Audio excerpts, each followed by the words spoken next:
Oh my god. Now pick the correct one. I so did. Okay. YouTube gamers, are we live? It turns out we kind of went live on like the wrong stream. Who would have guessed? But anyways, today's the day. Yep, more 40k. Today's the day. We're gonna be watching what is Warhammer 40k timeline or 40k lore. Are we ready? We are live. Oh my god, I can't believe we screwed up like that. I'm so sorry, gamers. I should have checked before I like start yapping. But then I started yapping and then I couldn't stop. So, you know, it's like honestly a skill issue on my part. For reals. Also, man, I'm embarrassed now. Hi, Yojin. By the way, subathon timer is over here. I will be hiding it for like the duration of the reaction streams, but in between, if you want to see where we're at, just let me know. Not the 40kers, that's insane. Are you guys ready? 3, 2, 1. In the grim darkness of the 41st millennium exists the Empire of Man, a backwards carcass of an empire comprised of many devoted forces, gigantic robot knights, religious machine cultists, and incredibly... Who is that? Hold up. Who's that? Okay. I don't know who she is, but she's kind of hot, and I love that for her.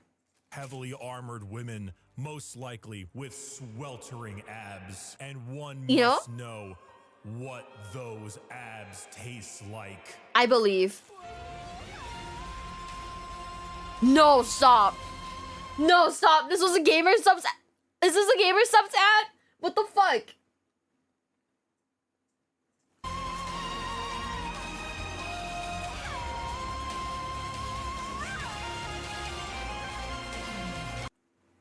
Why? What is this like reverb version of like this song? Holy shit! Is the volume better now, guys? I don't know, man. I'll raise it all the way up. Tell me if it's like still. I'll raise it to like 70%. Tell me if it's still too loud. My gamer subs flavor is here. Sweet six-pack has arrived. A delicious and refreshing cherry. We're gonna watch his ads, by the way, because we are ripping his content right now. Therefore, the only respectful thing to do is to watch his ads. Pineapple blend. Play the sound. I forgot which game that's from. Yes, my Bricky's official gamer subs flavor is here. Sweet six-pack, not only in regular energy mode, but also in caffeine-free. I'm just saying, should I buy like his gamer sub stuff? Considering we are watching his content for free, and we are reacting to it for free, should I buy his like gamer sub stuff? I honestly feel like, oh shit, maybe I should.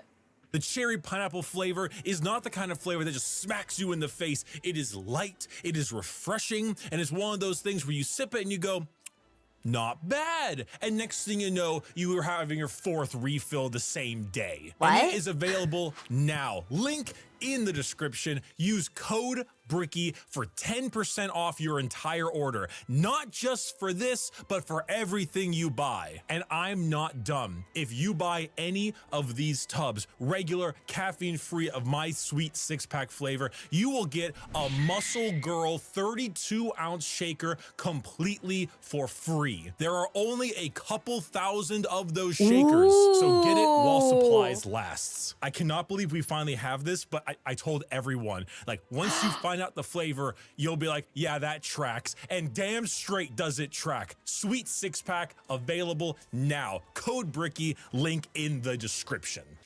I'm just saying, we can just use this code to buy stuff, but also shipping to like Singapore is gonna be exorbitant, right? So how about this? What if I shipped it to the dual logs? That way I wouldn't have to pay like $1 billion in shipping, but also support Bricky at the same time. Is gamer subs isn't pre-workout. I don't know. I don't think it's not pre-workout. It's just more like what's it called? Like, just think of like the Prime like packets. You know how Prime comes in like small packets now instead of you can buy it as like the bottle or the packets. It's basically the same thing.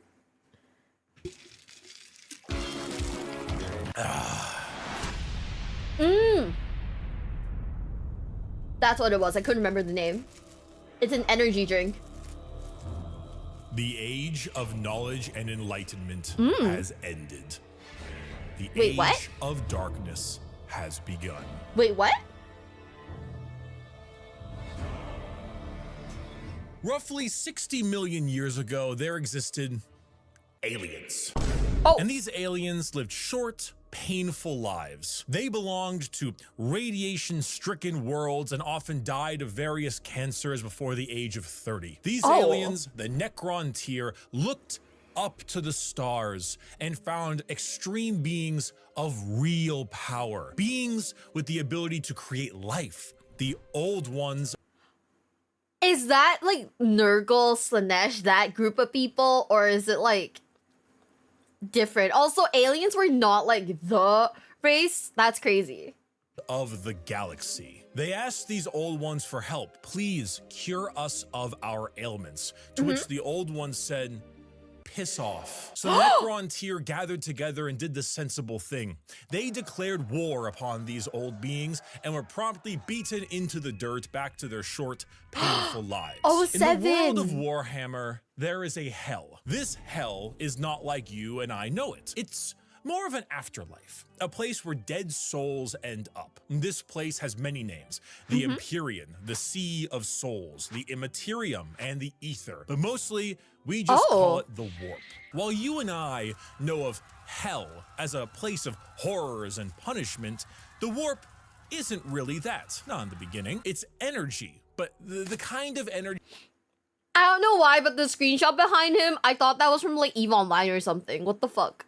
She formed from thought and soul, psychic energy, where the dead souls of people end up in a place that is impossible to understand. No laws of reality exist. Like, time is merely a suggestion, and it is not something that can be braved easily. The warp would be like sailing the ocean in a pirate movie. To jump from your ship would be certain death. To stay in the sea for too long on your boat could drive a man mad. And there are many dangerous things lurking in those depths. Yet, the sea is not evil. It simply is.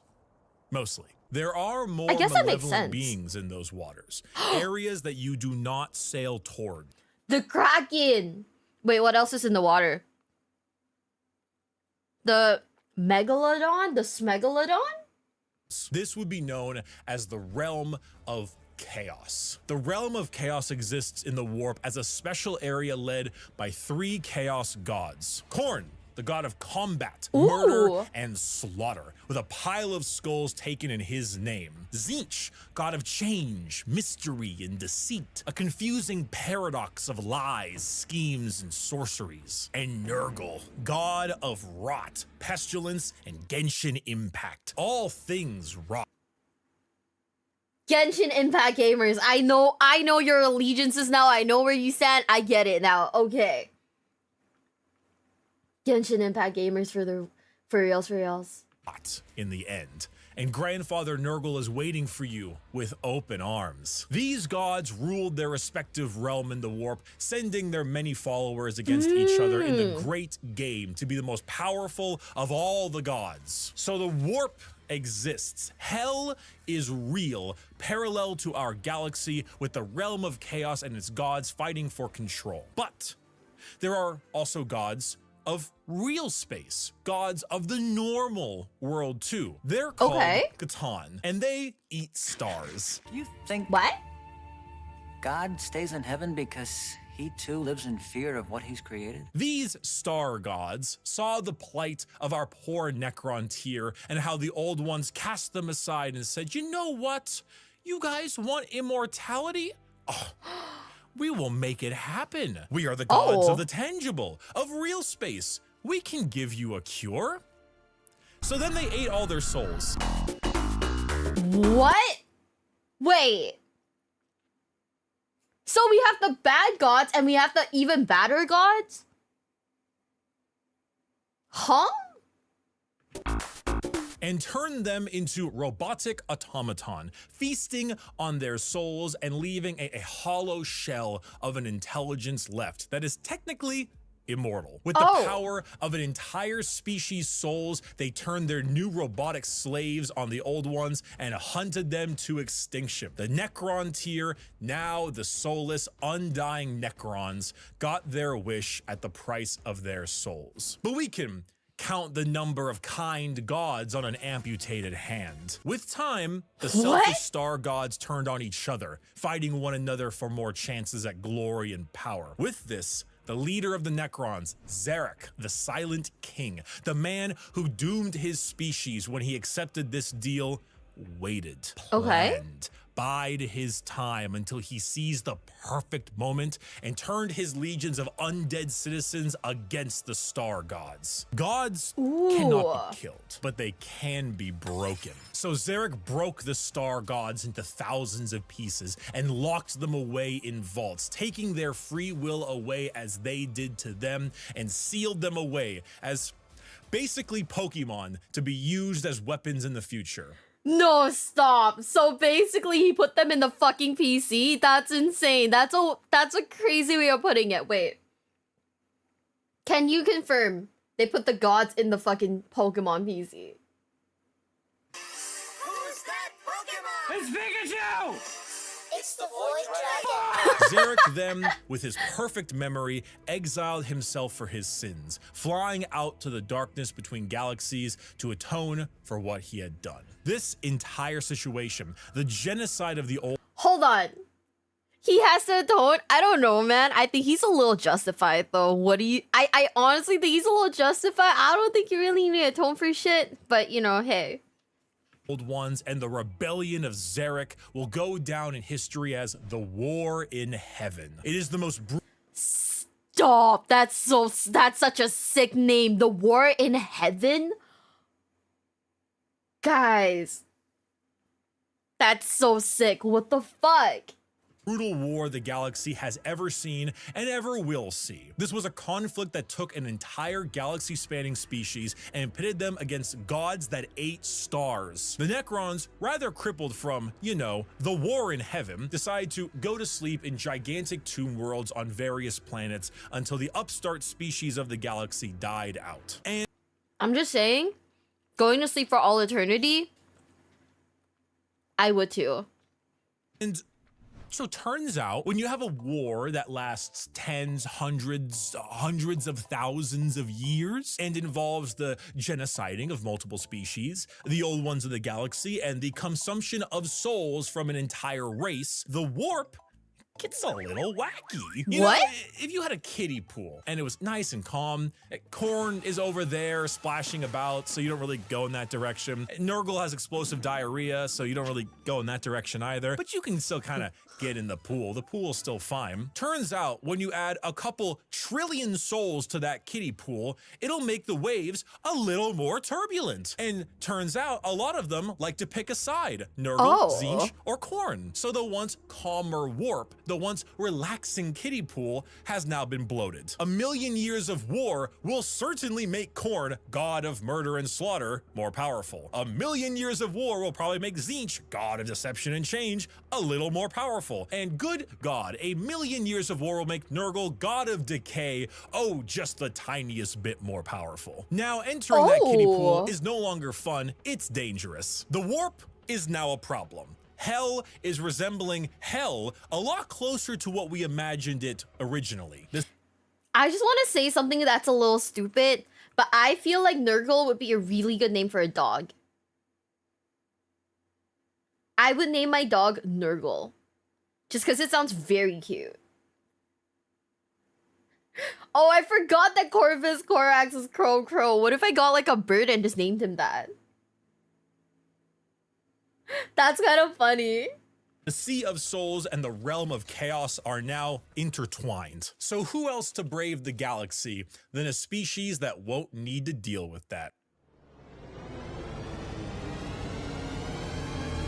Wait, what? There's more? The Eldar are space elves. They have a lot of the traits that you probably think of when you think of elves. Tall, slender, pointy ears, bit more androgynous looking, no matter what DeviantArt will tell you, and a bit stronger on the emotional side. The old ones, as I mentioned, could create life. And when they were getting, you know, absolutely bodied by the Catan and the Necrons, they made some new races to try to help them. One of them was the Eldar. It didn't save them, but they're here now anyway. Oh, and also the orcs, but they're busy right now.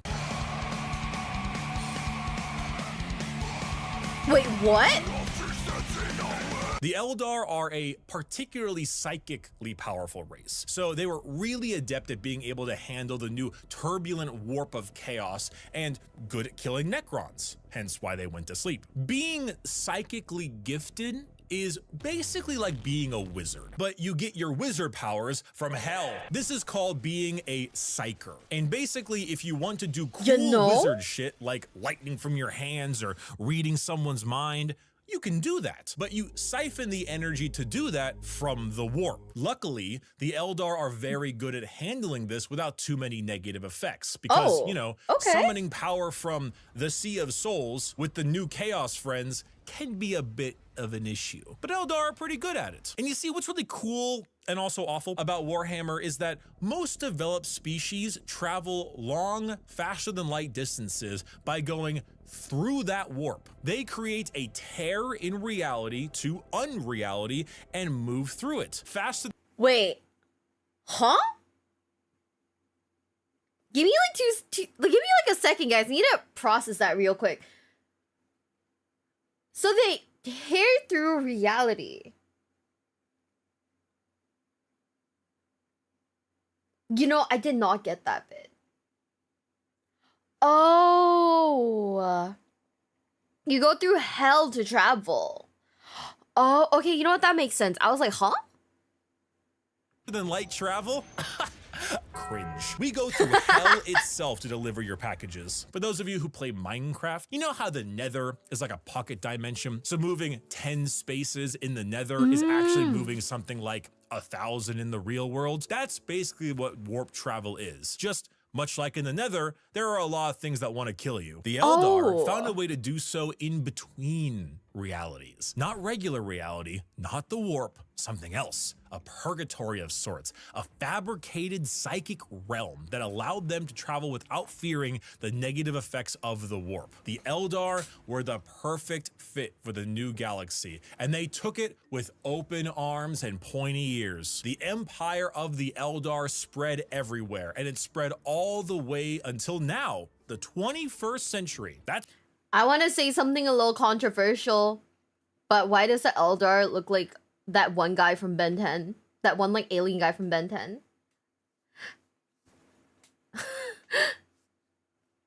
That's right. While you were watching NPC streams on TikTok, the space elves were ruling the galaxy, and they did so for quite a long period of time.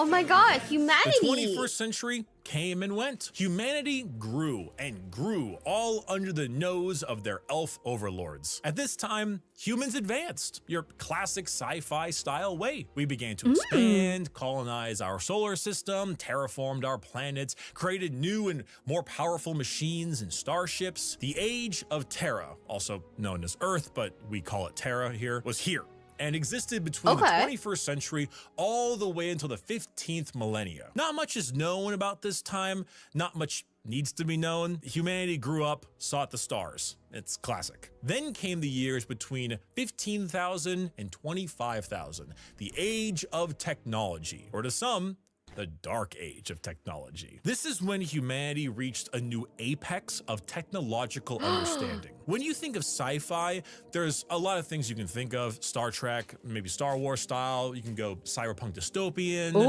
age of technology was deep sci-fi, like a scientific prowess that fringed on magic. This is also when the first ever psychers began showing up in humanity. Individuals with the genetic mutation to be able to access the warp, and then because of that, travel through it. Humanity was no longer constricted to their early ways of travel. With warp travel, they could go anywhere in the galaxy. They equipped ships with gigantic AI machines, with everything you would ever need to know about mankind, and sent them out on colony ships to expand their influence across the galaxy. You know, I'm not gonna lie, I think this is the one thing about Warhammer that like tripped me up the most. Because it's like sci-fi, right? But then like if you actually, but then like in the Warhammer like 40k Space Marines 2 game, right? Things also look like super like classically old.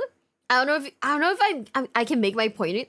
I don't know if I'm getting my point across, but it's like, you know how like the buildings, they look like really like old. But then like this is also like in space. So like I got like a little confused as to like what like, you know, what timeline we're like, you know, in, you know what I mean? Like, yeah, it's very like gothic. Yeah. This was truly the golden age of humanity. And with every golden age, Stop! My trauma's coming back! No fucking way! there is a fall. While the new human upstarts of the galaxy were reaching new levels of technology and prowess, the Eldar were engaging in Debauchery!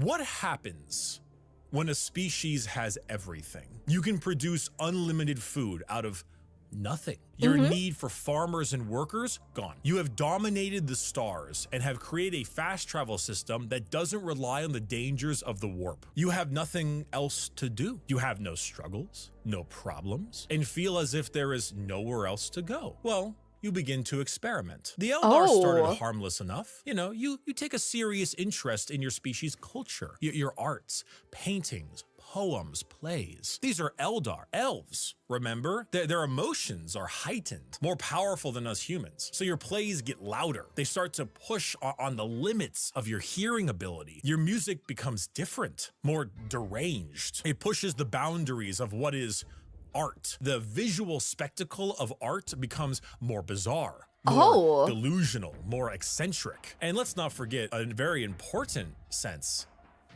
Touch. Pornography is one thing. I'm a virgin. Brothels is another. What if they all mixed? What if your brothels were part of your art and music? And what if those became more deranged? The boundaries of debauchery were not just met, but shattered. Next thing you know, murder is commonplace and often mixed with the art, music, and sex. Pain is a common byproduct of entertainment. Whatever sensation you can have must be increased, must be enhanced, must be taken to the limits. The Eldar Empire slipped into a nightmarish realm of debauchery and excess, with the worst of it taking place in a city in the Webway, a black market for these kinds of heinous acts known as Kamara. So you know, I was wondering when they'd start slipping.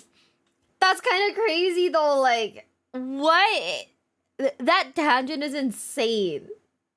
What do you mean, damn sounds sweet, Logs? You don't even like touching people. some Eldar saw the writing on the wall, saw what was happening to their species and how far they had slipped. So they boarded continent-sized starships called craft worlds and left their empire, seeking a more enlightened, calmer existence among their peers. Some, those in Kamara, pushed it to even greater heights, relishing the pain and torment they inflicted on those around them. All during this, the warp, the yin to the yang of the world, was fed by these emotions, by the psychic power of the Eldar, by the souls taken in these depraved acts on a galactic scale. And just like that, Eldar ended. Slaanesh, the fourth chaos god, was birthed into existence and consumed the souls of 90% of the Eldar population. That makes sense. Those that fled were spared the worst of it, and those in the Webway and Kamara were able to stave off the pull of Slaanesh so long as they continued to commit horrid acts of torture and violence. But for the majority of the Eldar, their empire died with Slaanesh's birth. The new fourth chaos god, she who thirsts, the god of unspeakable excess of pleasure, pain. Okay, but for reals though, chat, would? Would you or would you not? Would? Oh my god, guys, stop.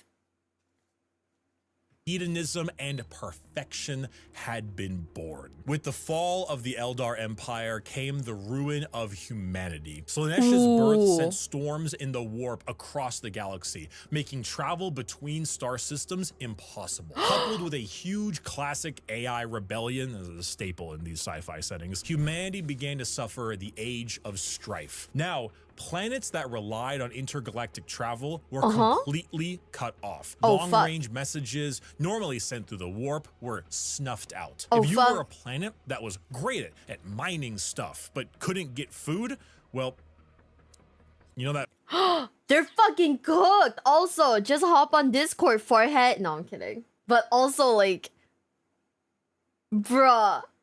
Oh, sevens in the chat to all of the people who essentially had to die because they couldn't get food. that movie about the rugby players in the mountains. Oh, and because of these insane warp storms and fluctuations, psychers began to appear among the human population a bit more often. Now, this initially had them hunted down as witches, because that's pretty common in this setting, but some deemed it right to protect them. Unfortunately for those people, psychers, because they open a gateway to the warp, don't really know how to use their powers well, and they kind of attract demons, who then force their way through the psyker as a conduit of sorts and begin to slaughter the population of the planet. The Age of Strife was a catastrophic period of time for humanity and set back their progress tenfold over the not one, not two, but 5,000 year period. During this time, the age of humanity that we know began to form. Worlds equipped with large mechs for agriculture began to equip them with weapons to defend from alien and demonic invaders. Over 5,000 years, this became a custom and tradition, dubbing them as night worlds, a feudal society of honor-bound knights in gigantic robots that uphold the chivalric code to defend their worlds and honor. Okay, so correct me if I'm wrong, but they were like hella like, you know, sci-fi techie, very advanced, and then the whole Slaanesh being born thing cut off communication. Also, there's like a AI uprising, so the world basically went back like years in time because there was no way to technologically advance.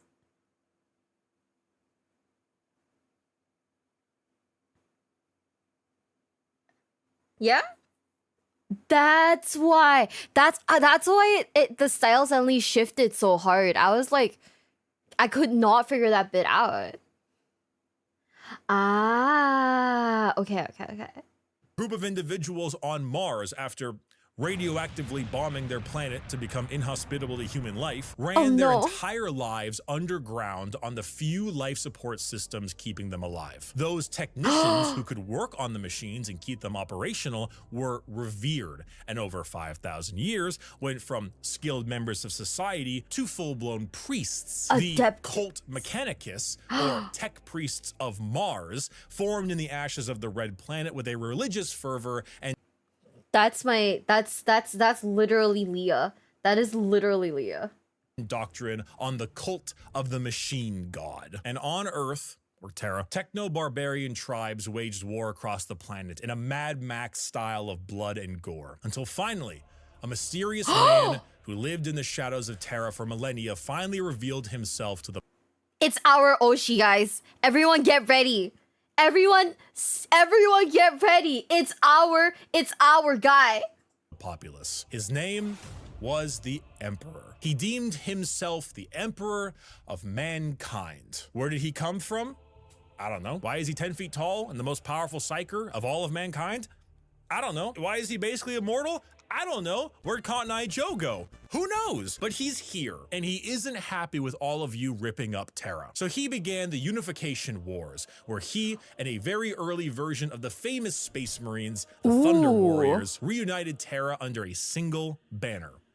With blood. Then, after taking over Earth, he reunited the Thunder Warriors into the fucking dirt. This is where we get the Imperium of Man, also known as the Imperium. The new faction headed by the Emperor of Mankind, with a treaty signed with the cult Mechanicus on Mars to spread out and reunite humanity after the catastrophic Age of Strife. But first, The Emperor is going to need some smaller versions of himself. 20 of them, 18 of them, I meant. Gene-crafted sons of the strongest human to ever live. All of them possess unparalleled strategic power, intelligence, formidable strength and size. A real powerful force to unite.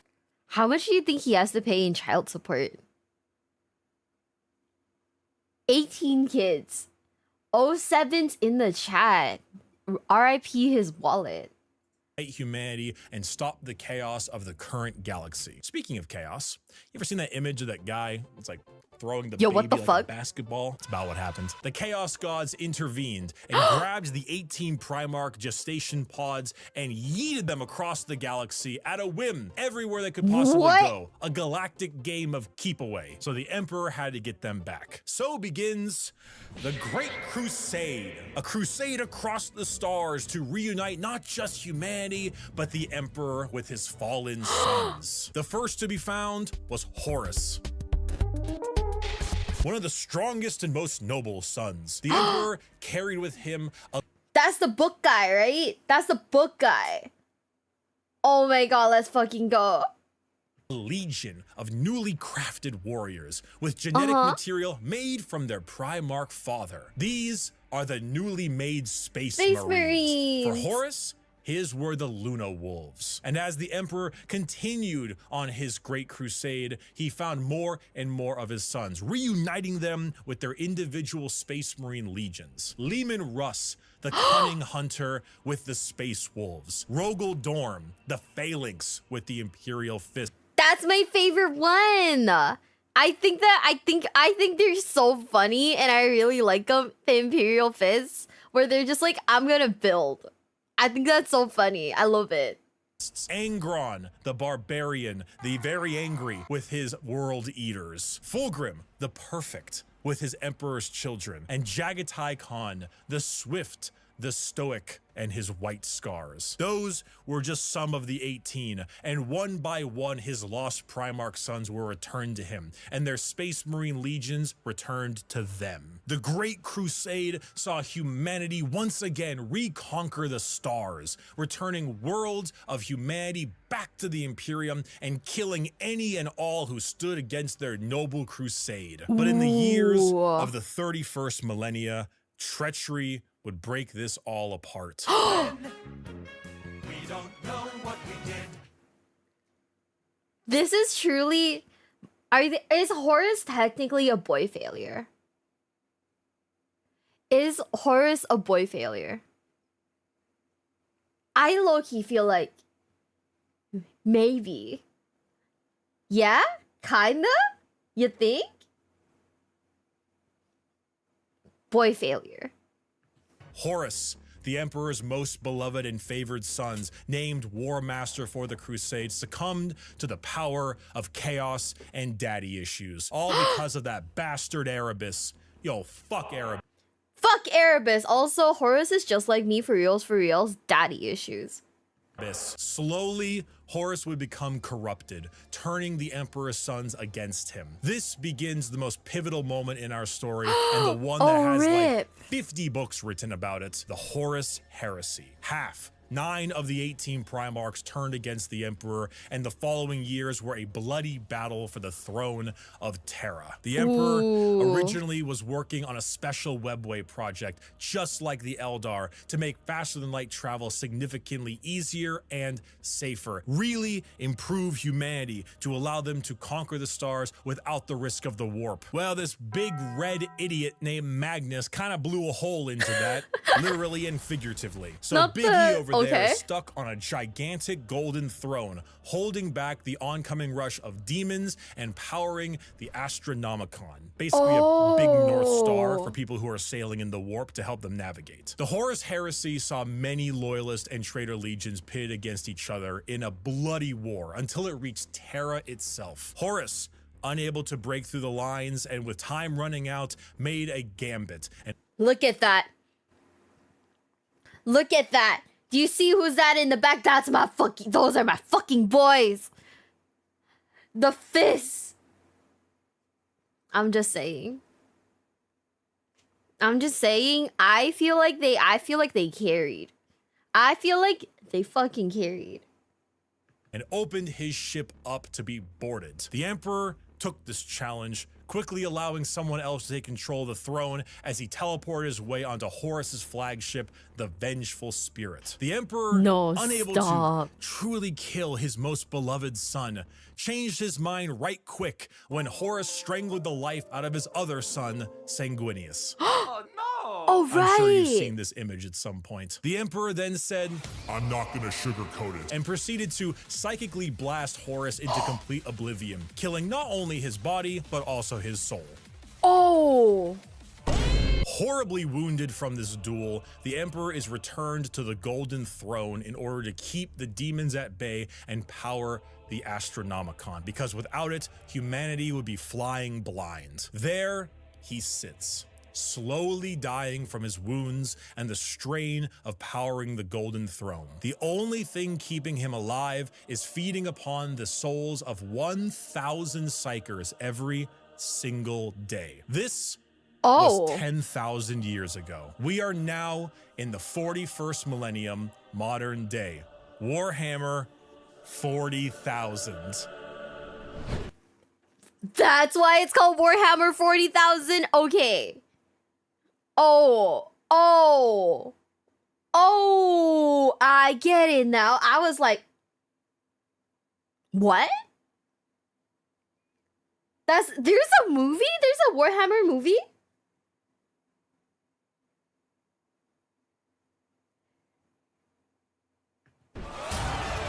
Yo!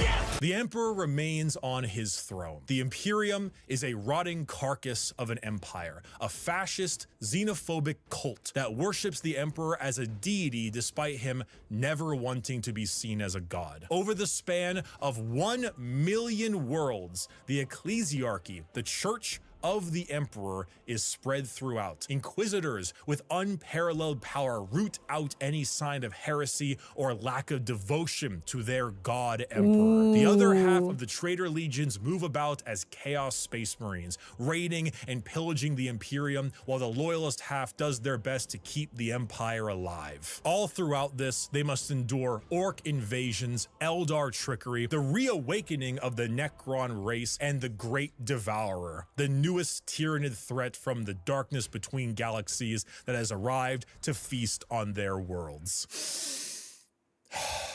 The theme of Warhammer 40,000 is regression and intolerance. Every major faction in Warhammer has had an empire that spanned the galaxy only to be crushed back to a hollow shell of what they once were due to their own failings. Culture, the arts, personal freedom, religious tolerance, the simple possibility that alien life might not want to kill us is considered heretical and is often met with a pistol to the head. There is no time for these things. All there is time for is worship of the God Emperor and a million wars to be fought. To be a human in the 41st millennia is 99% of the time to live a horrible existence, to be one of trillions of other humans across a million worlds throughout the galaxy. A galaxy where AI is outlawed, so humans are repurposed and lobotomized to become slaves. A place where lack of devotion is met with death. And if you even have devotion, there is a good chance the threats to the galaxy, chaos, and aliens will kill you anyway. Warhammer is a world where you revel in being bad. There are protagonists, there are antagonists, but every faction is some shade of evil. Because playing the bad guys is always more fun. And my friend, you have a selection. So I pick guess. up that las gun soldier. You and the other 3 million men and women in this single deployment on this single world in this single battle will now show them the might of the God Emperor. Okay, who are these dudes? Like, who are these dudes? Because why is this guy just out here in like a short sleeve shirt, and like everyone else has like big old fucking like mech bodies, and this guy's just out here like you know, forearms first. Also, good night, Miochin. Good night, good night. The Imperial Guard. They don't need any of that shit then. Or they're just guys. They're not part of like they're not the Space Marines. Then they're just guys. They're just dudes. Is that it?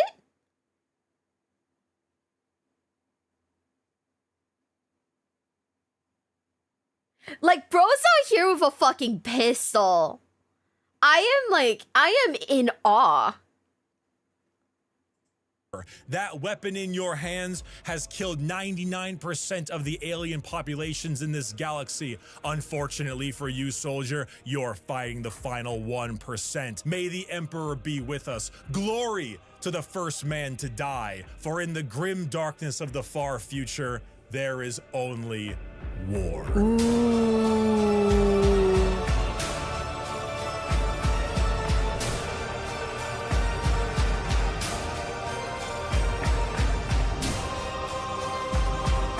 Just the guys. Oh my god.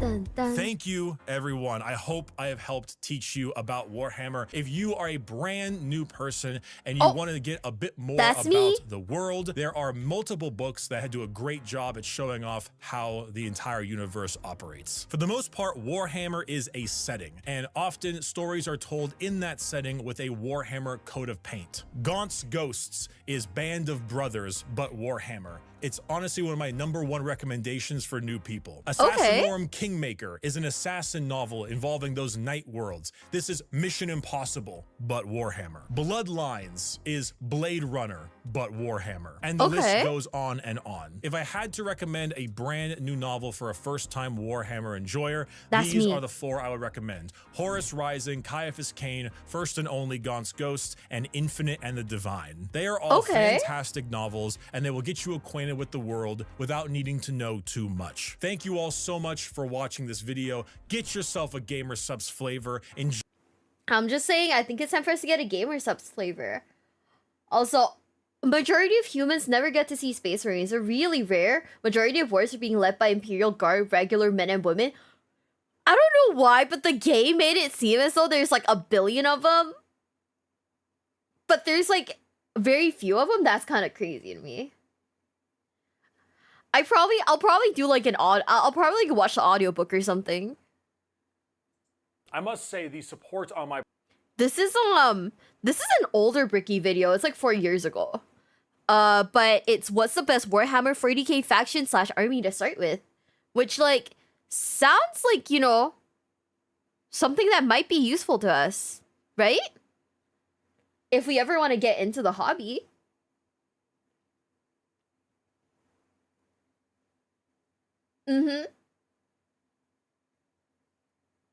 Yeah. If we ever want to get into it, like, this feels like it would make sense. I must say the support on my prior Warhammer video has been, to put it lightly, absolutely outstanding. I've not had a video perform that well in maybe 3 to 4 years, and it's also a breath of fresh air to be able to make a video on something on a whim, on Warhammer, a, while very popular game, not a game that I ever really made videos on, and to yeah, Bricky's a really good narrator. I'm really enjoying his videos. It makes a lot of sense. Like, what is it? I realistically don't know if I will, buy, like, the tabletop stuff, but I am, like, genuinely interested. Like, eventually, I might learn it. As of right now, though, I feel like actually buying this stuff would be like too much. The plastic crack's so expensive. Fuck.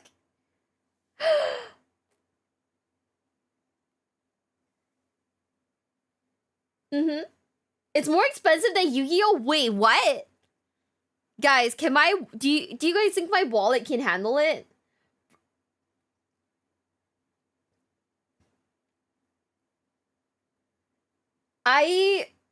I feel like the only one that I want to build are the Imperial Fists. No, okay, it's too expensive. Never mind. We'll just watch a video on it and we'll live vicariously. We will live vicariously through the people who actually spend their hard-earned money on this shit. I am a brokey.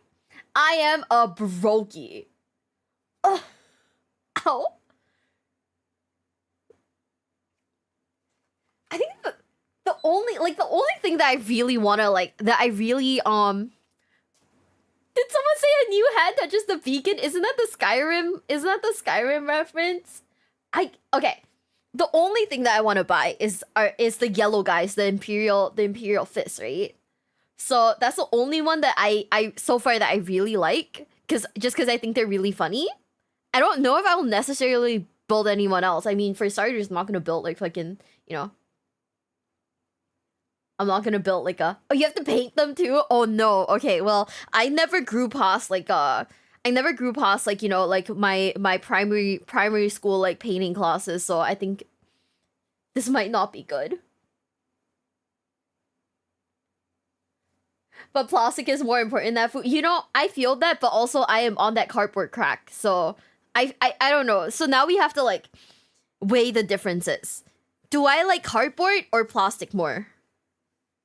But to be fucking fair though, I feel like I could eat the cardboard.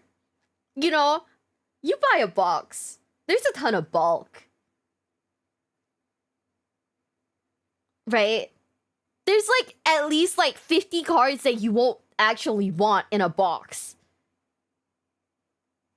So, yellow is hard to paint. Oh, fuck. No! Why are my boys so hard to paint? I hate that. This is such an L. This is such an L. Oh my god. Do I talk about eating cardboard often? No, you see, I am a connoisseur of ice soup. For when times are tough. We sip a little ice soup. When the cardboard comes out, ice soup. If I get into the plastic stuff, ice soup. But man, that's the only one that I like. If I were to buy any of the Warhammer dudes, it would have been them. This is so sad. Have it perform as well as it does. You know, YouTube and the YouTube world doesn't like change very much, so it is incredibly heartwarming. But with that, it also came with a question that was always being asked to me ever since making that video. Hey Bricky, what army should I play? So for this, my next major Warhammer video, I'm going to answer that question. I'm going to go over all the different kinds of tell me, armies, Bricky. just like we went with the main video, except instead of lore, we're going to be going through the different various ways of collecting the army, as in not only price-wise, but how many models you're going to need. Yeah, tell me, how Bricky. old the model scopes are, and we're going to be going over the play styles of each army respectively. Are they melee? Are they shooting? Are they a little bit of both? Elite armies with only 20 models on the battlefield, or horde armies with 120 models on the battlefield? We're going to be just 120? Excuse me, what? What if I just wanted the little guy? What if I just wanted like a little guy? Just a dude. Oh my god. discussing all of those, what each army is about, and give you at least a decent run through of every single faction to allow you to make the conscious and intelligent choice on which army you want to play if you want to get into the tabletop of Warhammer 40,000. But first, before we start, I need to show you something.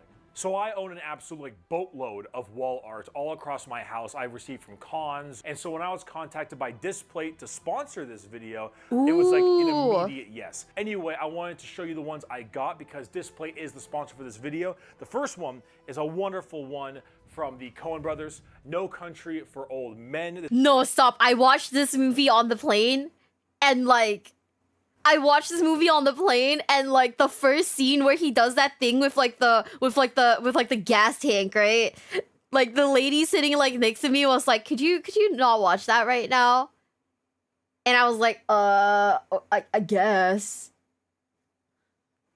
This is probably my favorite movie of all time because I am a messed up human being and I like the dark, depressing shit. However, this one, I love it. It's very simplistic and it shows off the simplistic poster art that I tend to enjoy a lot. Now, past that, I actually got one for my mother because she is a huge Stephen King fan. So I got this fantastic Pennywise one. That is a choice. That is actually a choice. Hold on. Why would you give your mom... Bricky, please, Bricky. Why would you give your mom that? one to go along with it. And the third one I got, I feel actually bad. was We're, from like, fellow judging him. YouTuber Vadi Vidya. You may know him. Oh. He did Dark Souls content and, well, From Software content in general. And he has, I can't show you it right now because I got the extra large version because I wanted the big one of his. It is Okay. an absolute, like, gorgeous piece. It is just as nice Oh, looking in that real shit life looks as I really expected. Now, it nice. comes to my surprise that after I order 3 separate disc plates to go along with the sponsorship, I immediately receive 1, 2, 3, 4, 5 extra ones and then change. And I kind of start realizing why they wanted a Warhammer video so much. Orcs, orcs, orcs, orcs, orcs. Orcs, orcs, orcs, orcs, Gotta orcs. have orcs, sisters of battle. We'll be talking plenty about them today. Okay. Angels of death in all their glory. More angels of death. I in want all the their orcs glory. one. And a Drukhari, I don't know what this is. Is it an Archon? It might be an Archon. I don't play Drukhari, but obviously Dark Eldar. I know the spikes. I get the spikes. I love the fact that you can just slap it onto your wall with a magnet with no fuss, and especially for someone who was renting a place, and I know a lot of you have had those experiences with landlords where you try to hang up wall art, you put a nail into the wall, and they're like, oh, ooh, is that a 2mm hole I see right there? That's $300 out of your security deposit, kid. So thank you very much What? to Display for sponsoring this video. I would highly recommend checking them out. They make absolutely fantastic stuff. So check them out, they're in the description, and let us continue with the video, starting off with a couple terminology we should learn before we actually get super deep into it. First things first, there's a thing called Forge World. Forge World is actually a lore thing with the Okay. However, what it is actually a partner to Games Workshop. Forge World makes these No, kind of custom minis that are stop. in the It's $121. How big is it? It better be one of the big fuckers, not one of the little guys. If it's one of the little guys and you gotta buy like 10 of them, that's like $1,000. codexes specifically. However, you can use them and field Oh, them okay. in your games. They're just generally expensive, kind of a little bit weirder. They're a little bit more bizarre, and sometimes like fan-made creations and such. But Oh. Forge World is like a side company of Games Workshop that makes 40K. I might mention them a few times. I wanted to go ahead and tell you about that. They're not used a ton, but they are something that you can use. Next, I want to tell you about hitting numbers. So if I ever say something like, oh, this army hits on 3s or 4s or 5s, what I'm saying is if they hit on 3s, that means if you roll a d6 and you throw it out Okay. there, if you get a 3, 4, 5, or 6, anything 3 or higher, then you hit your shot. You've landed onto your target. If I say they hit on 4s, it's 4 and up, 5, Okay. 5 and up, etc. And finally, we have things called stratagems. I'm going to mention those a few times. Stratagems are like special abilities you can use after having a pool of command points that you get for building your army, and you can kind of dole those out, these special abilities, stratagems, as you wish. You ever played Command and Conquer, Red Alert 3, or perhaps Kane's Wrath? My personal favorite was always Kane's Wrath. You know those little abilities on the side of the map? It's like those. Let's start off with the #1 best army you should collect for a new player. Space Marines. Before we Okay. get into tactics, before we get into how they play, I want to remind you all of the most important rule, the golden rule of collecting Warhammer. Hell yeah. You will always have a better time with the army whose lore you like and design you prefer. You know, Always that's so buy the true. army you Wait. think are the coolest. I have a genuine question, guys. Is there a meta in Warhammer? Is there actually like a meta? Like, oh, this army is way better than the other armies? Yeah? Really? Damn.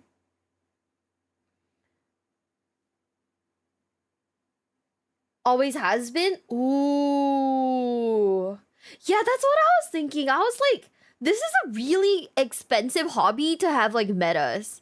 Cause like, I mean, I play MOBAs, right? I play MOBAs, I play fucking card games. There's always meta. There's always like meta defining stuff, right? But having to hate an army to suit the meta would be like insanely frustrating and like annoying, right?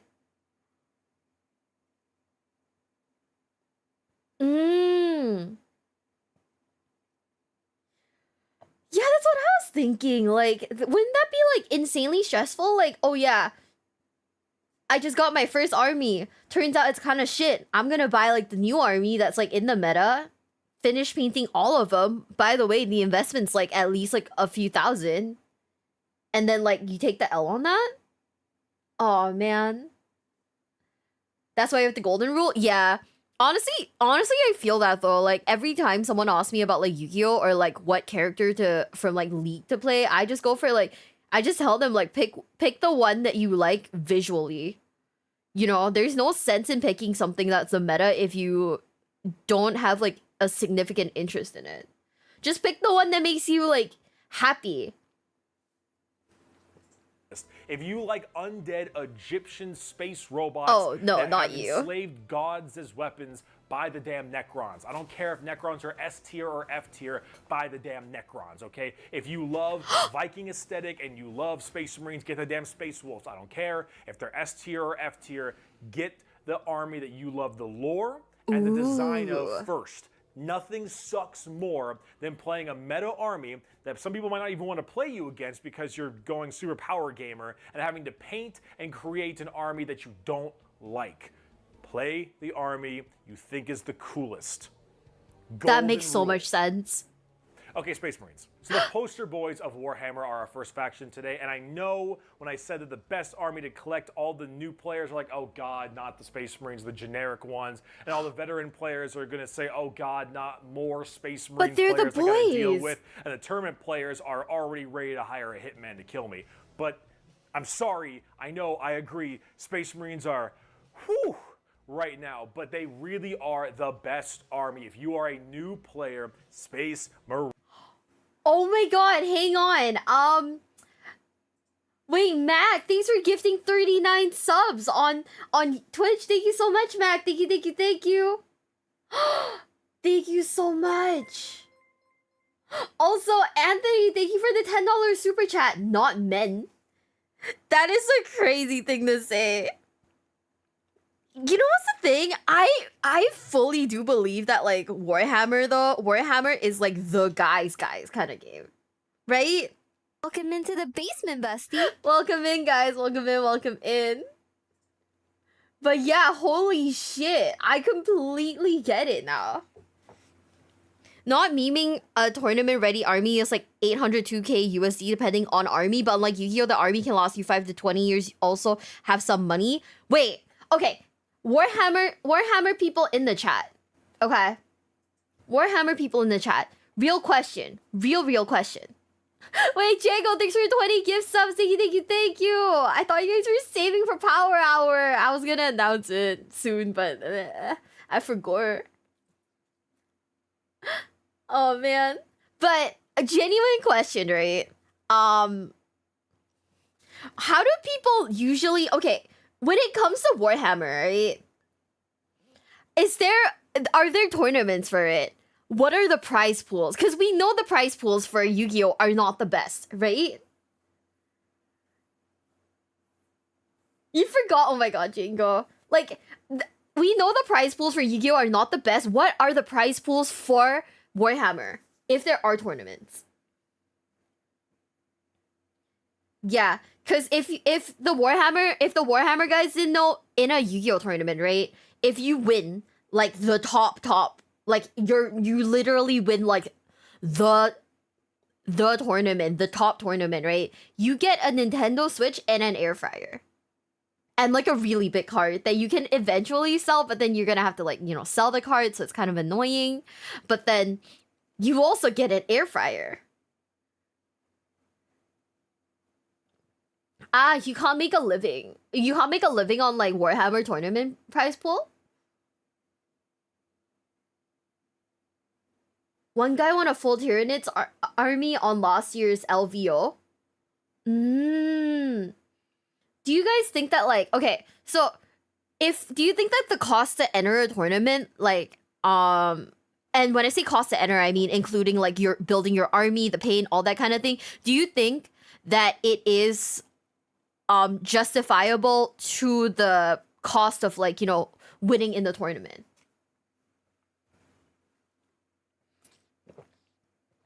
Play Necron with me, but I like the yellow guys. In my opinion, yeah. Also, I just have another question, right? So, if you play in like a tournament, does that mean you have to bring like all these like little guys with you? Like you have to bring like 100 of these little guys with you, or like 50 of these little guys with you. Oh, it's for brownie points then. Oh, okay. Yeah. Because I was thinking, like, you know how like there are tournaments where it's like Pokemon, where you know the deck is maybe like $60, but then the prize pool is like 200K. You bring your army? Wouldn't that be? Oh, I am a really clumsy person, and I feel like if I weren't careful, I might accidentally like squash one of my guys. That'd be really stressful. Ah, you know what? That makes a lot of sense. They have carrying kits. They do? No way. That's actually kind of, the fact that they're carrying kits is kind of funny. They're really monetizing like a lot of aspects of this. So it's like a Nintendo Switch case then with like the straps. That's what I was thinking. Like if you crush like one of your little guys, that'd be like really sad. Like, you know, during like you're going to a tournament and you crush one of them and you're like, oh fuck, well. Yeah, I didn't know he made tournament videos. I'll put one on the playlist. I have one army that only has like 5 models. Does it win though? Like only 5? That's what glue is for. I feel like even with glue though, like, because I used to cosplay, right? And like we used to put like contact cement on like props and stuff like that. But that shit would still break eventually. That makes sense. That's what I was thinking, because I remember seeing like a picture of one of the armies, and there was this like one guy with the big old fucking wings, and I was like, wow, you know, that looks cool, but I would never take that out of the house, because I feel like if I were to transport this anywhere, right, the wing might break off or something like that.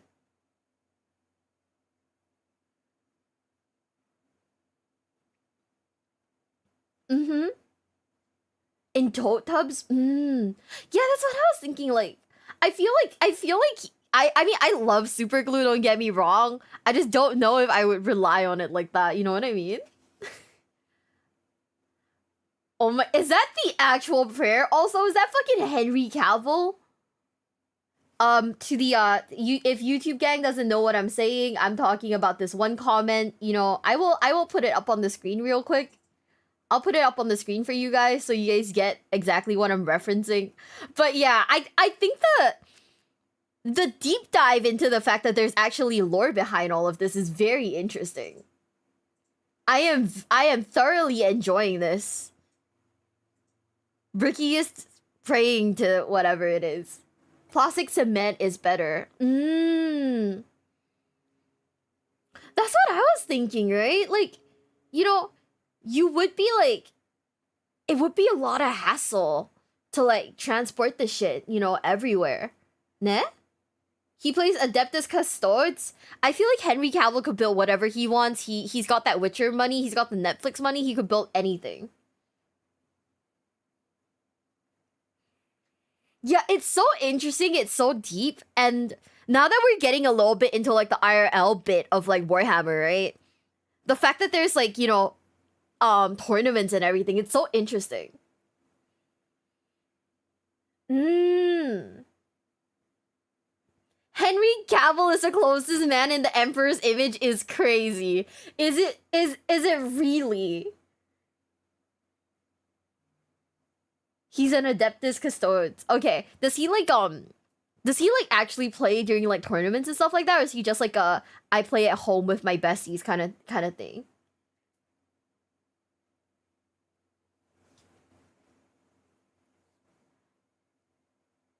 Brought his malls on set of The Witcher? That would be scary as fuck. What if someone like nicked one of them? He plays with besties, not on tournaments. Yeah, you know what? That makes sense. Okay, let's keep watching. Let's keep watching because this shit's getting like hella interesting.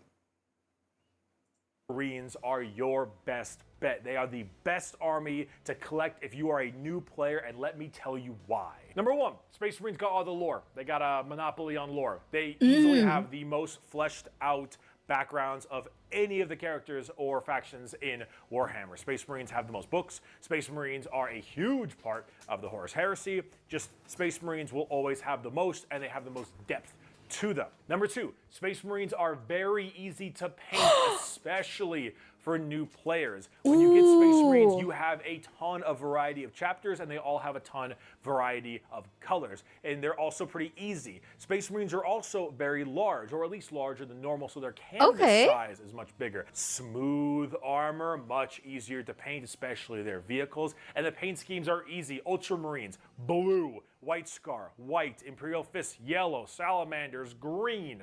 It's extremely easy to paint Space Marines. And for a new player, I would highly recommend them for that specific part because the painting and building is a massive part of this hobby. Number 3, Marines are always getting new models. They are always getting equal attention from Games Workshop. Even if they have just been updated, they will get updated again and again and again. And the Harlequins and Dark Eldar players are crying in a corner, but we don't care about them because I got a new Primaris Lieutenant and he's got a skull shield. Really?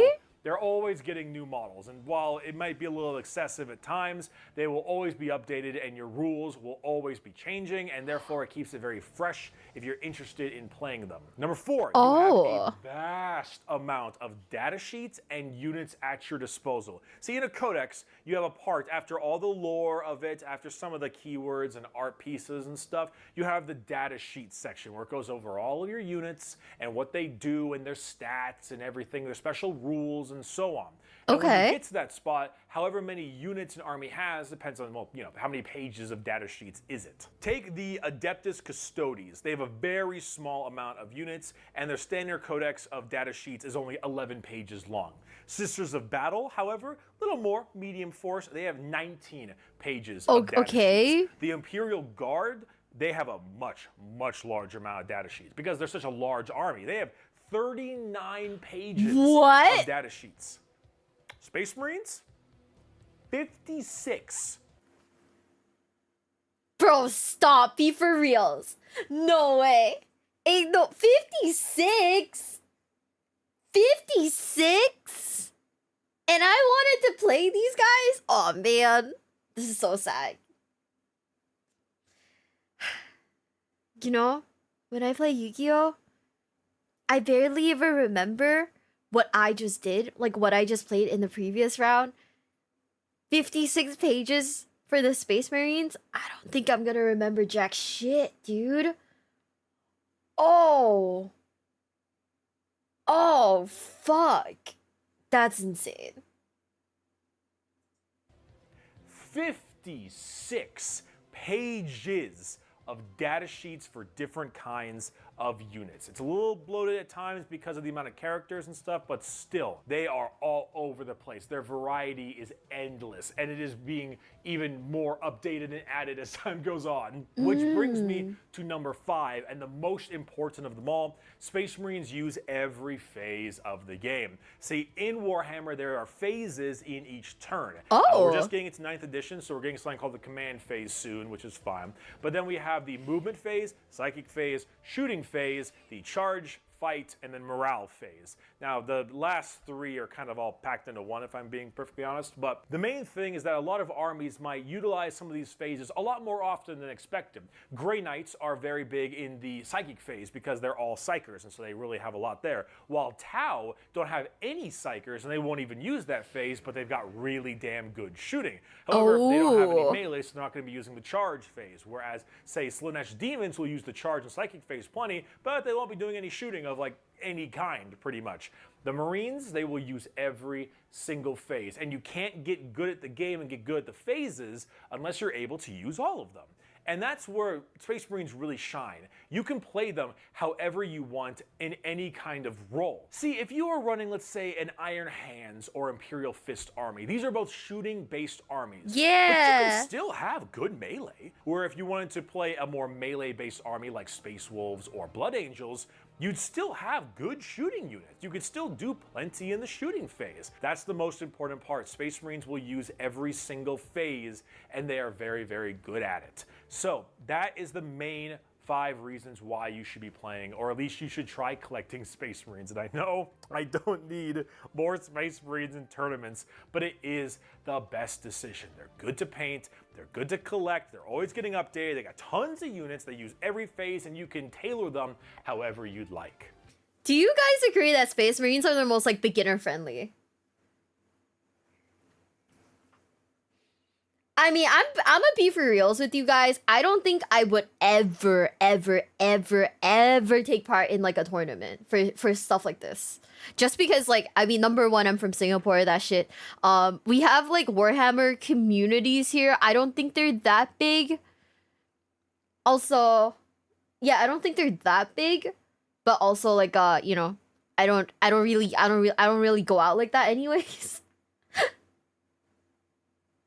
Almost always starter box, so there's almost always units available on the cheap second hand. But do people hate Space Marines though? Is that like a thing that people don't like? Not really. So it's beginner friendly, and it's not something that people are like, oh, another one of these again. She doesn't go outside. Leah, I never go outside. I gotta stay home so I can watch Leah Asimov all the time. You know your YouTube channel, Leah. It's all me. It's always been me. Wait, hey, Ultra movies, not Space Marines. Ah, okay. So if you're suggesting that me as a newbie barely know anything about this game except the blue guys are kind of cool because I played that one game, Space Marines 2. What color Marine do you suggest I go with?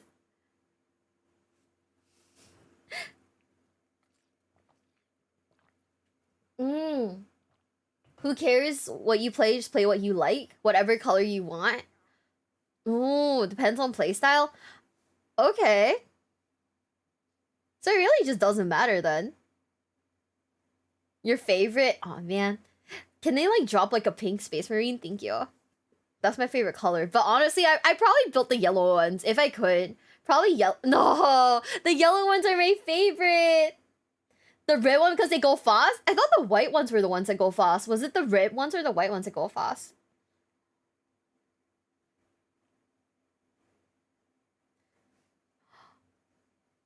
Emperor's... Okay, you know what? I know Emperor's... I just realized Emperor's Children are pink, but I don't really like the Emperor's Children. So maybe I'll just do like the white ones.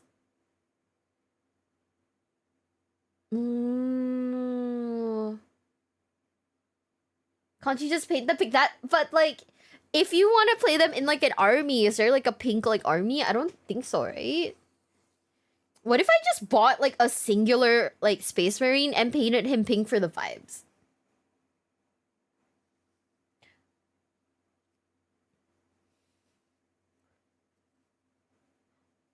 Yellow ones like buildings, like the yellow ones, like the what is it, Imperial Fist, the ones who are all like construction. That's the one that I like.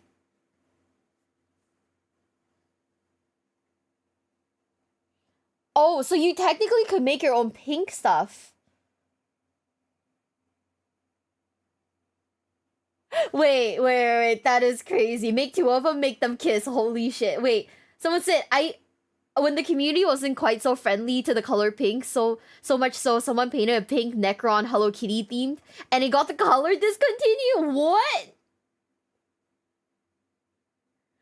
Wait, did that actually happen? That's actually kind of insane. No way. Make your own homebrew chapter? Okay, so technically I can make pink ones and people wouldn't be mad at me then. Ah, okay, so it's not that bad then. So I can just pretty much be happy with like whatever color I want. Nah, there's a lot of pinks now. Ooh. What if I made like glitch stars colored ones? That'd be fun. Some people are sticklers. I kind of get it because like I do know that there are guys who want to keep the hobby like, you know, like as as like, you know, guy as possible. It do be like that. But you know, who cares? But who actually cares? Pink Crusaders have the descendant from the MP. I love that. That's so cute. Oh my god. Maybe I should buy one with like the baby starter kits and some paint. And then just like paint whatever makes me happy. Most of us are just happy to have new people play with. Bonus points if they smell nice. That's crazy. Oh my goodness. Hold on a sec. Wait, what? Oh no. Why is my live chat not working? Nate, thank you so much for the $50. You can also just not play the game, skip memorizing all its rules, and get a model to paint and look dope as fuck on your shelves. Of course, there's pink Space Marines, there are pink Imperial Fist. You're the... Wait. Oh, I can't read the whole thing. Hold up. Let me just see if I can find the... If I can find it again. But holy shit, thank you so much. Also, yeah, it does make a ton of sense. It really does. But still, like...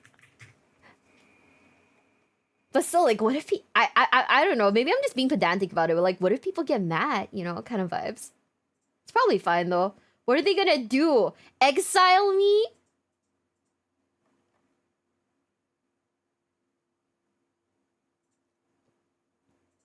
That'd be insane. They would never do that, right?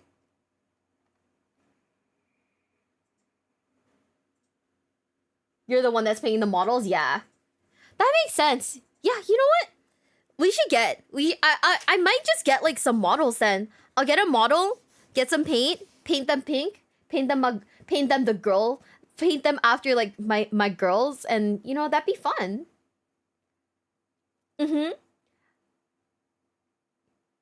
Warhammer's a very chill game in general. Ooh, that sounds fire then. That sounds really good. If someone gets mad, the store owner will politely ask them to leave. Yeah, I remember, what was it? It's kind of because I had like a fairly weird experience at like a Warhammer store one time in my life. And that was because like I was like working at a maid cafe, right? And the maid cafe was like right across from this Warhammer store. So occasionally they call and be like, "Can you like do a delivery?" And I remember like delivering like food to the Warhammer store one time, and some guy walked past me and went, "Ew, cringe." And I was like, "I'm just here to deliver food, sir."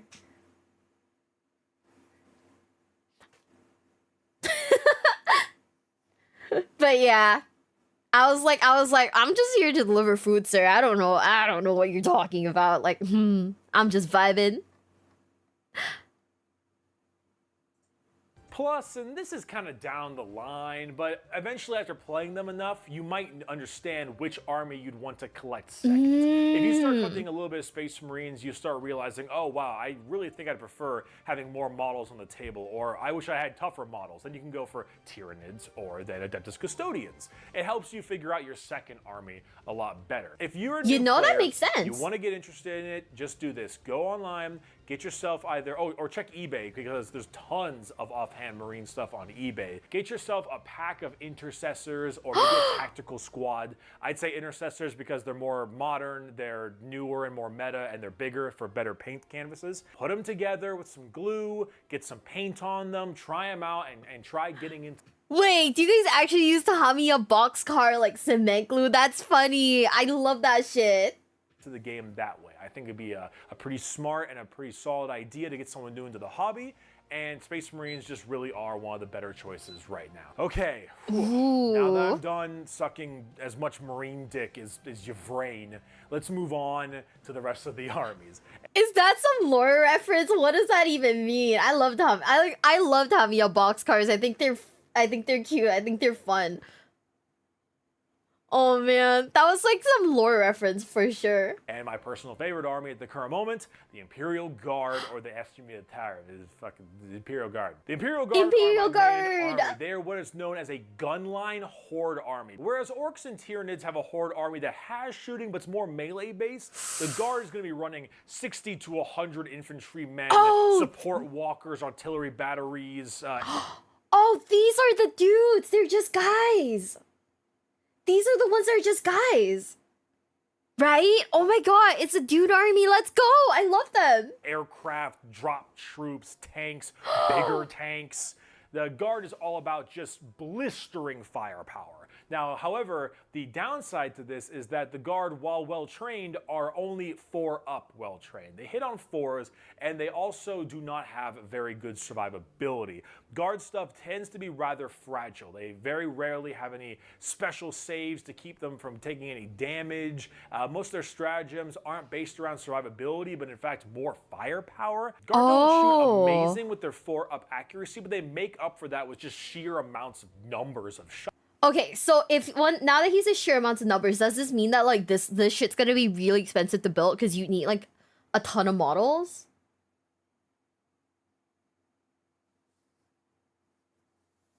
No, they're the boomer dad army? Oh, wait, I kind of love that.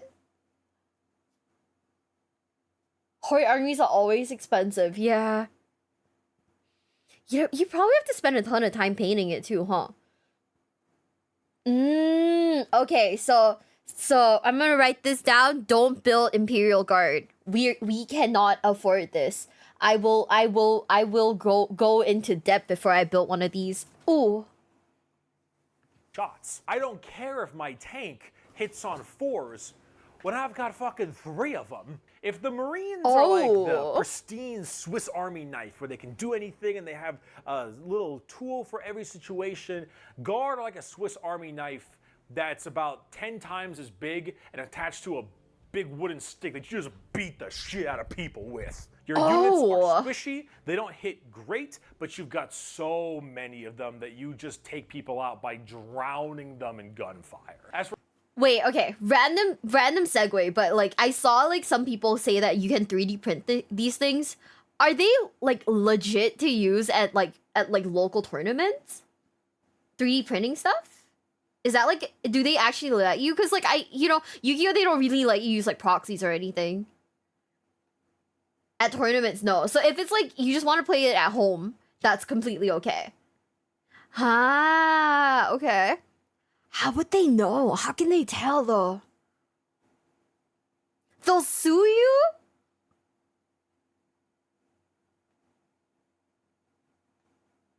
But like, how can they tell? They're nerds? Oh. Printing, oh, okay. Yeah, I was like just thinking like if they're just like plastic models, how does one tell that they're not like legit, right? Ah, the way ID codes. Oh wow, okay, that is kind of insane.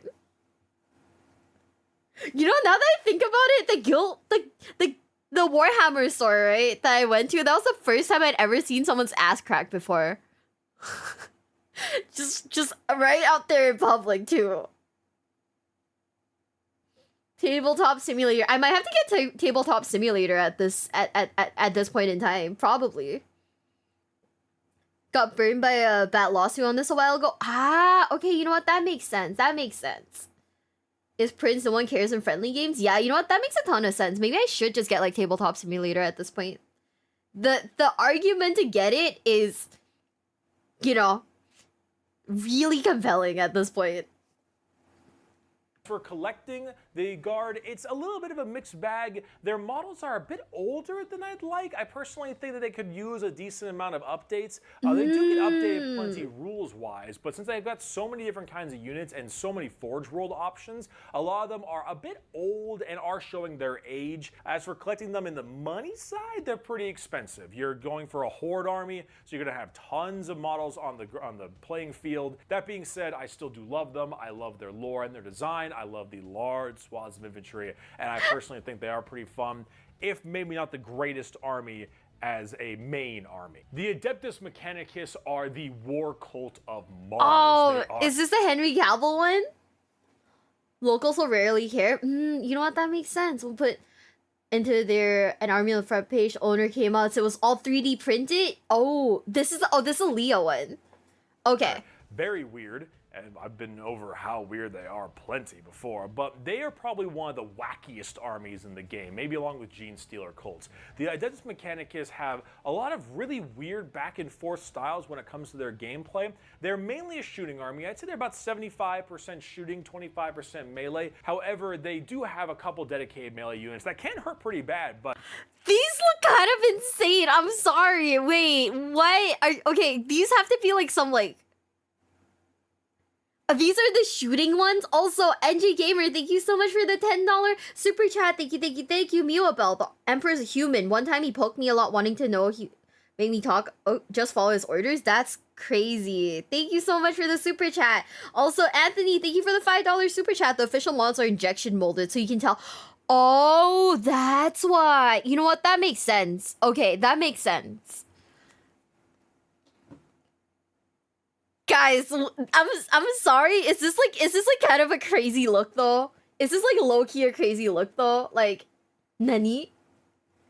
but they're much lower on the tier list compared to the amount of gunfire they can bring. They hit pretty well, generally hit on 3, sometimes 4s, depending on if they're using mechs or their own current bionics. But they do definitely have some of the wackier stuff. The entire army has a 6-up invulnerability save, so occasionally you get some pretty clutch moments when you start taking damage and you roll a couple dice and you get a couple 6s and you can shrug off like full-on missiles and stuff. So that is pretty cool. Like one of their base weapons is a really regular, kind of crappy carbine, but if you roll a 6 for it, it does double damage, which can actually be ludicrously powerful at times. Then you've got the weird robots, the Castellan robots, that they're these giant like World War I mech dudes that have a refractor field, so if they block off shots with their, well, you know, reflector invulnerable save, it'll launch back damage towards the enemy, which can be kind of crazy. I'm sorry. Okay, yeah, you're right. Painting this one would honestly give me a heart attack. I'm not gonna lie.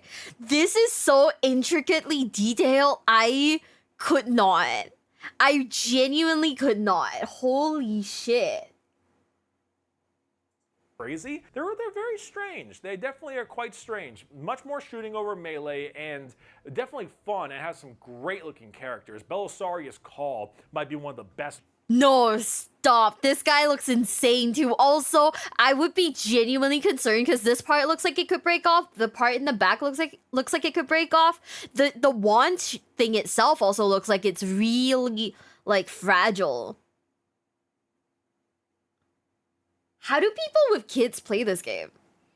Because I feel like this would have... I feel like Warhammer models would need to be like locked up in a room, because if a rogue kid like wanders in, takes on the model and breaks it, you'd be like... My heart would shatter into a billion pieces. You lock them in cases. Oh my god. Dude. Oh, you can commission people to paint you? Like Gundams then. That's not too bad. I don't know who this guy is. Like, I don't know who this guy is specifically, but he looks like he would be easily breakable, and that puts like a little bit of anxiety in me. I don't even play this game, and I'm anxious looking at this guy. Oh.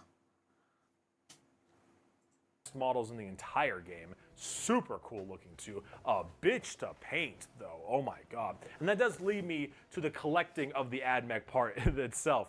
They're actually getting a lot more newer updates lately. They're actually one of the newest armies as well. They came out only a couple years ago. All their stuff is in plastic and it looks really damn good. I personally think that they have some of the best aesthetics. That's sick. Whatever that is. I don't know what that is. I mean, it's like a plane or something, but that's sick. What the fuck? If I ever get into Warhammer, guys, I'm never having kids. In the entire game, the only problem is that painting them is going to be a real bitch. I would recommend trying to do some of the simpler stuff, like maybe the Dune Crawler, before you get into things like Call or a Tech Priest Dominus, because wow, is painting that going to be really damn hard. Cost-wise, they are getting a bunch of new units, which is great, but generally when you get new units, they're very expensive, and whenever... No, they get little robot horses? Stop, I love that. That is so cute. No, it's over for me, guys. I think it's over for me. when new stuff comes out, it tends to be a bit expensive. The army isn't a horde, but it's also not an elite army, so they're probably in the mid-ground when it comes to price range. However, I would recommend them to people who like some kind of wacky antics and some weird abilities and weaponry, because AdMech has been getting better and better as time goes on, and they're pretty dang cool to collect. So mid-tier price, maybe a little bit more expensive, but their sculpts look great and they're very new, and I would highly recommend them. Next up, you've got the Adepta Sororitas, or also known as the Sisters of Battle, my second favorite army. This is the one that you guys like. They are really coming up to overtaking the Imperial Guard. I love my Guard, I love my Cadians, I love my Tempesta Scions, but the Sisters of Battle, they're really cool. Not only from a lore perspective, they're just insanely religious, zealotous nuns. That already is just really dang cool. As for the tabletop, they're one of the closest range armies in the entire game that isn't a full-on melee army. They're a slow-moving, like, advancing gun line army. Okay, stop. Those what are those chainsaw swords are so cool. Also, that one lady, the whip, gives me anxiety again, because that whip looks like it's easily breakable.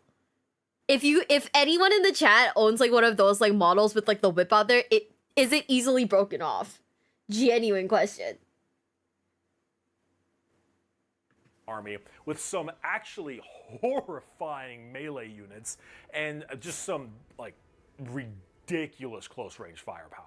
The Sisters are probably one of the top 3 hardest armies to play, I'd say. They've got some really weird antics as well, kind of like AdMech, maybe not quite as wacky. This army can be played in almost any way as well. You can do this a full gunline army or a full melee army, or 50-50. Everything is viable. They do require a lot of finesse and manipulation because these are all low toughness sisters that do have good armor, but when you've got a low toughness, like... Wait, I just looked at it. Do you actually have to paint the words on here too? Like, you have to paint... I'm assuming you gotta paint everything else, but you gotta paint the words on too?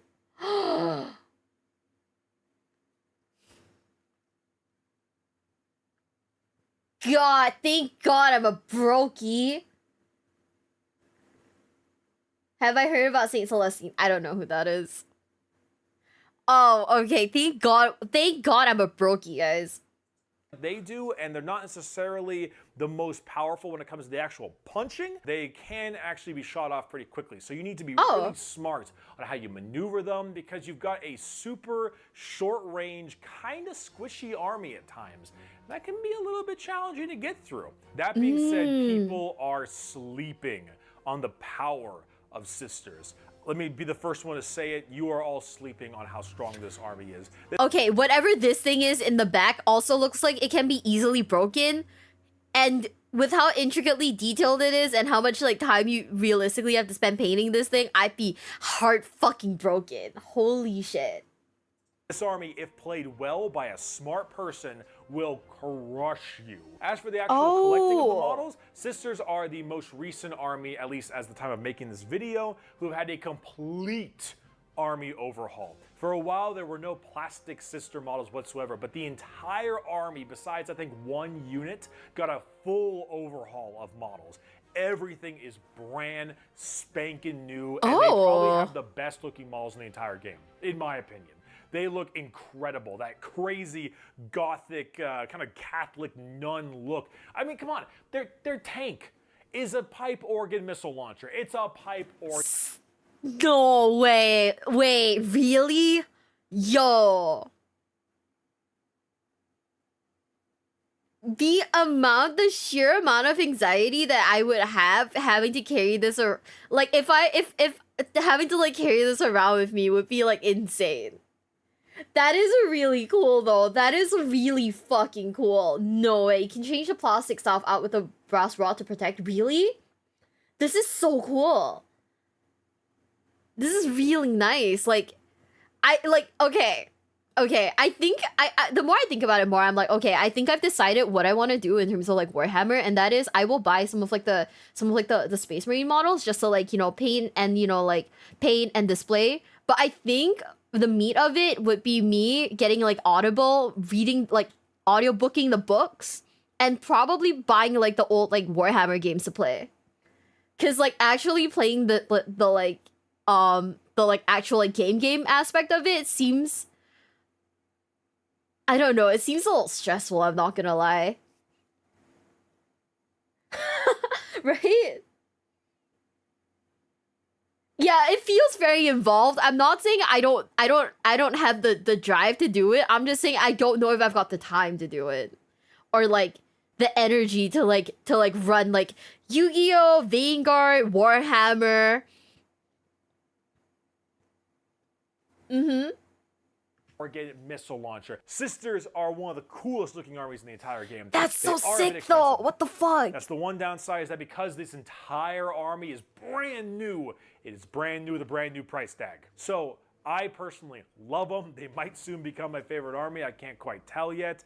They look great. They're a little expensive to collect. They have lots of different kinds of abilities, both melee and shooting. No psychic phase, but they do have some shenanigans to stop other people from using the psychic phase. They're pretty cool, but they are really hard to play, and they take a lot of practice. So kind of up to you. I would say not a very good starting army, but they are pretty neat. All right, Grey Knights. I heard you like the psychic phase. If you like the psychic phase, this is the psychic phase for you.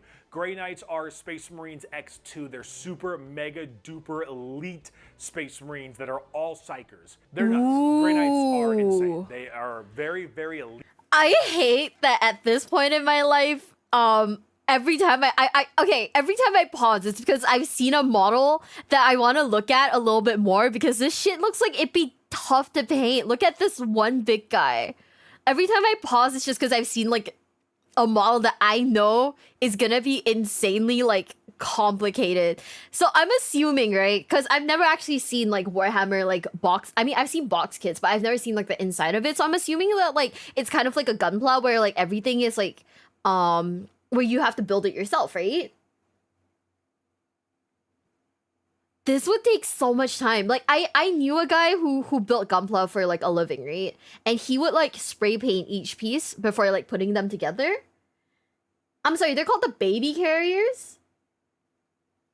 Here games like Left 4 Dead, I recommend Dark Tide. I've seen the reason why I'm into Warhammer is because I've seen like one of my friends, like boyfriends, play Warhammer Space Marines too. And I was like, yo, this game looks kind of sick.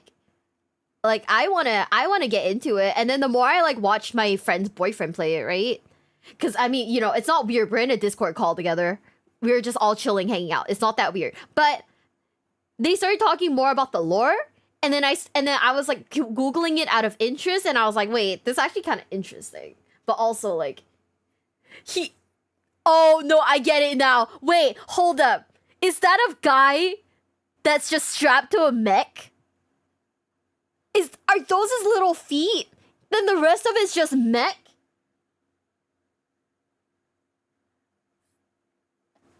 I love it. It's so funny. Why is it so goofy? I'm sorry. But someone in the chat probably really loves these guys. But why does it look so goofy? I'm sorry. No fucking way. I love him. He's so funny.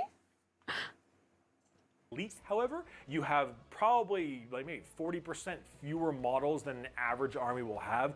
All of your dudes, however, are scary in their own right. They all hit very well on threes minimum. They all have great armor. Since they're all psychers, they're really good at dealing with other psychers. They also have great shooting and very strong melee. All of your guys have extremely powerful melee weapons. The only downside of Grey Knights is that any anti-psyker... Yo, no.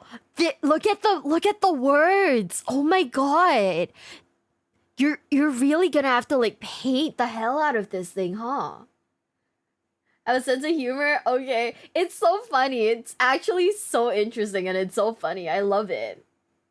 I saw Bricky I click. Yeah, we're reacting to like Bricky videos right now where we're watching like what is the best Warhammer 40k faction or army to start with in terms of like building the like real stuff.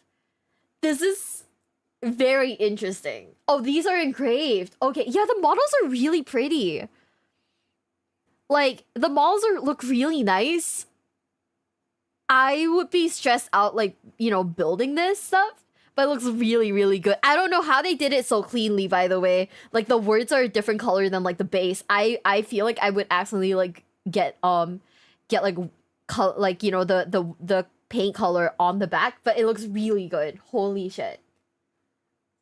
shenanigans can really harm them, and you are running an elite army with very few models. When you run very few models, that means every time you're rolling and you roll those ones, it hurts that much more. Oh. Grey Knights, though, they have this awesome kind of old school knight round table aesthetic with them all carrying things like halberds and falchions. They've got holy text and they carry books around and flags, but they do get to use every phase as well. Lots of psychic, and then they're shooting and a ton of melee as well. Mainly psychic and melee. In terms of buying them, they're not too bad actually. They're probably one of the cheaper armies as well because when you're running nice. an elite army, not as many models on the team. No, do you have to paint the flag too?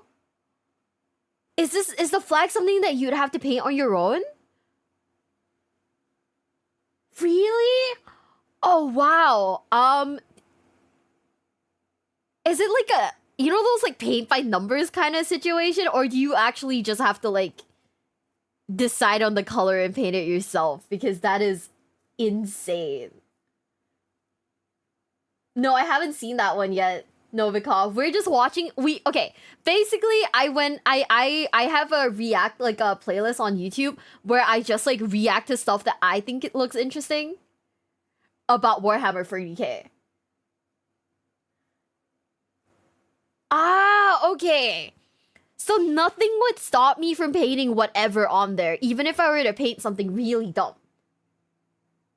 Oh, it's a yeah, that's what I was saying. It's like a decal. Can you like buy this? But also like look at the detail. Like there's like ripples in the flag. Like that looks insane.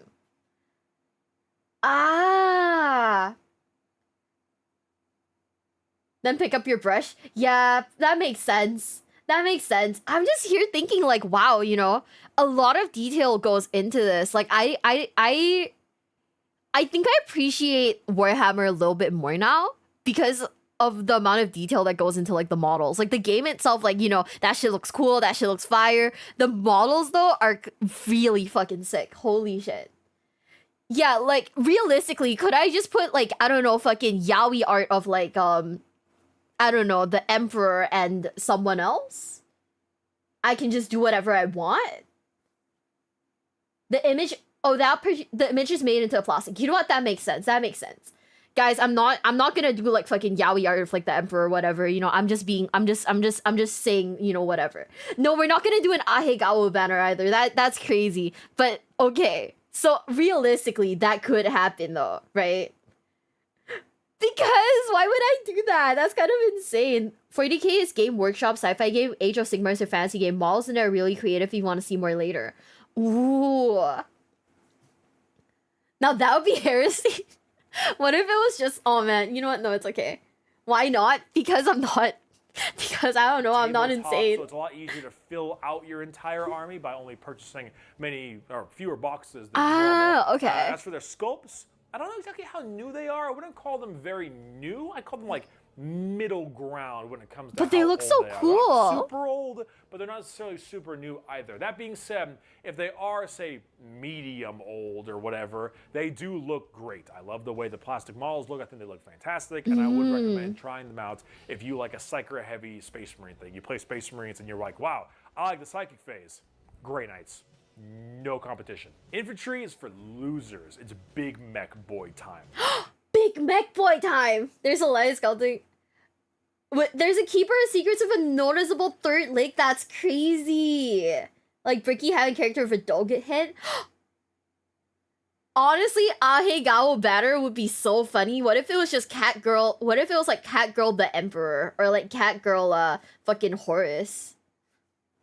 If I'm being honest though, the Imperial Knights, I wouldn't recommend them. I'm just going to come out and say it. I don't think Imperial Knights are a very good army for a new player. They are one of the cheapest armies you can buy because while each knight in its own right is very expensive, you only need 3 or 4 to fill out an entire game's worth. And compared that to a full army, they're actually not too bad, like price-wise. The problem with these is that as cool as they are, they want to use the Psyche phase. They have plenty of shooting, though, plenty of shooting. And they can have some really great melee. But when you're playing Imperial Knights, you're not really playing 40K. A great friend of mine said, if you're playing Imperial Knights, you're playing chess. But you have about 6 queens against a normal enemy chess player. If the enemy chess player is smart, they can easily beat your 6 queens. I'm sure it'll be pretty simple for them to use their full arsenal to beat you. But if the enemy chess player is a noob, for instance, then there's a good chance that they're not going to be able to win, and you'll just kind of noob stomp them. And that's what knights are. Knights are generally noob stompers, or more like just a middle tier army. They're not good for new players because they don't really teach you the game, and it's not the way the game is really, I don't know how to say it, meant to be played, so to speak. I got nothing against knight players. If you're a knight player, it's totally fine. If you run a knight valiant, you have nothing but my respect. All right, get that knight valiant, 2-up armor, 4-up invul, traitor's pyre. Bro, this looks like a lot to paint also. Oh my goodness. Okay, the big models look really intense. Oh, you can't have both. Just have traitor's pyre, the coolest weapon in the game. All right, but honestly, just for a new player, Never mind, that one looks sick. I recommend knights. They are cool. They're great painting projects. However, I just want to say it. That flag hanging down between his legs.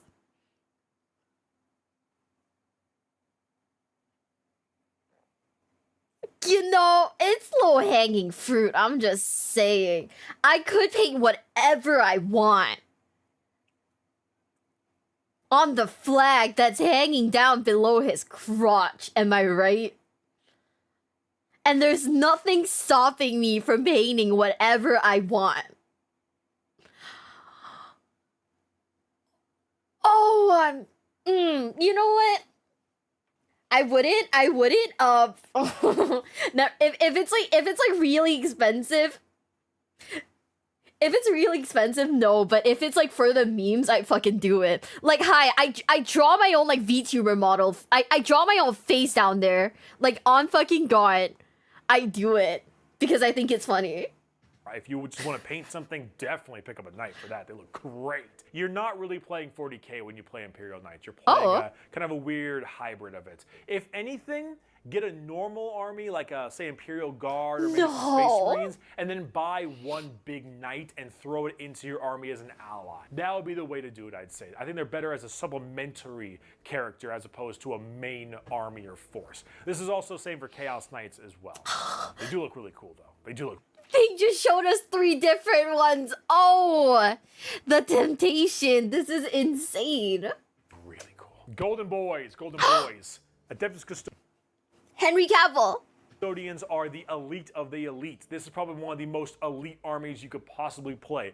These guys are nuts. They hit on 2s or higher in shooting and melee. They have triple the health of a normal Space Marine. They have a better armor save than a normal Space Marine. They all have invulnerable refractor fields around them, which most armies do not have. They're tougher than Marines. They get to reroll 1s in the shooting and melee phase when a certain captain is near them, which means they're hitting on 2s, rerolling 1s. You absolutely murder people in melee. You've got some okay shooting. Your shooting is hit or miss, but your melee is insane, and you use about 20 models. They are literally the definition of Chad Thundercock, okay? Chad Thundercock, if that was a human being, it would be a custodian, okay? Stop, that's crazy. Is that you only have 15, 20, 25 models in your entire army. It is absolutely crazy how powerful these guys are, but they do pay the price for it. That being said, when it comes to collecting them, they are one of the cheapest armies you can buy. Because they're so elite, you don't need as many things to purchase, you don't need as many models to have on the field, so buying custodians is much cheaper than your average army. It's an elite army, and also they're much easier to paint in my opinion because they're so big, because they're like 2 feet taller than a Space Marine, lots of a big canvas for your painting, and they're almost all gold. Gold isn't that hard to paint, I wouldn't say. So they're good for painting, they're not very expensive. I would say they're not bad at beginner army, if I'm being honest. They're pretty cool, they have a nice kind of power fantasy to them, but as an elite army, every one you roll, gonna really hurt. So that's something you should be worried about or warned about. Yeah, like hella Pillarman vibes, huh? Also, this thing looks crazy. Like this a staff wand thingy. If it breaks, 07's in the chat because a piece of me would die. At least. They are pretty neat, though. I'm not going to touch on the Assassins, Sisters of Silence, or Inquisition Oh. too much because they're not really an actual army. The Assassins are really damn cool. There's 4 of them, and you get to pick one to add to your army as you see fit. They all have different things they do and specialize in. A sniper, a horde clear, a kind of confusion specialist, and an anti-psyker character. Cool, their scopes are really nice, and since they're only single characters, not too expensive, but you really can't make an army out of them. They're more of a supplementary character. The Sisters of Silence just recently got an update to allow you to field them with custodians, which is awesome and super cool and is actually kind of a big part of them because the Sisters of Silence are big anti-psyker, but they only have maybe 2 kits, 3 kits in their entire army, and that's about it. They're not really worth collecting in their own right unless you're already collecting custodians. And the Inquisition are a whole bunch of just little characters, basically. A whole bunch of named characters with cool abilities, which are neat. Wait, I love it. He looks like every old like battle worn guy in every anime. You know the one I'm talking about. And he's just a dude. He doesn't even look like he has anything mechy about him. He's just a guy. Oh my god. But not really something that I would try to get a whole bunch of. Look at all 3 of those things after you're already starting collecting another. You're right. He looks like he retired like a week ago, and they were like, nope, we need you to come back right now. Eisenhorn, that's his name. Ooh, okay. Army, and you're like, hey, I kind of want an assassin. Throw an assassin in. Unless you're playing custodians, then check out the Sisters of Silence because the custodian's biggest weakness is psychic, and the sisters do a great job at cutting that down. All right, let's move on Gregor to Chaos. Eisenhorn. So we got the Chaos Demons to start off with. Oh. Chaos Demons follow one of 4 gods. Let's Khorne, go. Tzeentch, Nurgle, or Slanesh Big Titty. With Slanesh What? Big Titty, you're going for melee and fast. You are all melee, you've got no shooting, you got good psychic spells, but you're running in there at Mach 5. Papa Nurgle is slow but tanky as hell. Oh. Tzeentch, a little bit in between, but tons of psychic spells. Khorne, no psychic, melee hits like a truck. Pretty much all of the Chaos Demon factions are glass cannons and very heavy into melee. You got some good psychers for about 3 of the 4, because Khorne I don't think has any. So there is still plenty of variety in there, but what you're doing is you got a whole bunch of big glass cannon demons that...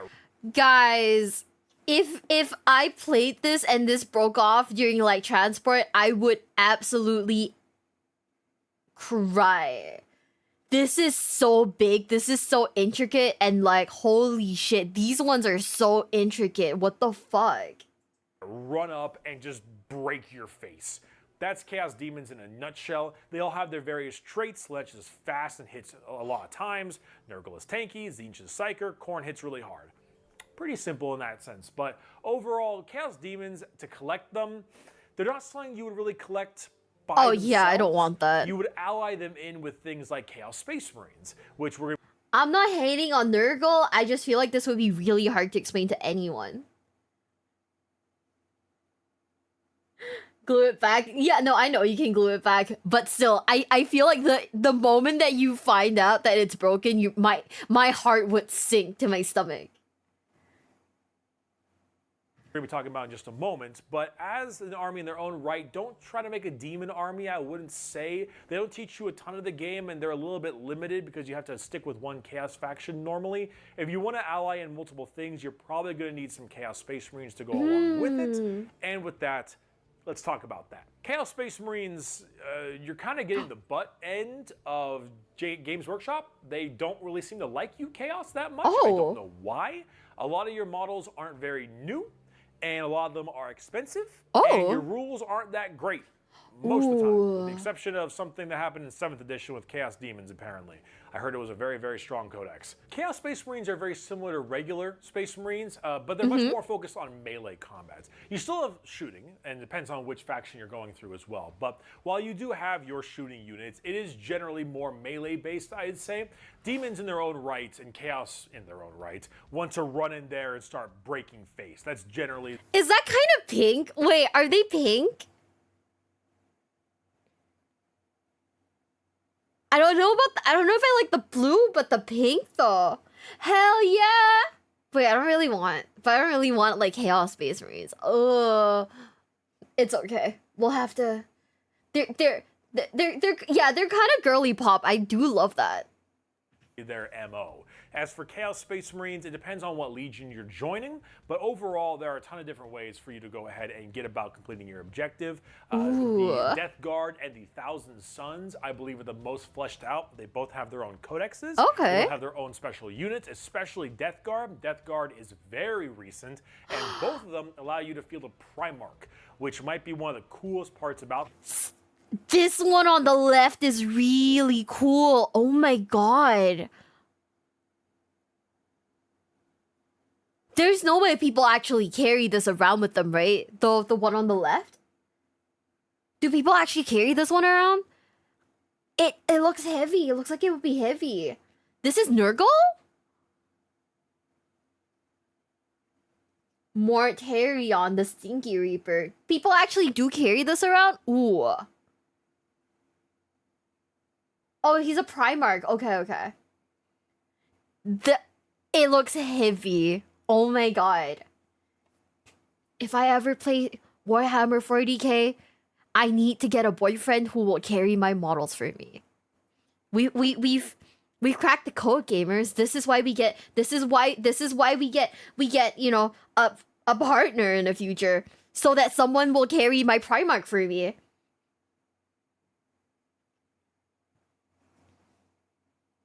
Them, you can run Mortarion. Stop, you're right. This is the Tusk nipple guy.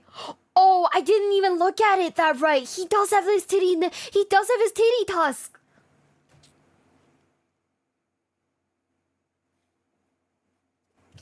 Okay, guys. I wasn't familiar with his game. Now I am. Now I get it. Or Magnus the Red. Both gigantic, beautiful models that are just awesome showpieces to have. They get shot a lot, but once they get into combat, oh man, do they cause problems. As stated before, you should be building what you like, of course. What you enjoy is the most important part of it. But as for Chaos, it's really, you gotta like melee combat, and you gotta like different kinds of allying, probably. I'd say demons aren't, or not demons, but Chaos in general isn't a great Oh, that faction one to looks start cool. off with as a new player, because you need to understand the intricacies of how to do army building and knowing what you're running a little bit more prevalently. And so I'd wait on doing anything Chaos related, at least until they get a solid update, or someone teaches you, or you get a little more into the hobby. With the exception of Death. Wait, I'm gonna go look up. What's his name again? Fulgrim, right? Fulgrim Primarch, the model. Let's go look at it real quick. Is it cool? I don't know if I want it. I don't know. I don't like snakes. Oh, hold up. Let me just open image in new tab. Yeah, guys, I don't know. I don't know if I like snakes that much. Okay. It looks cool though. It looks really fucking fire. Oh, isn't this the one who like got corrupted by like Slanesh or something?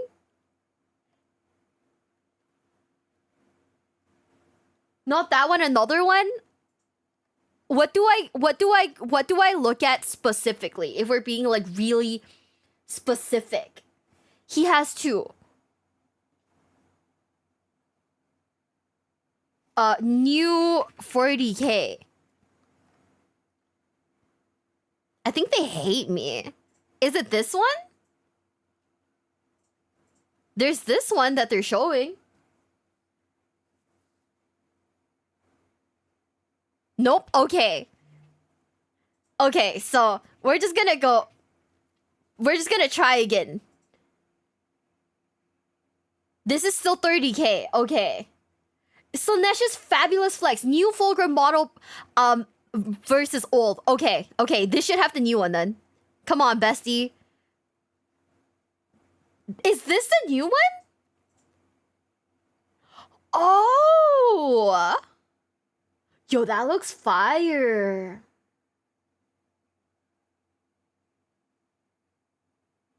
Oh, that looks so cool.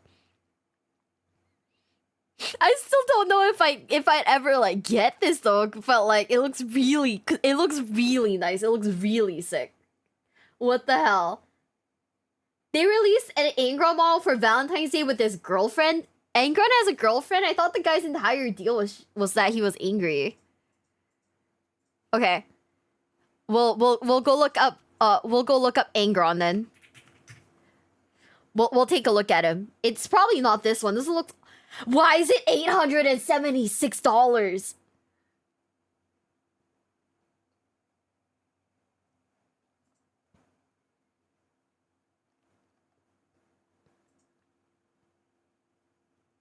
Is it this one? But also, why is it $800? That's crazy. It's this. It looks cool. It looks really cool. Why? Okay. Is there like a lore reason why he looks more like a demon? I thought like all of the pictures of him in like the Bricky videos were like, you know, regular human face, just looking like hella angry. But like, why is he like a? Why does his wings? You're right. Why are the biceps on his wings?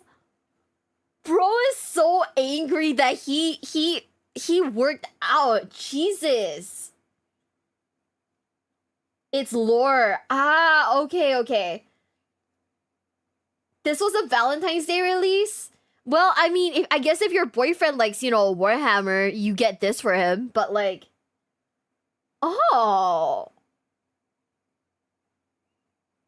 Oh, okay. You know, that makes sense. I like it, though. I think it looks really cool.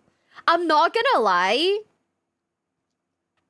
Wait, is liking Warhammer 40k a green flag? Because if you really think about it, if a person is into like Warhammer 40k enough to do like, you know, the like, you know, painting, all these like details, is that like low-key a green flag? Doesn't that mean they have like a really good amount of like patience?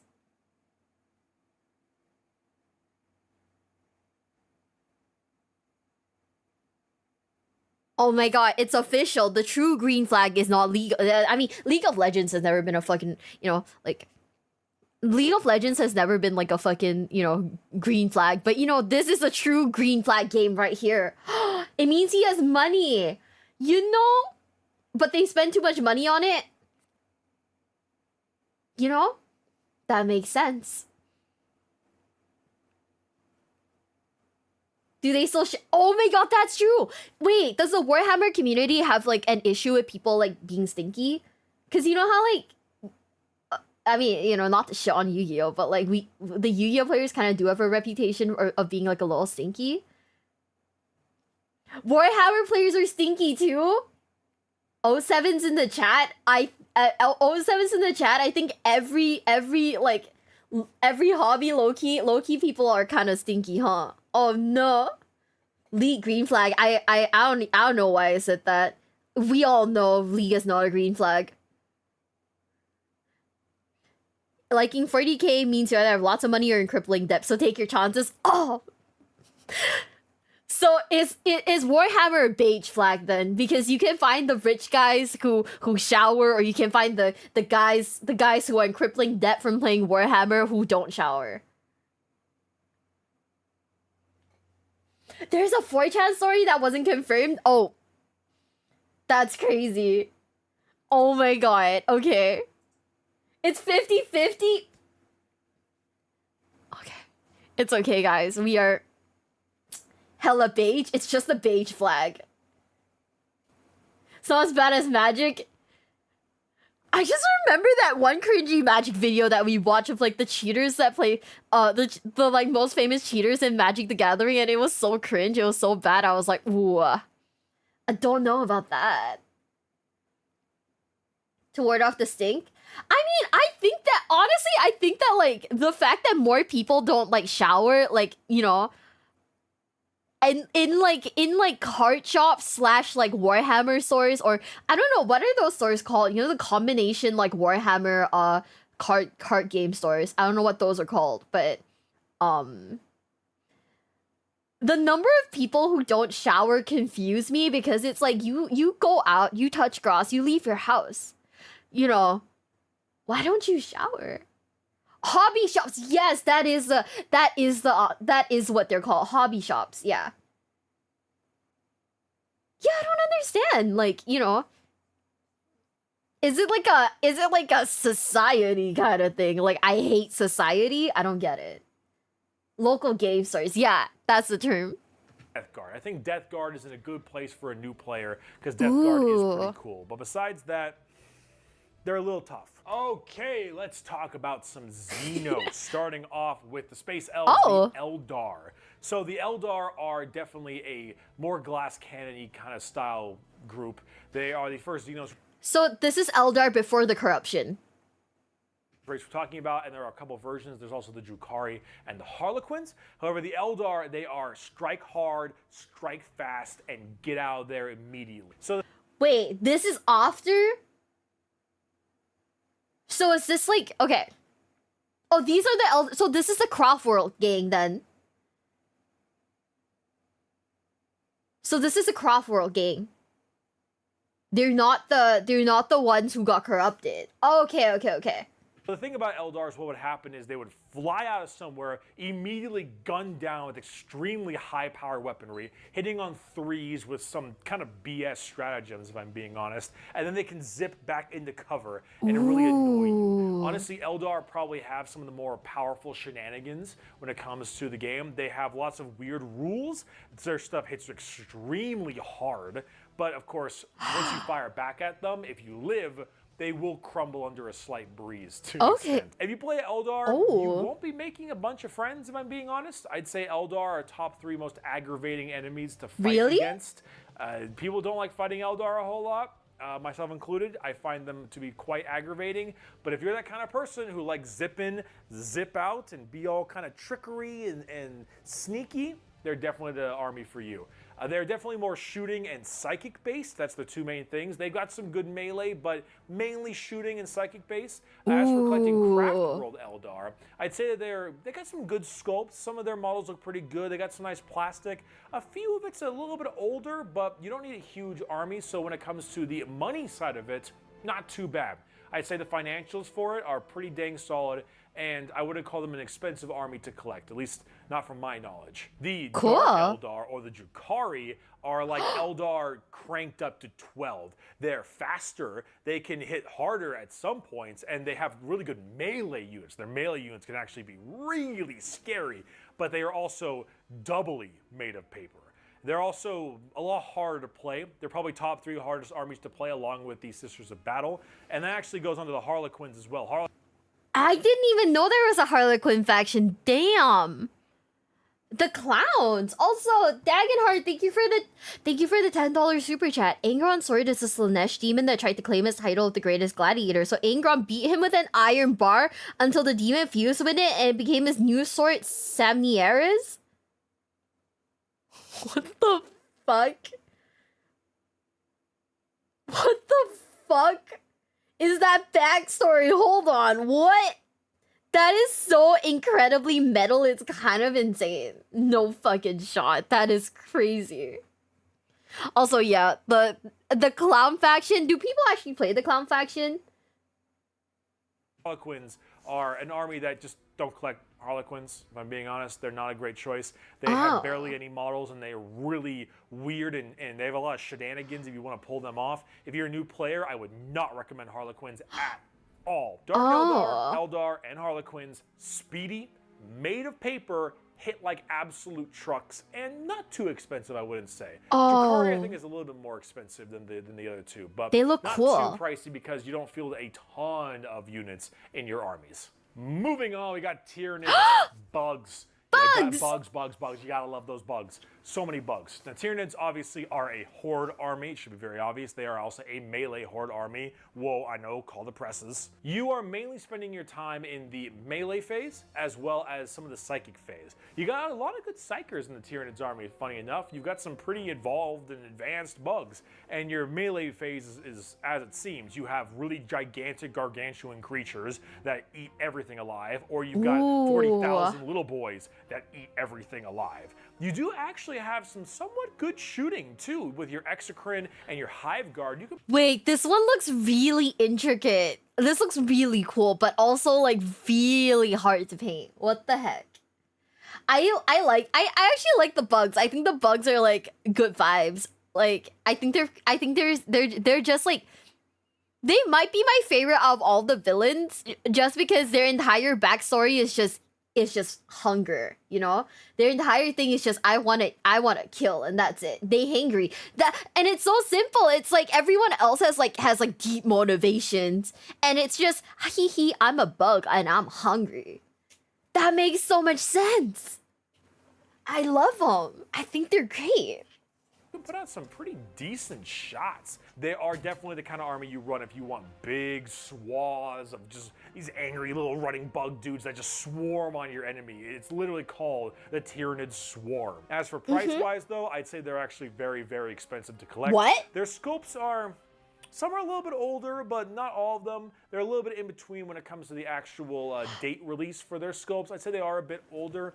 Okay, this guy kind of looks like Cho'Gath, but you know, with like the snake tail.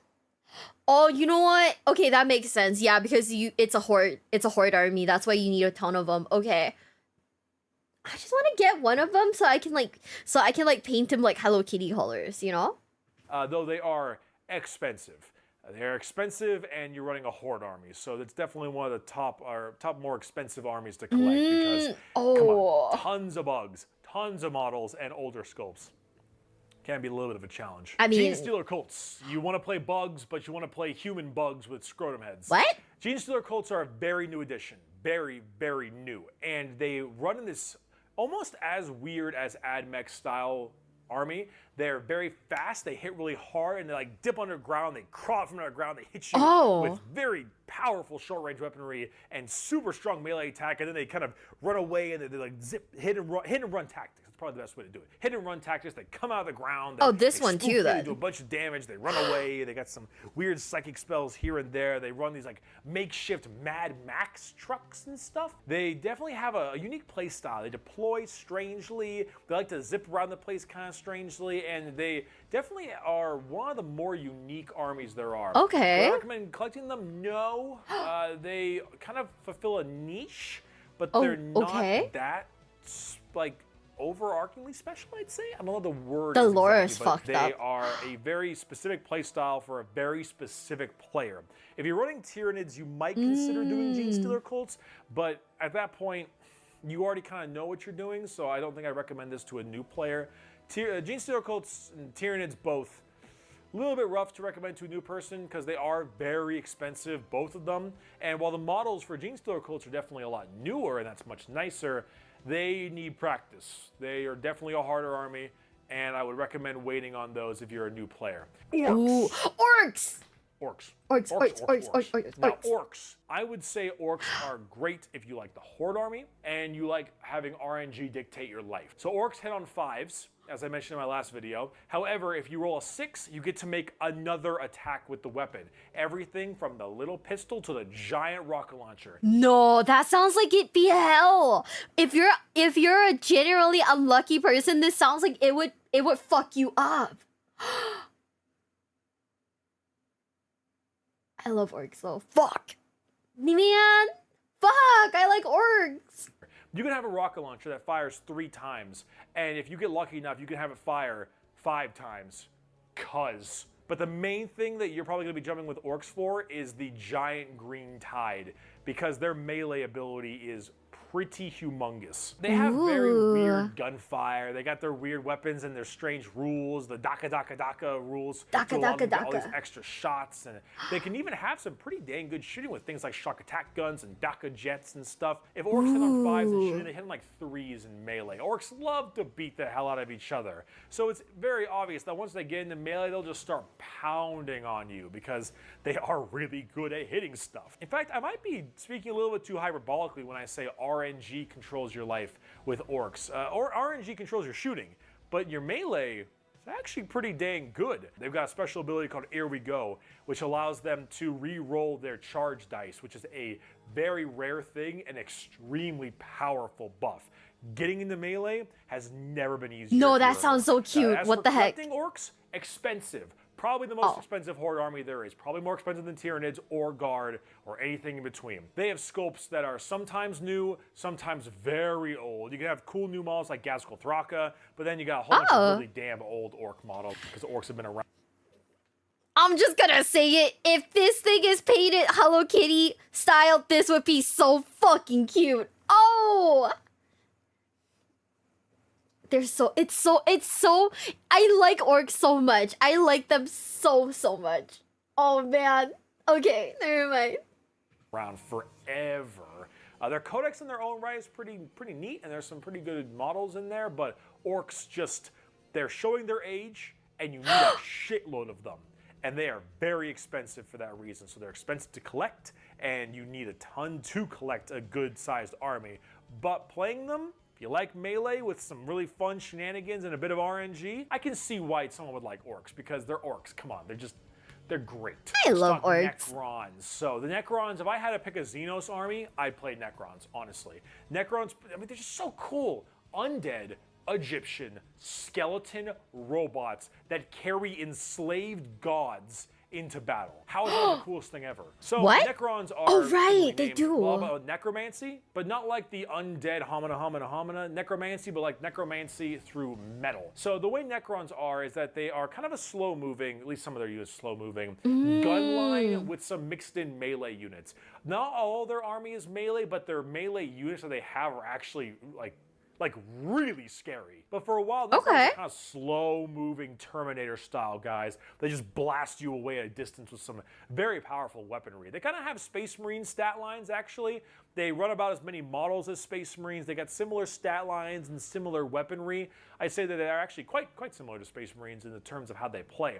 But they actually do have a lot of weird shenanigans that make Necrons their own. For instance, the main thing that you might want to pick Necrons for is their reanimation protocols. Special ability that, let's say you got 10 units of your base Necron unit, warriors, for instance. You got 10 Necron warriors, your basic troop choice. Your opponent kills like, let's say 7. Kills 7 of them, you got 3 of them left. Their turn ends, your turn starts. You then roll a dice for every dead model. So 7 models, 7 dice. And for every 5 or higher, you automatically get one of your models to just stand right back up. Your Necrons go like Your vehicles regenerate health as time goes on. You have special abilities to maybe make your Necrons come back on a 4-up instead of a 5. You can re-roll your 1s for it. It's all about getting your units to come back up and being like, if you're fighting Necrons, you better kill it. Because if you leave it wounded, it's going to repair itself, and that's not a very good thing. That's the idea of Necrons. They got good shooting, they got good melee, and honestly, now is a good time to be a Necron player.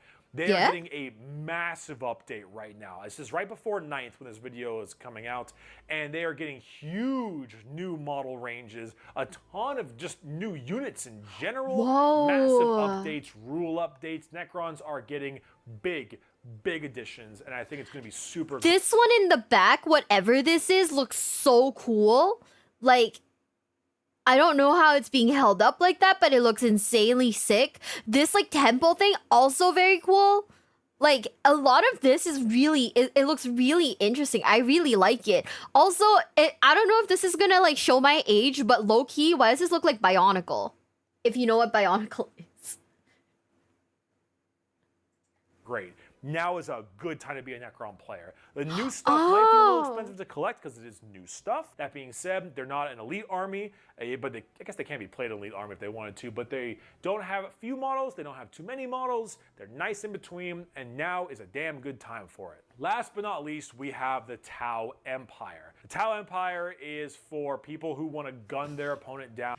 This is the one that for the longest time, I thought this was like some form of like Star Wars. For a really long time, I thought this was like some form of like Star Wars. With the most sci-fi, hardcore Gundam giant mech stuff you can think of. You want to have your entire enemy obliterated off the board through just the unrelenting volley of railgun shots and rail rifles and fusion blasters. You will look up and you will see missiles, giant homing missiles, blot out the sky as it rains down on your army because the Tau player's got 40,000 missile pods on all of his characters. Yo, what the fuck? He's got flying drones to fire laser sights to mark them, to have better accuracy, to block shots, and you know, your big battle suit will be rolling up and then a drone will come in and block a missile from it. The Tau are definitely more of an Eastern-inspired, definitely a Gundam kind of look to them. Yeah. And are just ludicrously powerful. Is that why you called it? You guys were saying weebs in the chat because they look like Gundams? I actually do see it. Now that you've mentioned it, I do see it. So this is the army for the weebs then. Ah, okay. So you're not the good guys. If you're a Tau player, you're not a good guy.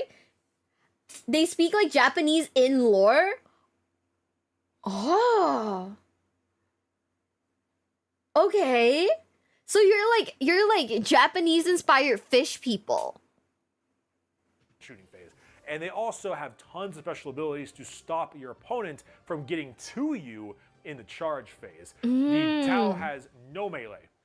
Their melee is straight garbage. When a Tau infantry start punching, it means they've lost. And you might think to yourself, wow, Berkey, this sounds great and aggravating. Yep, that's about right. The Tau get a lot of shit. Some of it warranted, some of it not so warranted. The models in their own right definitely don't fit very well with 40k. They're much more of a sci-fi Gundam style thing compared to a gothic, grimdark sci-fi fantasy. But I do like However, them. I do think they do look pretty cool in their own right. It's just kind of weird in this universe. But when you've got an entire army whose whole job is to blast you away from incredible ranges across the map, and every time you even try to retaliate, they either gun you down when you try to charge, or they block your shots with drones, it can be pretty aggravating. That being said, there are really cool new ways to play Tau, like close range attacks with Cold Star battle suits in the Farside Enclaves, which, by the way, if you ever use a Cold Star battle suit, or a Cold Star commander, I suppose, or a Yavara, you have my respect. So you do have different options when it comes to Tau instead of just sit back and fire, but you definitely don't got much melee. You definitely don't got much melee. You suck at melee. But if you just want to gun people down and the only phase you care about is the shooting phase, you don't care about psyche, you don't care about melee, you just want to blast people, Tau is definitely for you. As it comes for collecting them, their scopes are pretty good. They're not entirely super new, but they do look great. They have a whole bunch of different kinds of mechs, big and small. They got drones, big and small. They got infantry. I actually think that, yeah, I do see the Gundam in it, because looking at it right now, I feel less intimidated to buy one of these and paint than I do the other the Adeptus stuff, right? This one feels a little less intimidating, honestly. Infantry units and everything. They do look solid, high-tech, and their scopes do look nice. They're also, I'd say, not too expensive. You don't need a ton of them, and the battle suits themselves are expensive for each box, but you only need so many of them, because they are very expensive when it comes to the points cost in the game. So Tau are on the middle level of the expensive tier. Whew, that was a lot of talking right there. That covers it though. That is every army in 40k for you trying to figure out which army you want to play. I will reiterate, Space Marines, they are the best. I know it kind of sucks for some of us, but trust me, they are the best. I would highly recommend, if you're trying to get into it, get a box of Intercessors, check out the rules, paint them up maybe. 9th edition is coming very, very soon. It looks extremely promising, and I think now is probably the best time to be jumping into this hobby. I want more people to be a part of this community, to be a part of this fandom. I think it is exciting. I think it has a little something for everyone, and I don't. Okay, guys. If you hear crying in the back, that's my wallet. Also, the next video that we are gonna be watching is every 40k faction's best and worst models. This is by Paul is bad at stuff. But also, give me a second. I will be right back. It's been 2.5 hours. I've been drinking water. We haven't really, gone to the bathroom or anything. So I will be right back. And I'll see you guys, okay? Oh my god, one of my VTuber Oshi just followed me. Hi, Kana. But I'll be right back. I really gotta pee. I love you guys. I'll be right back, though. Okay? Okay. I'm here. Just be right back. Yeah, go piss, girl. Damn right. I'll put some music on in the back so you guys don't feel lonely.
I'm back. I'm back, gamers. So right now we are watching best and worst models. I am curious to see if the models are cool. So we're really excited for this. And just to prep, right? Just to prep. Because, you know, we're built like that. Like a dumbass, I mean. Okay. Can you guys hear it? 3. Ow. Okay, wait. I need a... 3, 2, 1. Yeah. Welcome back. Thank you. By the way, this video is 4 months old, so this is fairly recent. Unless they've come out with new models in like the last 4 months. You know, I don't know about that. But this guy is gonna tell us what is the best and worst models of each faction. And I'm quite excited because I am very interested in the models. I think they look cool. I've seen them around. I think they look cool. But what is the best? What is the worst? Who knows? Gotta be a down payment at least. They announced a lot of stuff around Christmas. Ooh. Well, we must have missed some stuff then. Shit. Okay, are you guys ready? 3, 2, 1. There's a musical number? Probably. If you let me know what it's called. Okay. If you let me know what it's called. I know there's a bunch of recommendations, right? So how about this? Do I have any of my mods on YouTube? If you are to any of my mods in the YouTube, if you guys want to join the Discord, I have a React channel where you can just drop videos for me to recommend. Or you can just drop it in there and I will try to write them down on a piece of paper right now. But yeah. Anyways, 3, 2, 1. Yeah. As you should know, the best model across the entire 40k range is the Centurion. This is an objective fact that has been heavily studied by many of the top minds in multiple fields, such as miniature modeling, military strategy, fashion design, and storytelling. They also happen to be mathematically the best unit in the game, which I've painstakingly calculated. But to explain my proof would be a very long and complicated process requiring extensive knowledge of extremely high-tech and intricate analysis algorithms, data processing theory, and artificial intelligence large language model applications that I just don't have time to explain to you without going on a 4-year course, let alone in a YouTube video, so you're just gonna have to trust me on it. Centurions are the best. But this highly sophisticated advanced research also revealed a shocking and disturbing truth. Centurions are only available if you play as Space Marines. This revelation was baffling to me. I was so confused. That means there are people who will willingly play a different faction that doesn't have access to the absolute peak performing model and unit in the history of tabletop wargaming. But I suppose I shouldn't be too surprised, because there are some people out there who are apparently of sound mind and will by their own free will choose to play Imperial Guard. Is he memeing? Is he memeing? Is he memeing? This sounds funny. As the #1 Centurion ambassador, I have the responsibility to make sure that there is at least something of value for each faction to use that will give you at least a fraction of the Centurion's power. So today I will be going through every single faction and giving you the best and worst models from them, so you can make sure that you are making the best purchases for your army. And once you've bought your Centurions, you're going to need something to get them to the tabletop, something strong that can hold your model safely. Sponsor time! This video is kindly sponsored by Tabletop Stronghold. Tabletop Stronghold is a small business creating MDF cases and terrain run by a... Is that really how people store that? That's cool. Single magical wizard from the mythical faraway land of West Virginia. The Mag Case 2.0 was very easy to put together and works as both a carrying case and a display case. So you can transport your models safely on the steel tray with the power of... and show them off through the power of... a see-through door. The adjustable trays can be moved to accommodate all sizes of minis, and the MDF construction gives it an amazing durability that can even hold the weight of this wizard and his gigantic brain. Or so he claims. Don't try to fool. Do I have stream elements? I think I do, but I'm not entirely sure. Use shoe boxes. But, okay, never mind. Now that I've actually seen, like, this guy, like, promoting the carrying kit, I kind of get it. You just throw it in a cardboard box. What if they break? What? Right, the case? Yeah, the case looks smart. Like, that makes sense to me. But, like, have you guys seen those, like, okay, you know those, like, IKEA display cases, the glass ones, right? Have you seen those, like, pictures of it on like Reddit or like or whatever or Facebook or like Twitter, where some person's like entire display case is on the floor due to like, I don't know, some kids or like an earthquake or stuff like that. Oh, that'd be like painful. Lore accurate, really? Ooh. So if your minis break, it's lore accurate. Me, wizard, I can see that you have the power of levitation and magnets on your side, and a wizard of your level definitely have access to spells that can be used to hover just above. Hey, what are you doing? Hey, there is currently a Halloween sale with 30% off all products, and there is free shipping to the USA, not Halloween Canada, anymore, UK, guys. Australia, New Zealand, and most of the EU. So go right now to tabletopstronghold.com or click the link to ship to get your hand. Can I get an 07? There's no free shipping to my country.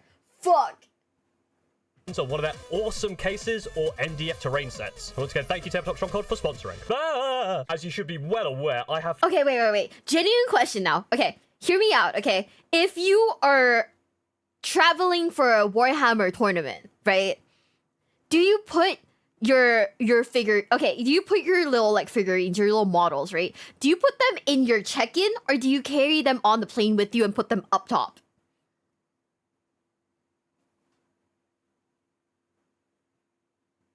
This is a video from like 4 months ago, so 2024, like maybe the ass, like the start of like November, maybe the ass end of like October. Take them with you if you can. I have a travel case. I was just thinking about it, right?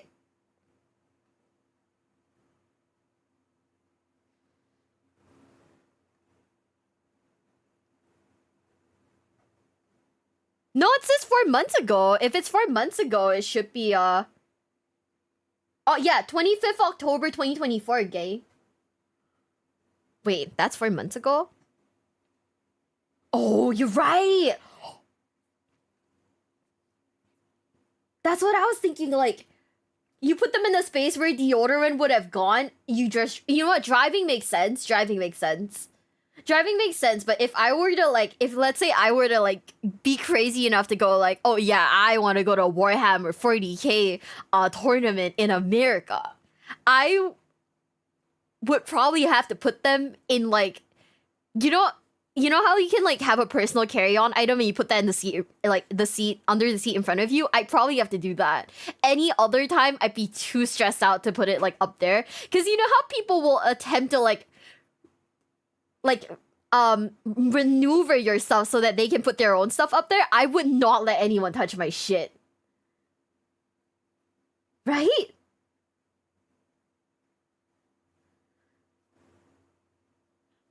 Absolutely fantastic taste and cold hard facts to back up my choices. But I invite you to share your opinions in the comments and let me know what you would choose. Of course, if you disagree with my assessment, your opinion is wrong, and I'll be sure to ridicule you for your insolence. Oh my god. If you're regardless. Before we get underway, a couple of quick rules. This is based on a number of factors: the rules, the model itself, how closely it rates to perfection, or whatever other justification I might come up with. This will only be for non-character model units, because I think that makes this a bit more interesting. A lot of factions have characters which are amazing centerpieces, and that would make some of the choices obvious. And I want to be able to explore each faction's range in a bit more detail. And finally, no duplicates in instances where a faction shares a model. So if I pick one, I can't pick it again, and I will try to avoid them if I can. Now, we do start off very, very strong with the Adeptus Sororitas, because their best model, by far, is the Nundums. I can never remember the name of the actual unit. I think it's Paragon Warsuit. I could look it up. I should look it up. He calls them Nundums? Yes, it's Paragon Warsuit. But these are essentially sister Centurions. They are a tanky exoskeleton armor, toughness 7, 4 wounds, smelter, really good in melee, good against monsters and vehicles. They're Centurions, but taller and skinnier, so not quite as good as Centurions. They also look awesome. I have loads of these that are in my pile of shame and not built. And they can go around with Morven Vala, who is a great centerpiece. There aren't actually that many bad models in the Adeptus Sororitas range. Can we call them Nundums from now on? Like Nun Gundams? Holy shit, that is so funny. Also, yeah, put my Primarch in like a baby carrier so I can, oh my god, I can pretend like this is my child.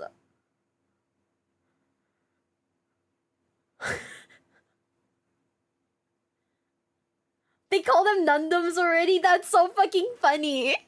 So this was quite a tricky one to choose for my quote-unquote worst. So I'm going to have to go for the Sister Novitiates, just because I think I prefer the standard Battle Sister armor rather than the armor that the Novitiates wear. And it's not even that they're bad, I do kind of like them, I just, like I say, I just prefer the armor. Now, as these are objective facts, there is absolutely no bias in my decision, and that's why it just happens that the best Adeptus Custodes model is the Alarus Custodians. The good, big, chunky models that are also toughness 7 and 4 wounds, which mimics the golden stat line that all models should aspire to. They have awesome armor and really, really cool looking weapons. I love these like rifle blade things that they've got going on. Whatever that is. One of the Adeptus Custodes is they have a lot of Forge World stuff, and a lot of it looks...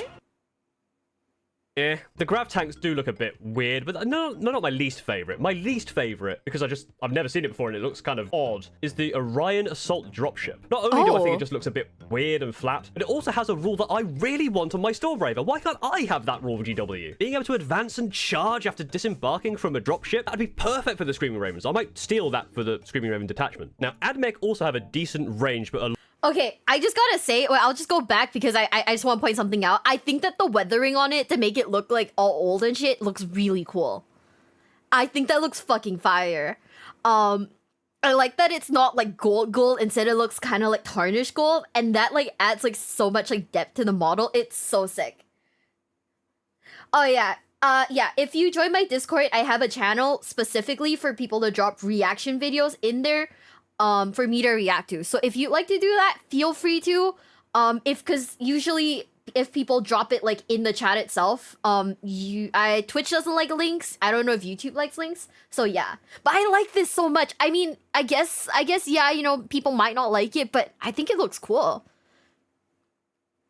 I feel like if I were to do this, I'd be a casual collector, I'm not gonna lie. A lot of this stuff looks very complicated to paint, and it was very tricky to actually find the thing I preferred the best and preferred the worst. The best models, I think, are the Cerberus models. The dudes riding these dog horse robot things. Not only do I think the robot mounts are really, really cool, I love the weaponry of the AdMech, especially like the 6-shooter and these kind of old style looking rifles. I just think they look really... I want these dog guys so bad. I think they're so cool. They're so goofy looking. I love these guys. They look so good. This is my rifle. This is my gun. This is my plasma. I rolled a 1. Oh heck. Oh, hold up, guys. We're getting a raid on like Twitch right now. Shurko, thank you so much. Welcome in. Welcome, if you guys don't know who I am, I'm Miwabelle from Glitch Stars, and currently, right now, we are reacting to Warhammer 40k stuff, because, like, what is the best and the worst model of each, like, Warhammer 40k faction? Jump? Haha, you think it works like that, brother? It does not work like that. Let me see, can one of my mods... Oh wait, you know what? I can do it. We truly are. It's under the Discord general if you're looking for the reaction stuff. But anyways, welcome in. Hi Shurko. Haha. It's been a while, brother. The new TFT stuff. I haven't been playing it. I've just been grinding the revival of the beast like event thing. It's very fun, that one in particular. The nostalgia, the nostalgic old TFT like boomer in me enjoys it. I kind of hate that. You can't post anything? Okay, I'll have to check it out. I will have to let my mods know. But yeah, I hope you had a nice time with Vampire Survivors. Right now, we're just looking. By the way, look at how sick this shit is, bro. Okay. Oh, you opened way too big. Really fun. This shit looks so sick. It's like guys riding on like steampunk robot dog horses. It looks fucking fire, and they've got like rifles. This is like hitting me in like all the like steampunk feels right now. I fucking love this. Oh, you know what, Django? We might have to remove that. I like this. Whatever this is, I like it. The AdMech, especially like the 6-shooter and these kind of old style looking rifles. I just think they look really, really fun. Now You're right, these are cowboy guns. They're cowboy guns. Worst model is a very tricky one again. There's some of the vehicles I'm not a huge fan of, like the Dune Rider and some of the planes, but I think the worst model for me, the worst models I think are the Electro Priests. And again, not because they're that bad. I do think they're kind of cool. No, stop. Okay, I kind of agree. Just because I think they look. There's a part of me that thinks like, okay, I guess you're not that bad, but also, I don't like their look. I don't like their look.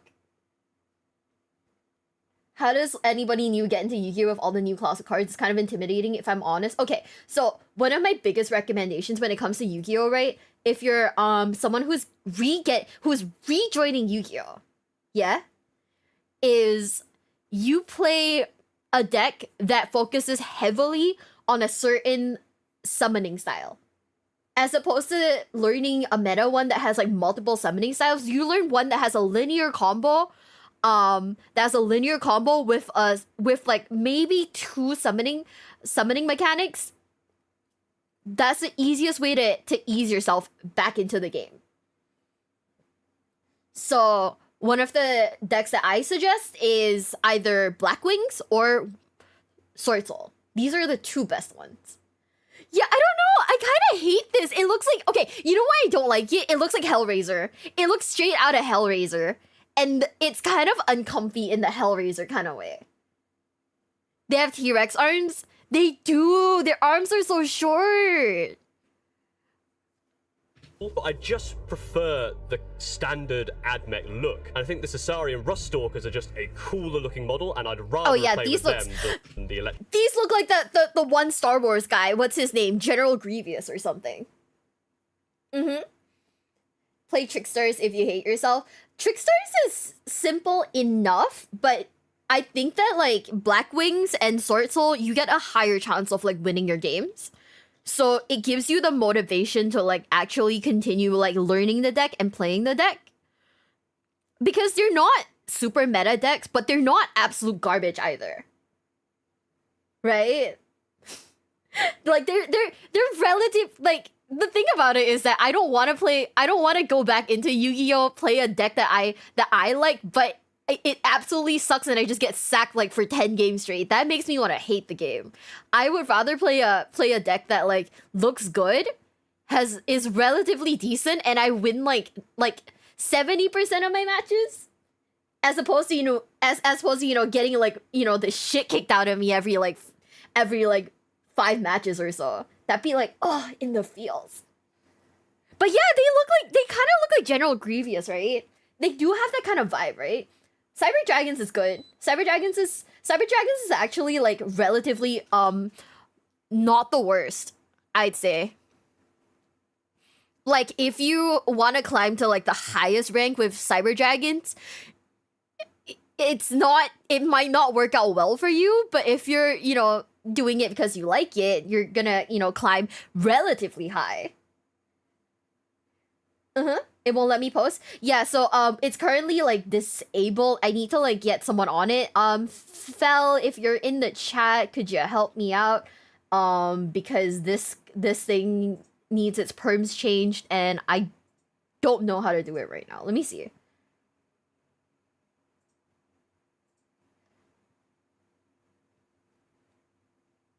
Yeah, I can Fel or Huntail, if you're like in here, could you like, help me out? Thanks.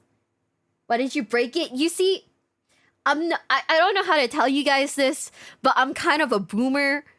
Technology and me, we mesh okay. Discord has too many words that I don't really get, so I need a ton of help with that kind of stuff. Yeah. Grateful for Lords of Silence. What I've been doing is like I've been like reading audiobooks while I like walk on like the treadmill or anything like that. So that's like my current thing. So yeah, if like a Warhammer book is like too long, I'm gonna lose my. I'm probably gonna have to finish it like in like sayings. VTubers made of technology can't do technology. That's the beauty of it. That's the beauty of it. We have Emperor's like text-to-speech device thing. on the playlist, but I probably won't do it today because today's if anyone is curious. Hi Yuki guy, thank you for the follow. Today's let me see if I can open it so it's not like weird. So this is like today's playlist for right now at least. I don't know how far we'll get, but we've got a bunch of like I think his name is Luton videos on here, so we're just gonna be watching like a whole bunch of these. Why is there Warcraft? You know what? This is in the wrong playlist. Oh well, we'll fix it like later or something. But yeah, so today is not the if the Emperor had text-to-speech video day. My day is really good so far. We are vibing to Warhammer. So far, it is really fun. It is really fun. It is really nice. I'm really enjoying myself. And like the deep dive, like not just deep dive into lore, but actually learning like the models and whatnot. It's very cool. Priests. Even if the electric priests are better, I actually have no idea which are better. Now for Eldari, I'm very daring today. A T7 unit, only 3 wounds, so it's not great. The Wraith Blades and the Wraith Guard. I absolutely love the look of these. I just love their armor style and those helmets. I just think they're so cool. Unfortunately, the worst model, despite the fact they have a lot of older models that need replacing, I won't go too deep into them because they'll get replaced eventually. They have a cool base. I think the worst model is the Wraith Lord. Yeah. I think it looks really cool, but the pose is so static. It just looks kind of boring. But there are some people who have made really, really cool conversions and kit mashes to make this look fantastic. I just don't want to have to put the effort in. I think the Wraith Lord could do with an update. Now, time to be extremely unpopular. I'm sorry. This is gonna. I actually really don't like I don't like the look of these. I don't know. There's just something about it. Like he showed the older models. These look cool. These look great. This one just kind of looks like, I don't know. Someone hit it with like the IKEA minimalism, like the whole IKEA minimalism concept, and they went for what is like, you know, what just takes away everything. I don't know if I like it that much. Also, it kind of, I don't know. Why does the head look like that? A little sperm looking. I'm just saying. Oh, you know, it does look kind of like a Bionicle. No, now that you say it, I do see the Bionicle in it, but like...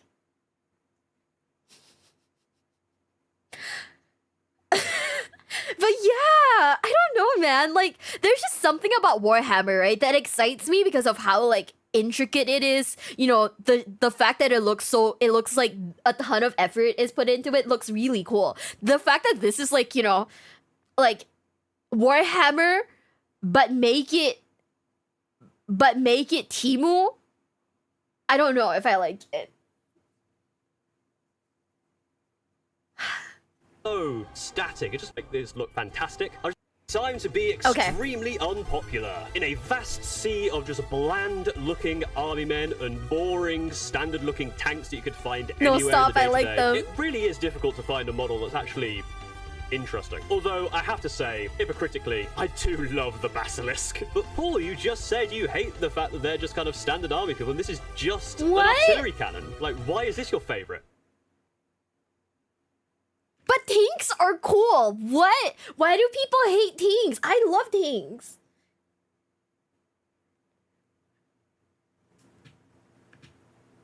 That's a brave thing to say to me when you're in Basilisk range. I just like the big gun. It's the biggest gun, and therefore it is the best. Even if playing against it's a nightmare because it makes my Centurions move at 2 inches per turn. I remember as a kid, like, seeing... Stop, this is cool. People don't like it? That's crazy.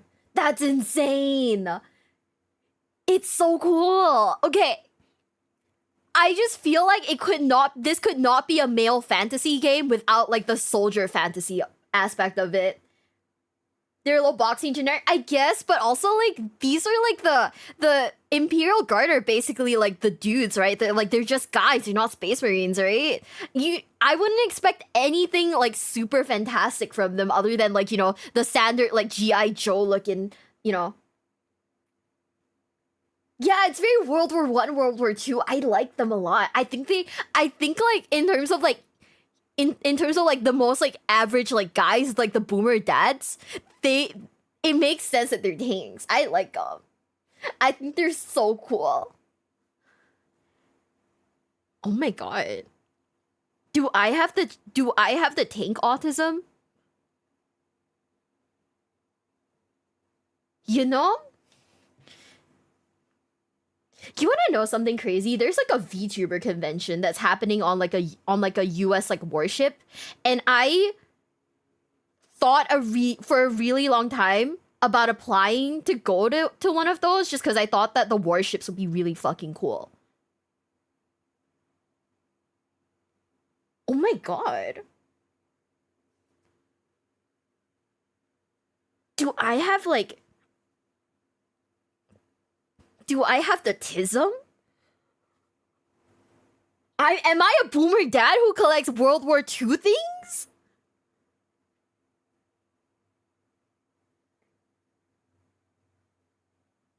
I'm just a boomer dad, guys. What the fuck?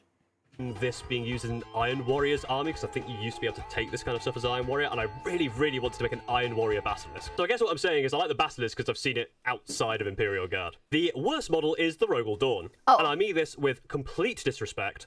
Fuck the Rogal Dawn. Now, why? something a whole lot more interesting is Chaos Demons. There's a lot to like in Chaos Demons. I would have loved to say that my favorite is Sloppity Bile Piper, because it's a great model. No, stop. Is this real? Wait.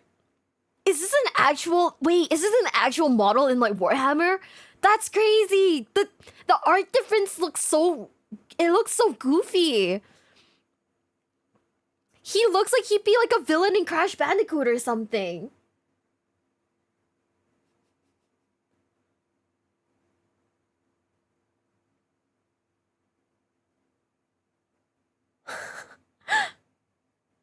He's just a silly little guy. I guess he is a silly little guy, except that, you know, his bagpipe's basically a human heart. But... wait, the Rogal Dorn is missing his bottom? Wait, I'm gonna go back a little bit. Hold up.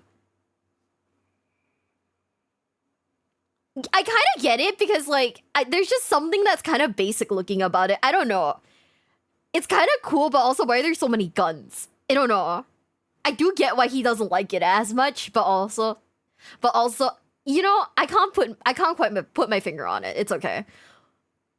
We'll just go back to looking at this goofy little guy. Well, it's got great rules, and the name is fantastic. Sloppity Bile Piper is such a fun name to say. But that's he's really a his name, so Sloppity? But I think my favorite are the Demonettes, because I think they just work really well. I know people do prefer the old ones, but I just really like how they look, because from far away, you can kind of see that alluring, like, Demonette thing, but as you get close, they have such horrific features. It's a whole lot more subtle and a whole lot more interesting than I think the original ones are. Now, before you pull all your Rogal Dorn is the Imperial Fist one. This is so sad. Send help, guys. My boys have been attacked.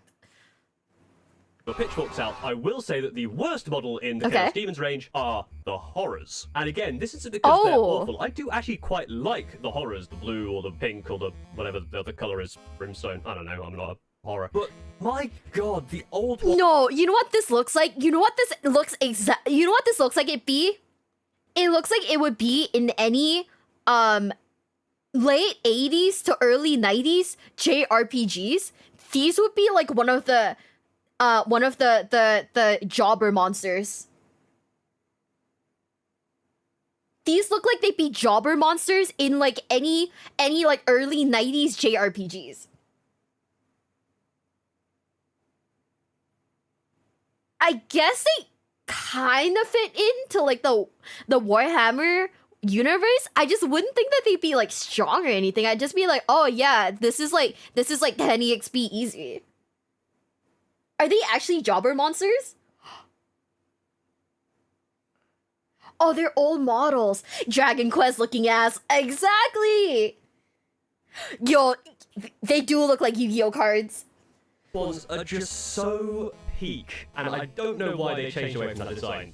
The old ones are so amazing. Just look at these guys. They're so like crawling out each other's mouths or something. They're just an amazing design for a demon. So good. body horror, and then they replaced them with some things that are okay, but do not hold a candle to these models.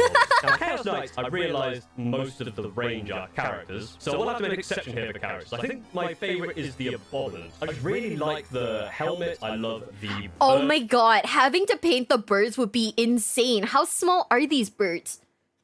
Is there an echo? Oh, there is. I'm so sorry, guys. Yeah. I didn't realize there was an echo. My bad. I forgot to turn off the other. No. There was an echo. Now there isn't anymore. Trust. I've turned that shit off. Yeah, the whole model is big, but like the birds look so small. I think I like lose my mind trying to paint that shit. Birds, because I like birds. And I Birds just are kind cool. of like its style. My least No. favorite, I don't know, its No, style. they also have the crotch flag. Birds and crotch flag. Oh my god. Not too small. I painted them. Are they good though? Like, I mean, are they easy to paint? Cause like they look tiny. The crotch flag. I love my crotch flag. My least favorite,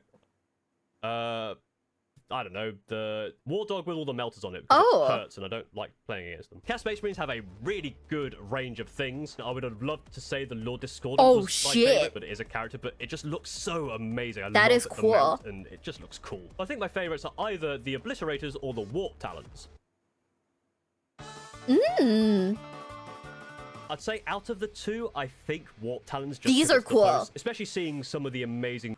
Are those like little jetpacks? I kind of love that for them. They're like, it's like Vega but with jetpacks. Are we getting a hint? No, I am not getting a crotch flag in my Nyx outfit. What? That's so weird. Wait, I kind of love this. Ooh. They're so cool. Yeah, it's Vega with jetpacks, right? Like Vega from Street Fighter. Night Lord Warp Talons that people have made, like these ones that I mentioned before on the channel. But Obliterators are really, really fun as well. And they look like a really fun... Is that his head in like something's mouth? What is that?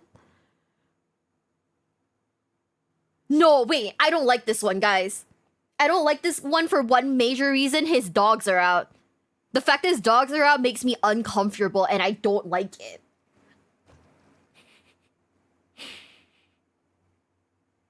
No, this is so it's a hit of a Marine within a demon. No, someone get him some shoes.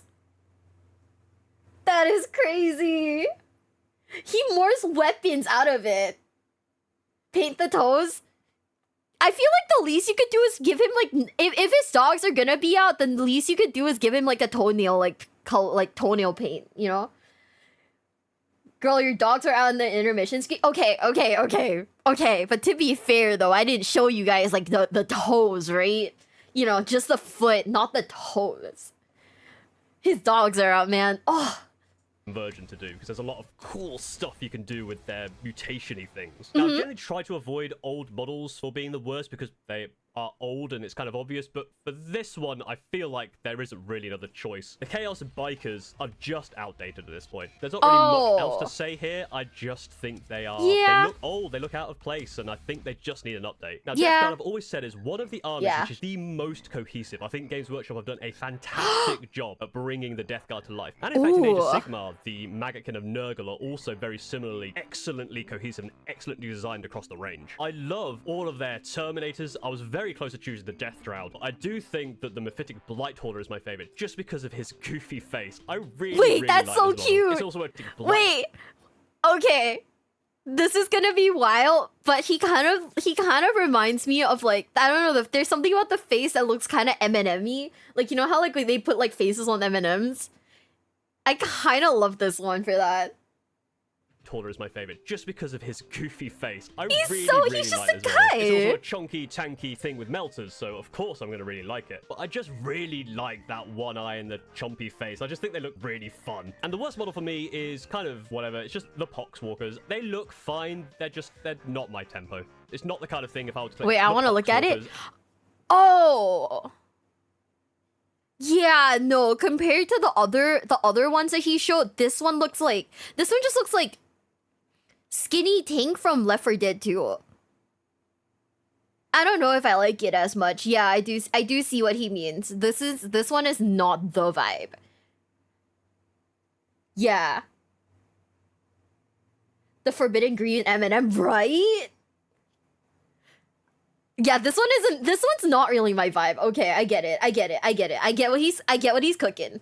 They look fine, they're not my tempo. It's not the kind of thing if I were to collect Death Guard that I really want to be investing in. And I know they're kind of the standard chaff, but I'd rather just have big, chunky Death Guard smelly dudes. Now with Drukhari, I collect these ones and I have a lot of favorites. Very close to being the Hellions, because I think the Hellions are just awesome models, even though they're not that good. But it kind of has to be the Incubi. They just look amazing. And they were the model that got me back into Warhammer in 9th. Seeing these guys that one's sick. Realize how well updated a lot of the range are. So I've always thought of Dark Eldar or Drukhari as being kind of lame and a bit silly looking to a lot of the range. No, wait. I've always thought of Stop. I hate this face thing. You know what it looks like? It looks like that one thing from Doctor Who that's like moisturize me or whatever it's called.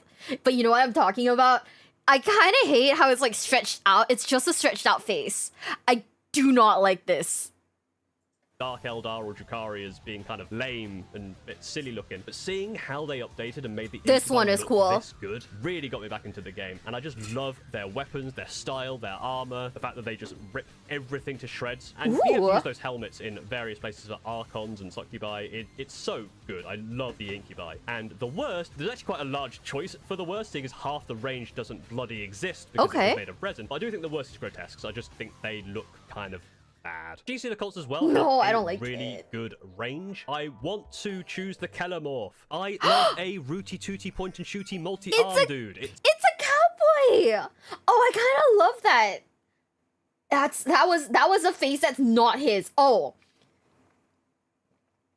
you know, I don't know if that makes it any better. The fact that like my guy's fit just has a random stretched out face that doesn't even belong to him. I don't know if that makes anything better, but you know, I don't know.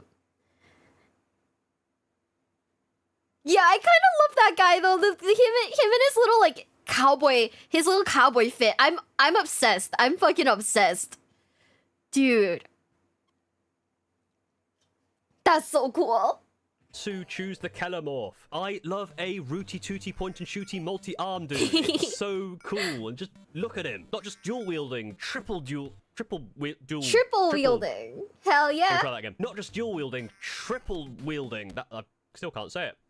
Anyway, he holds many guns. Birdie the character, so I'm gonna either say the Aberrants, because I love the guy with the sign, or the Jackals, because I really like that dirt bike, that really rustic dirt bike look. I think the Jackals just tip it to the post. The worst models, I think, are actually the hybrid Metamorphs or the Acolyte hybrids. I think they're the same box. Oh, I love that like Ripper gun thing. But I had a look through the range and saw on the Combat Patrol that they might have very few options, because on the Combat Patrol, both sets of 5 look exactly the same. Games Workshop did try and pull a sneaky by moving some around and rotating them slightly, but they are exactly the same model. Yeah, what the heck? Think they might have just done 5 and just photoshopped them in. And looking at the sprue, there looks like there's a lot of options, but obviously this makes 2 different.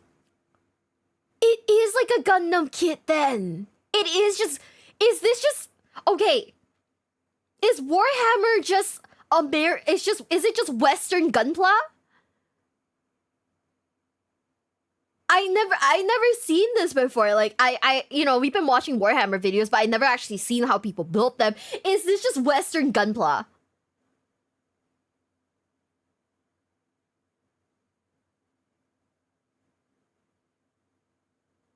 The reverse weave Gunpla. Oh my god. Okay, this makes so much more sense now. You know? That checks out. Warhammer's English? Oh, so this is like English Gunpla then. It's poorly organized Gunpla with significantly less moving parts. Okay. Yeah, I've never seen this before, like the plastic model kit, like vibe of it. Because initially I thought they all came like, you know, fully built. Like I thought they came like fully like, you know, in the model itself and you just have to like paint it. But you actually have to build it. Okay, that makes sense. Ah, you know, that makes a ton of sense. It's Yu-Gi-Oh, but instead of cards, it's like Gunpla that you gotta paint. The British Gunpla. Okay, I kind of fuck with this now. I get it now. Now I understand. Bro, okay, look at this one part over here.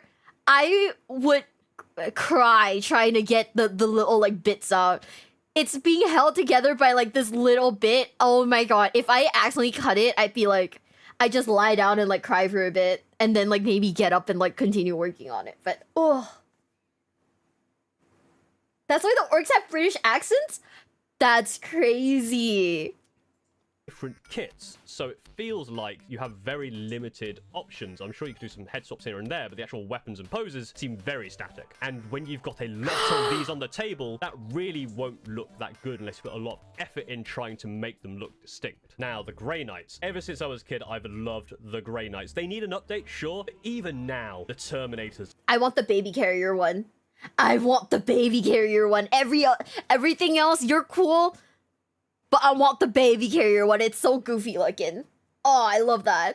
Look awesome. I love their armor. I love their weapon. They just look incredible. Yeah, They're this looks sick. Slightly outdated now because of how the Primaris size stuff is starting to come in, and that has started to take away some of their aura. They just look a little bit small and a bit weird compared to some of the better things that have come out. And the worst, I really don't want to say it, Okay. because I do like the model, but I think people agree with me. The worst is the Dread Knight. And No, not our boy. Guys, they're slandering our baby carrier. Oh, this is so sad. Wait, what if I built this and then put it in a baby carrier? On me. Baby carrierception. He's so funny though. I like him. I like him so much. Oh my god. He's so goofy. No, I can't believe they hate our boy. It's not my favorite. I just think it's so funny. I just think it's so funny how they made him look like an absolute child. This is like, okay, this is gonna be a very stupid reference, but do you know how like in like recent years, whenever they do like one of those like romance like genre like manhwas or mangas, right? They make the male lead look like a fucking adult, and the female lead always looks like she's like 15 at most. It is so funny. This looks exactly like it. Death Stranding. Oh my god. This is basically Death Stranding, but like with a whole guy. Do as a 0.5 model? No, they get my ass. They get my fucking ass. I feel like the Warhammer people would get my fucking ass, and like I'm a little too baby. I'm a little too poor, a little too baby. I spent all my money on Yu-Gi-Oh cards to like afford the lawsuit. Can't do it. Pains me because I do like the Dread Knight, but it is a little bit goofy and kind of needs a bit of an update. And I love that goofiness, but the problem is don't nothing update else it. I love in the it. range that is worse than it. It is Titanfall. Oh my god. It is Titanfall, but there's just an angry like child in the center. That, you know. Is Warhammer 40k cheaper than Yu-Gi-Oh? I don't know. My other option was to cop out and just say a Razorback or a Rhino or something, but I really felt like I don't want to do that, and I think the Dread Knight could just be tweaked a little bit. Imperial Knights, the same problem as Chaos Knights, where most of the Rangers characters, but my favorite is actually the Thrustus Lancer, because I just love the idea of having a dude with a big lance charging at you in a giant robot. Ooh. And in fact, if I were to pick a knight for the Screaming Ravens, it would be a Lancer. I've actually been looking at Gunpla to see if I can make a Lancer Gunpla hybrid thing for Screaming Ravens, because I think that'd be really cool. So if you have any suggestions for Gunplas that I could use, let me know in the comments. The worst armigers, they're basic, I don't know, Leagues of Votann have a very, very small range, so there aren't exactly that. Stop! They're wait. basic, I don't know, Leagues of Votann. Not the fucking list! Wait, who is this? This is Chris Jericho's list, right? This is the... Wait. What? The Chris Jericho meme's have crazy. A very, very small range, so there aren't exactly that many choices, and I kind of like all of the range, to be honest. Okay. But my favorite, I think, is either the Pioneers or the Thunderkin. I do think my favorite is the Pioneers. I just really like this kind of hover trike design. I just think it's really interesting and really cool. Oh. My least favorite, though, is the Honky Tonk Land Fortress. I just think the wheels look a bit too small, and with hover technology, you could do something more interesting with this. The Sagittars look better because their wheels and kind of the shape of the vehicle looks more well designed. I feel like the Land Fortress just looks a little bit too chunky for the wheelbase itself. Yeah, Necrons are I can another see one of those that. armies that have a fantastic range, but again, a lot of their good models are characters. A lot of the Khan Bionicle. shards, and unfortunately, my favorite model, the Hexmark Destroyer, a multi-armed rooty-tooty point and shooty. And if you thought triple wielding was good, how about hexa wielding? Outside of that, I think my favorite are the Ophidian Destroyers. Scorpet Destroyers are a close second. Oh yeah, I this love is the look of Bionicle one, Scorpet right? Destroyers, but Wait, stop, hold up. the Ophidian Destroyers. Scorpet Destroyers. Guys, this is straight up one of the Bionicle models. On fucking God, I think I've seen a Bionicle model in this exact same pose, right? Destroyers are a close second. I love the look of the Scorpet Destroyers, but I really, really like these kind of snake burrowing Ophidian Gloctopus, Destroyers. is that what he's called? But I think they're an awesome model. The worst model is unfortunately the Locust Destroyer. Oh yeah, what the hell is that? But the Heavy Destroyer, since the update, just looks so much nicer and makes these guys look even more. I don't like this. I think it looks really goofy. I think it looks really fucking goofy.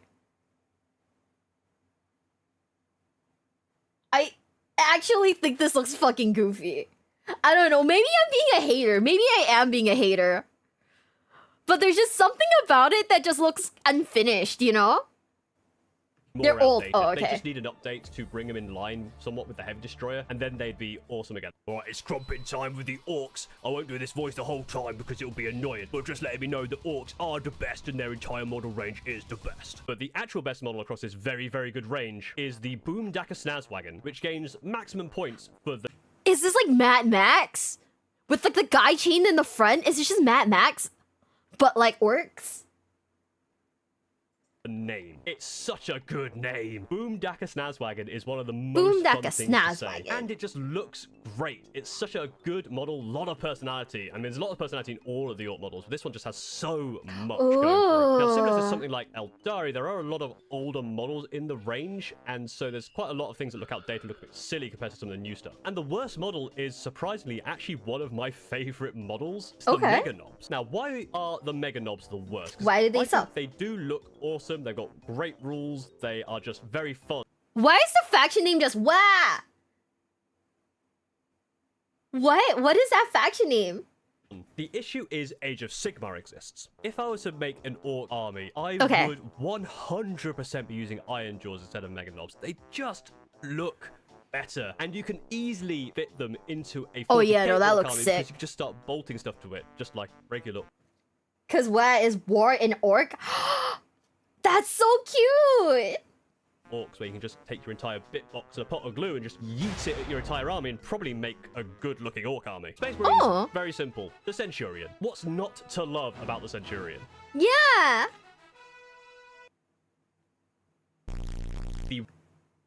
Okay, I'm not gonna... Okay, no cap though. Okay, whatever this baby thing is, I hate it. But everything else about it, if you say like Warhammer, honestly, the blue guys are what I think about the most. Like, if you say Warhammer, the first thing that comes to mind is the blue guys. You know? Not anything else. Just like, I like to go started saying, yelling, what? It's so funny. Rawr! That's so cute. But yeah, I don't like the baby. Everything else though, this is like so poster boy iconic of them. That's a cherub. Why? But like, why though? Why? Like, look at my guy. He did not skip like arm day. He does not work out. He does not do anything else but like lift, bro. The worst model for me was quite difficult. There's quite, again, few outdated things here and there. I don't really like stuff like the Rhino, but again, so many things have Rhinos. I can't fit that. But I do think my least favorite is the Scouts, because I just don't like them, basically. They just don't feel Space Marine to me. When I think Space Marine and I see a Scout, I just don't think they belong. They're just Sorry, like alt Scouts. color, I know right? apparently you're pretty good in the current metagame, but nah.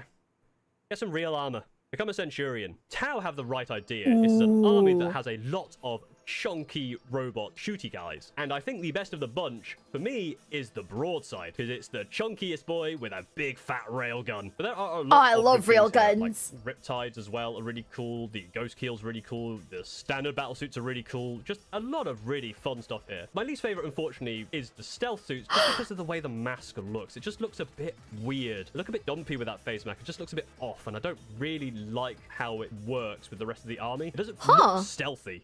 Oh boy, Thousand Suns. But let's get the obvious out of the way. I can't pick Magnus, despite the fact it is an incredible model, which I'll eventually paint. Without Magnus, no, titty toss, I love it. Basically, the whole range is fantastic. As much as I think the Mutant Vortex Beast is amazing, it is also kind of something brought over from Age of Sigmar, from a Tzeentch monster. So I do have to pick for Thousand Suns, the Rubric Marine. Always liked them even as a kid. I'm not gonna lie, these ones are really cool looking though. I do like them a lot, even if I don't necessarily like want to play them. I do think they're very cool, but also Hello Kitty colors for this one would also go fucking fire.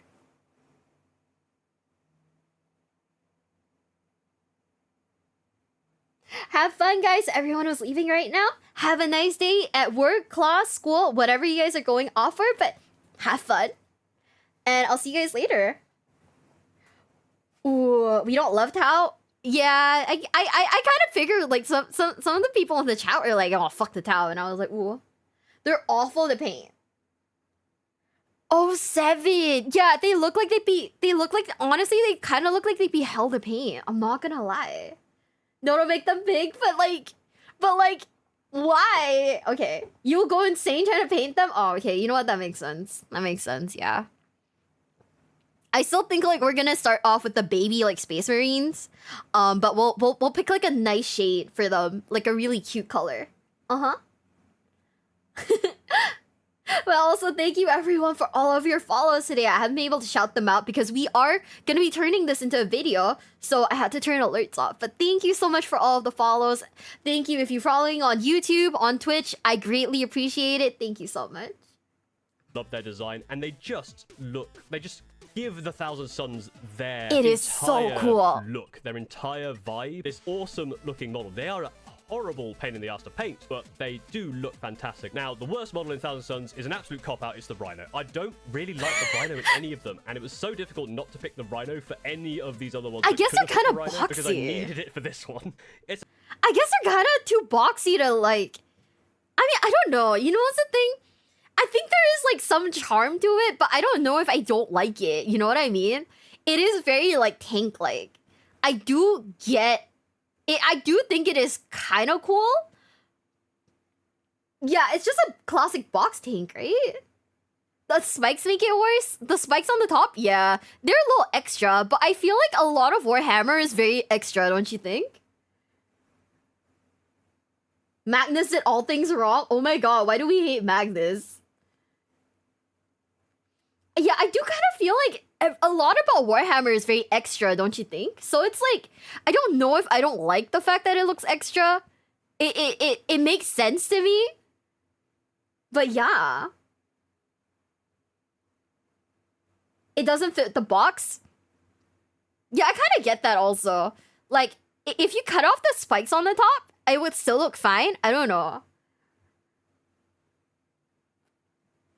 Yeah, if okay, I'm not gonna lie. I think like the thing about like Warhammer so far, the things that disappoint me the most are the really like plain looking like models. The ones that like look super detailed, they make sense to me. It checks out, right? But the ones that look really plain are the ones where I'm kind of like, you know, you don't really give like the Warhammer vibes. My boomer dad tank autism is growing stronger. Fuck! I'm never beating the boomer dad allegations, huh?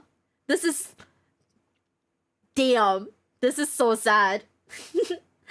If it's chaos, it has spikes to octane. You know, yeah, that makes sense. I do like it though. I like how like classic it looks. I like the weathering on it. I think it looks really cool. It looks fucking fire.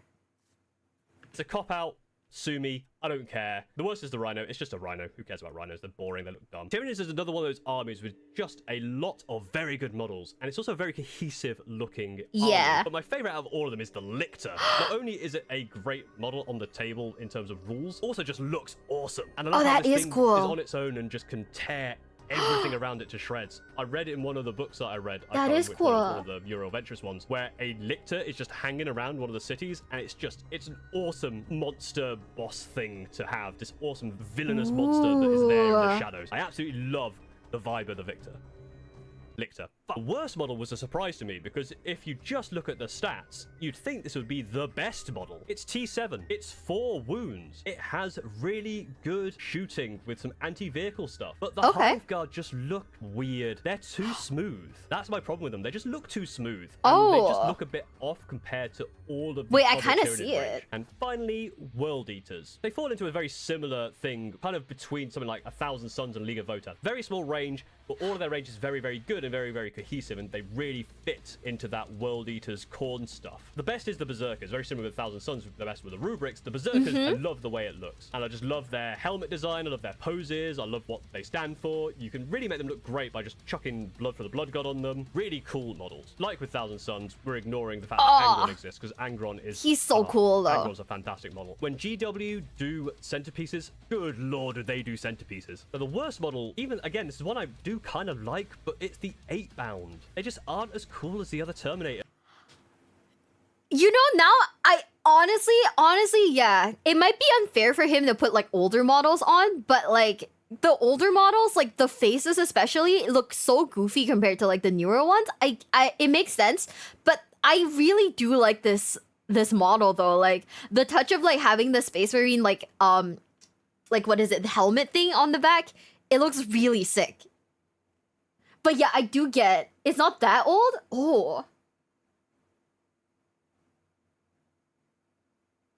Your boys. Oh god, Dagenheart's dying in the chat right now. These are brand new ones? Wait. Okay, then whoever did them did a disservice, because that face though, that face looks kind of funny.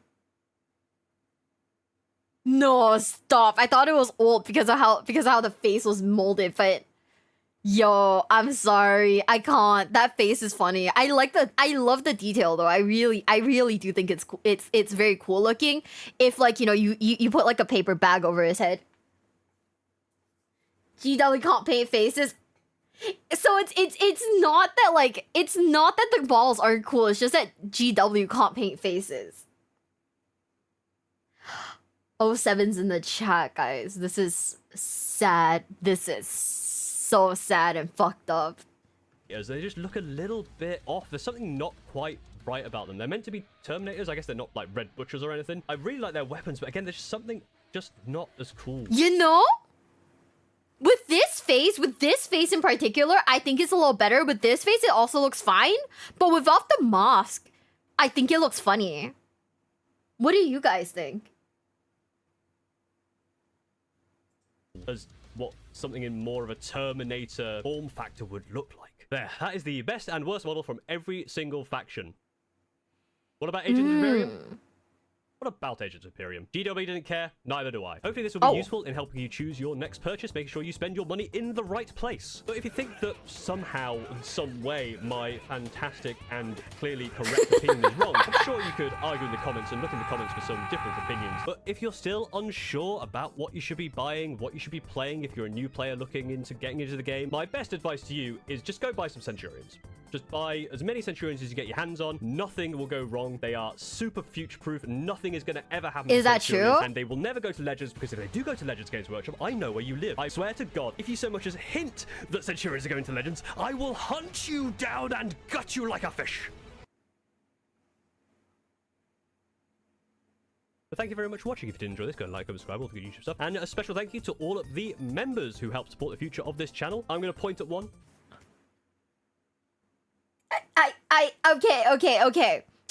Okay. Just because he said all that, we're gonna subscribe. We're gonna subscribe because now I'm scared. You, especially you, you're fantastic. Thank you very much.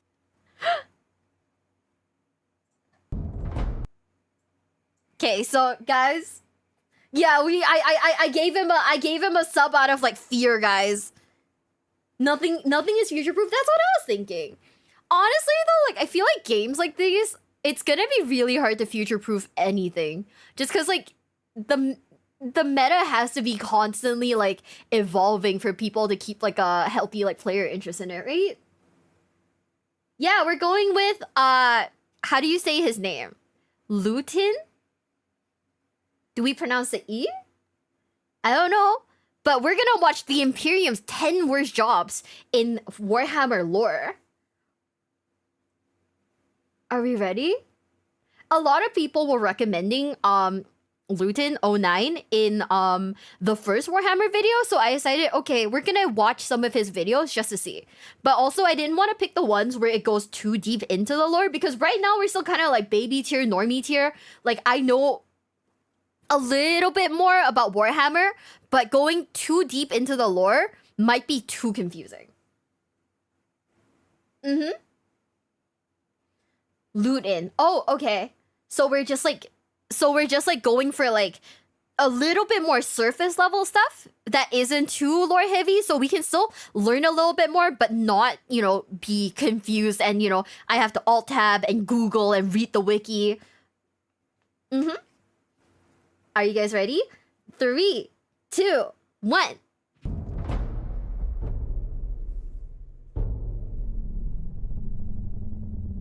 In the grim darkness of the far future, there is only war.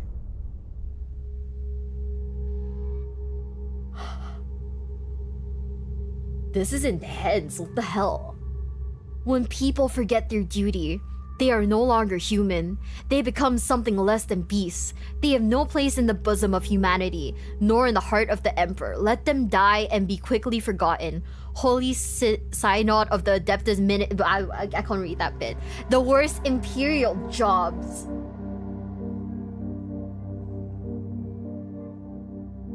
When we look at the lives of those serving the Imperium, we must also understand that it is assumed that all of their service is at the... This picture straight up, okay, this picture straight up looks like a... What are they called? The Dwemer? Dwemer dwellings in like Skyrim? That's what this reminds me of. behest and honor of serving the Emperor of Man and the Imperium itself. Now, while the official line from the Administratum would be that to give yourself in whatever means are required for the betterment of the Imperium is a noble cause, just and above all else a required task, it's worth remembering that these people are still humans serving in the Imperium, not superhuman Astartes or fanatical religious zealots, not cultish machine worshippers or drug-crazed hive gang members, just your average person trying to stay alive and do the best that they can. The fact that I haven't seen much like art of like Space Marines with like children, so this is like kind of a surprise to me. Now, while undoubtedly citizens of the Imperium know that they give to a greater cause and are indoctrinated from birth into the imperial truth, at the same time you can't escape the harsh realities of some of the worst jobs imaginable for those poor saps who end up designated with such a plight in the grim darkness of the 41st millennium. Also, I think a short disclaimer is in order. By our standards, most jobs in the Imperium are often not really what you would quantify as jobs. You might simply be compelled by your seniors toward a role that then becomes your lot in life. There's really no true unified or standardized currency system within the Imperium itself either. To do so would be challenging, if not impossible, given the distant scale and general instability of the Imperium as a whole. While hive cities, for example, may use credits within them, or other planets operate on a more basic bartering system, some even using coinage. There's also the throne gelt, which is likely as close to being a universal payment as exists, and this is often used by, say, rogue traders and inquisitors who are traveling between systems. Okay, so there is no like actual currency system in the Warhammer universe then, right? You know, now that I think about it, yeah. How do people live in the Warhammer universe? Like, if there's no, like, money system, like... Do Space Marines get, like, paid? Or is it all based off of the loyalty? Also, how do they, like, eat or afford housing? I mean, I'm just gonna say it. I don't think that being a Space Marine gets you like a ton of benefits, right? I mean, they must have like really shit benefits then. Buddhist Christian monks. Okay, so the entire... Oh, they get everything provided to them. Oh, okay, that's not too bad then. Because I was just thinking like, that'd be a bit... Planned economy and no Space Marines are above the law. You have to eat, that's your benefit. Okay. Oh. But I mean, okay. Is it kind of like cult-like then? Like they're just indoctrinated into like the military? Space Marines can just take your stuff and kill you if you refuse? That's how they get stuff? What? Okay. Okay, I think it is honorable to fight and die for the... Okay. So Space Marines can just kill you and take your shit with impunity. They're taken as... Oh, yeah. I think I saw something about, like, prime seed or something? I don't know, gene seed or something? I just remember, like looking at it and, like... I got very confused about, like, the like, lore bit of it. Ah, okay. So... Okay, so I guess in terms of stuff like that, they're just, like, the soldiers who are allowed to, like... Okay. You know what? That makes sense. That makes a lot of sense. Yeah, I was, like, very much confused about, like, the whole lore bit, because all I read was that, I read that they were like, what, implanted with, like, the gene seed or something from, like, the Primarchs, and I was like, okay, I don't necessarily get what that means, but then also, like, the entire, like, the economy of the, like, the Warhammer universe confuses the fuck out of me. Right? Overall, though, there's no unified economic system. It's all based on tithes and requirements for the Imperium's needs. It's all fairly inconsistent. While some jobs are paid and unpaid, it's often unlikely that you're going to have a literal choice in what your assigned lot in life is. People aren't going to be going out to school and then choosing a vocation, although obviously for some jobs, some roles, some level of moderate education is required so that you can best interact with the materials and data slates that you're having to handle. But you as an individual are an unimportant speck in the grand scheme of the Imperium, and you will do what is required of you, because that is your reality. Okay. Moreover, most of the Imperium trades in commodities. This can be raw materials, military hardware, and very often humans. So more than likely you are an asset and will be utilized however the Imperium sees it. The best way to visualize currency in the Imperium is that it's all system specific for the most part, and within a hive, for one, you are likely never going to leave, and so its credit system would be very specific to that location. There's no need for it to exist outside of that. Think of it like company money. You get paid by the person you're working for, who then also happens to simultaneously produce all of your other requirements. So you then are being paid by and paying back into that same company. It's a good way to basically regulate what the citizenry are using and ensure that everybody gets their fair or perhaps basic requirement share of things. Now you think you've got a worse 40k job in mind? Well, throw it down in the comments and maybe I'll include it in part 2 of this if I do a follow-up. And if you guys enjoy this and we open it up to even some more loose speculation for different parameters and different aspects of Warhammer 40,000, this could become an ongoing accompanying series. So now in no actual order of horror, to begin with, servitors. Now for reasons we won't get into here, within the Imperium, any advanced state of artificial intelligence is aggressively outlawed. So instead, the ever-ingenious humanity of the future has found a fantastic solution to get around this problem, because we are, after all, always such great problem solvers. The solution?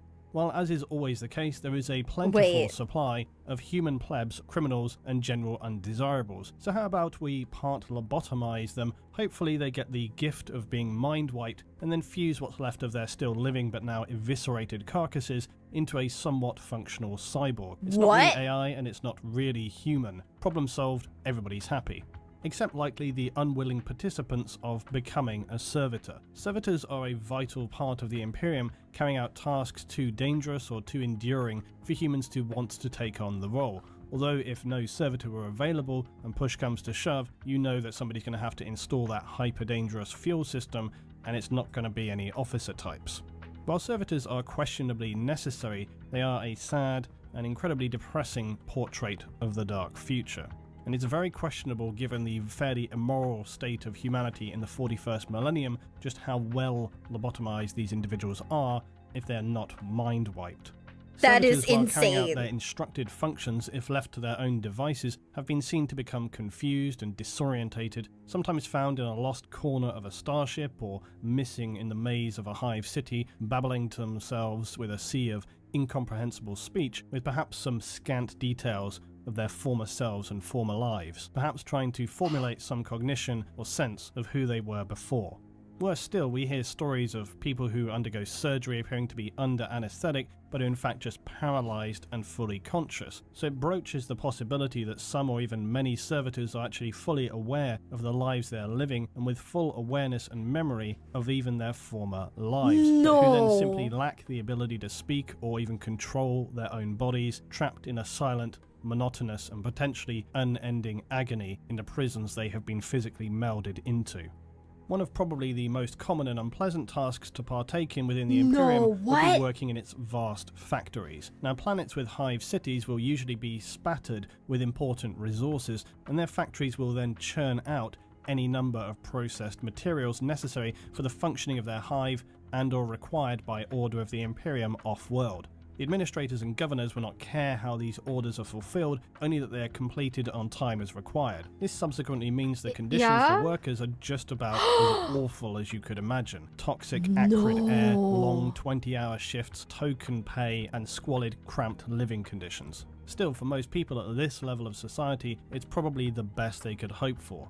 Upward mobility is not a thing, and the only other options being to slip into vagrancy and an underhive of horrors. Even then, this is a class of citizen who no one will blink an eye if somebody goes missing for whatever horrible reason. This is and still grinding day after day in a factory of hot, dangerous, and likely condemning you to a slow, agonizing death as your body is ravaged by fulfilling your work quota, coupled with the slow poisoning it receives every day, is hardly an appealing alternative, but it's the best that many can hope for.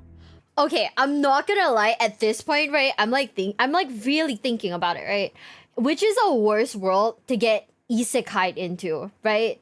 Warhammer or the Berserk universe?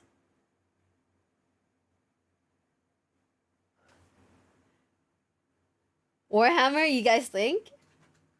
I think both would be so bad, but Warhammer feels like if you're a normie, you're absolutely fucking wrecked. You're shit out of luck.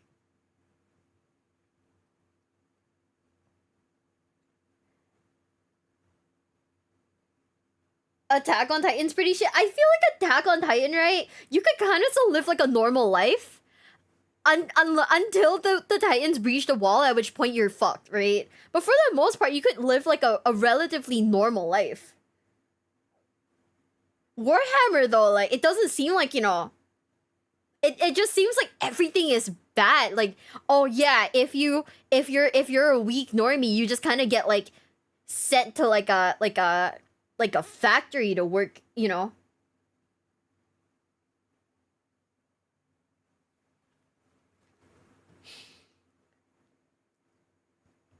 Yeah, I don't know. Yeah, everything in Warhammer kind of sucks. Like, I don't mean like the story or the game itself. I just think that like if you were to actually live in this world, everything would really suck.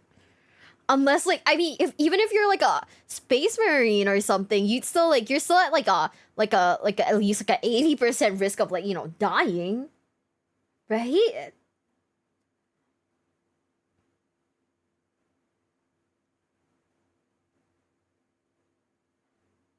You're basically, so like the good thing is, oh yeah, if you're a normie, you work in a factory. If you're lucky enough to be picked up as a soldier, you get like, you know, experimented on as a child and then trained to be like a space marine where you have like a really high chance of dying. Like, I don't know, man. I think they're both kind of like really bad. Ooh. Also, oh yeah, also Tyranid invasions are common, and you know, you might get ripped apart by like bugs.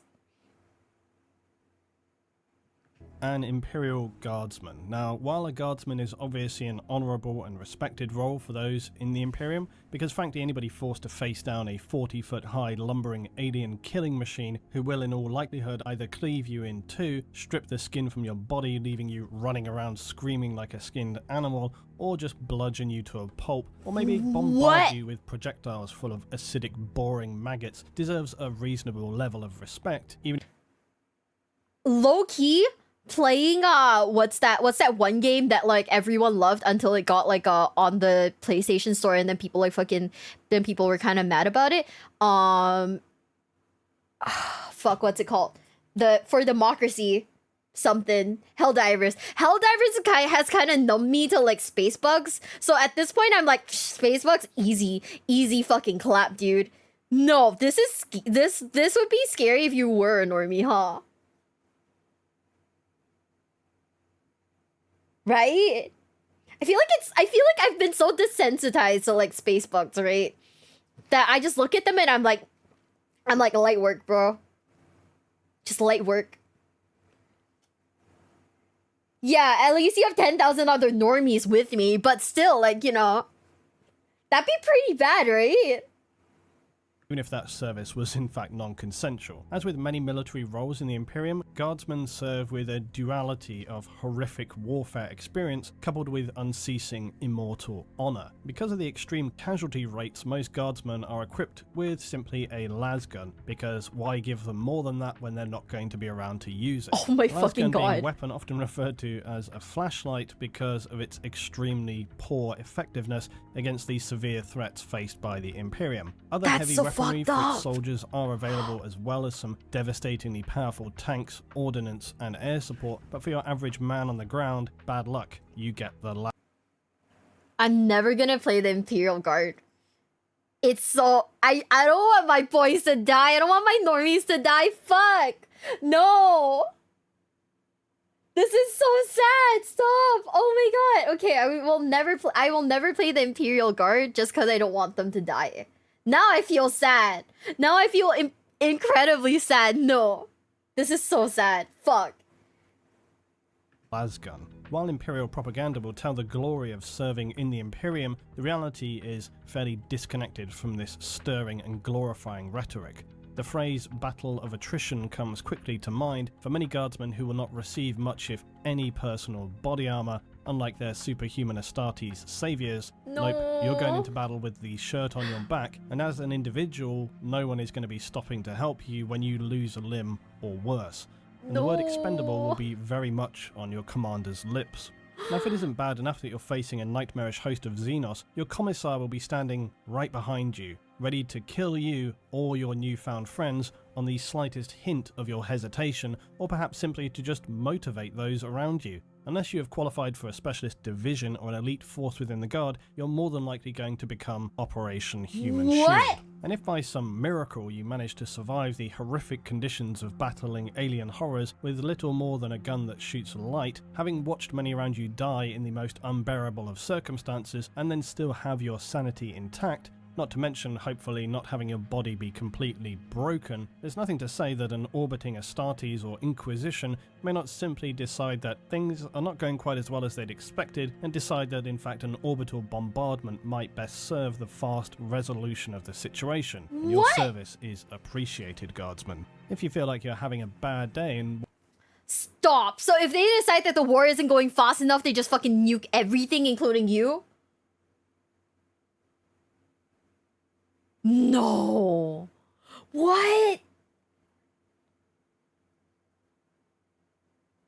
We're never playing the Imperial Guard, guys. I'm gonna keep my boys safe. What the fuck?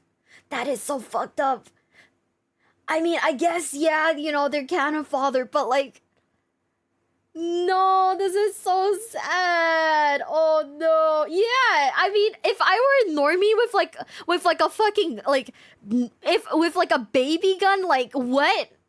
And then I have to go against like fucking like Nurgle or like Corrin or whatever, I'd be like, no, fuck. It's like straight up Hasbullah in like the cage with like fucking, with fucking Chama, bro. With fucking Alex Pereira. This is crazy. No, I hate this.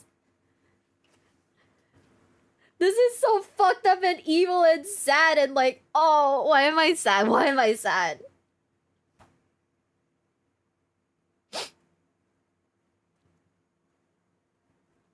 Ponza, thanks for the $10 super chat. Just so you understand how worthless human life is in 40k. Each hive city holds about 5 billion people. Each planet has at least 3 to 4 hive cities. The Imperium is a million world. They're just like nuking like billions of people. That's insane.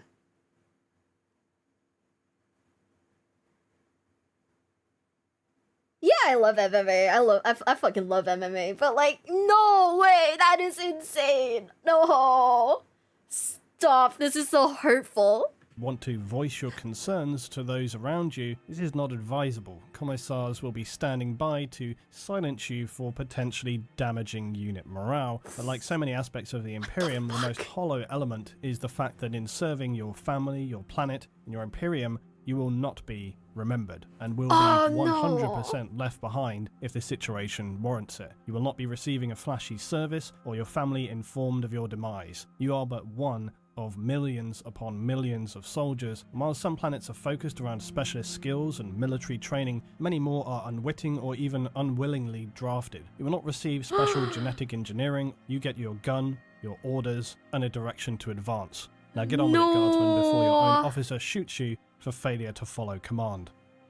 Next, in direct contrast, is the dull monotony of bureaucracy. Okay. You are the grease and oil in the machine as an administrative scribe. While many lives in the Imperium are pain-ridden and lives of frustrating physical agony, there is an argument to be made that endless perpetual administration is equally unbearable. The role of an administrator or an administrative scribe is to perpetually carry out tasks that must seem simply entirely pointless in the grand scheme of things. Your daily tasks lost amid a vast ocean of information.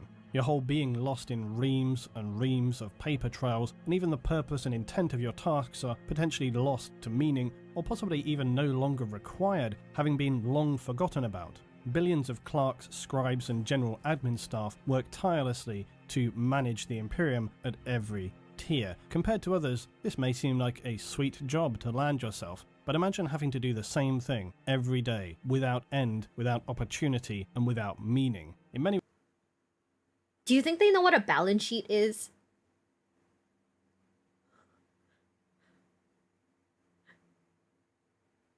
Microsoft Word could fix this, and Microsoft could single-handedly fix this entire universe.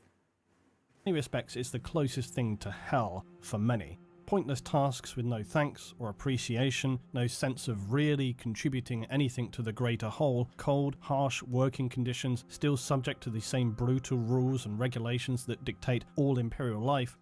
I'm just saying that just sounds like working in an office. Indeed, the very nature of the complex bureaucracy that is strictly enforced allows little room for error. Regulations, forms, protocols, and process is your life. Worse perhaps is to live a life of blind ignorance of the goings-on beyond the walls and confines of your endless daily data processing. Many administrative positions are considered hereditary as well, so you'll be committed to a life of permanent placement facing logic engines and cogitator workstations. For an administratum scribe working in their specific sub-departments, all must be recorded, catalogued, completed in quadruplet, processed, and then as long as centuries later, finally archived. The whole Oh, hold up, guys. We got a bunch of super chats. Let me read them out real quick. But also, you know, this sounds bad, but like I feel like, I don't know, like the other certain part of like dying is also pretty fucking bad. I don't know, man. Job training can be generational in the Imperium. You're a V-tier because your mother was one. You're expected to have or adopt a daughter to take your place when you're gone. Thank you, Show Us, for the $10 super chat. Also, damn. You know, the concept of like them having kids kind of slipped my mind, low key, because the concept of them having kids, right? like in this universe seems so bleak. Like if you're working like, 20 hours a day, you still have time to, raw dog it.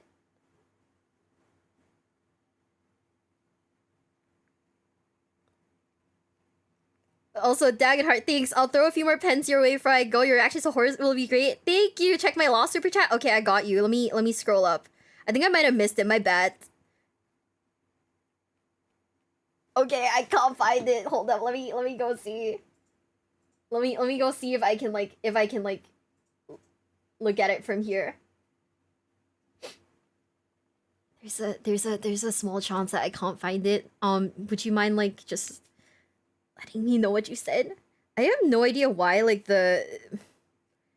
have no idea why they're kind of like this. Hold up. Please scroll. But yeah, I don't know. I feel like I don't know.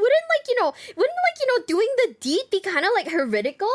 They would be like, wouldn't that kind of be like, oh, you can't do that? I highly recommend looking up the Exalted 8-bound. They're so much 8-bound. They're so much better than the standard version. They're kind of pointless. Oh, okay.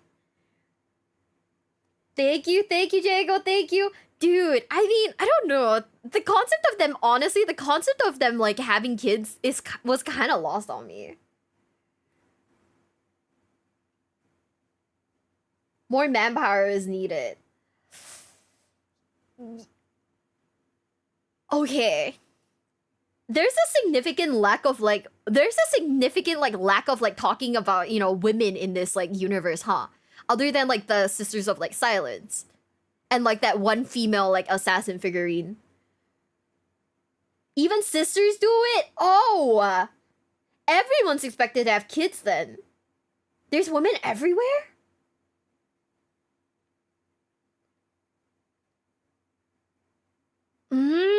Oh. Okay. I guess the pictures that they've shown so far don't have any women looking ones, so that makes sense. Oh yeah, you're right. There was that one commissar woman. That makes sense. Oh my god, I never thought about it that way. But also, hi Shab. Process is grindingly slow and dull beyond the strongest possible interpretation of the word. And as a final insult, you must fulfill your role accurately and efficiently for the entirety of your servitude. Failure to do so risks intervention by the Inquisition. Administrative departments who have failed to maintain an acceptable level of efficiency, or worse, make a catalogue of errors, may be subject to mass summary executions by Inquisitors for crimes against the Imperium. As a simple cog in a machine, you could also unknowingly participate in a scheme of upward conspiracy and corruption and be judged for this without even having been aware of doing so. A thankless, soul-destroying job where you'll likely never see anything beyond the incarcerated walls of your administrative vault sector. Now, the human batteries, otherwise known as psykers, used to fuel the Emperor atop of his golden throne. Unsanctioned psykers are continually hunted by the Imperium, and when Okay, hold up. Does this mean that the Emperor fucks? Or do the Primarchs fuck? Hi guys, if you're just joining, it is a Patriot. That's what I was thinking. I was like, the Imperium, so far most of what we've learned is that the Imperium is just very it's very patriarchal guy coder, right? So I don't know why, but you guys telling me that there are canonically women in this universe just kind of shocked me. He had 20 sons. That's what I was thinking, but also weren't they adopted or something? The Primarchs do fuck though, right? They can if they want to. They have a lot of bastards. He doesn't because women are icky. That is a very, very, very fair statement.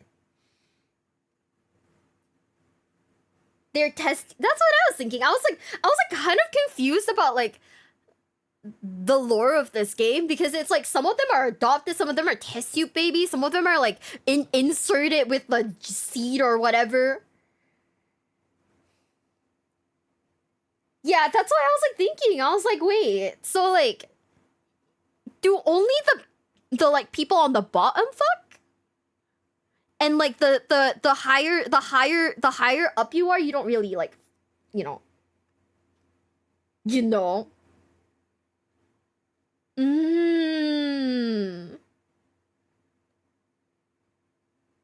Everyone fucks. Yeah, you know what? That makes sense. Fulgrim had a harem.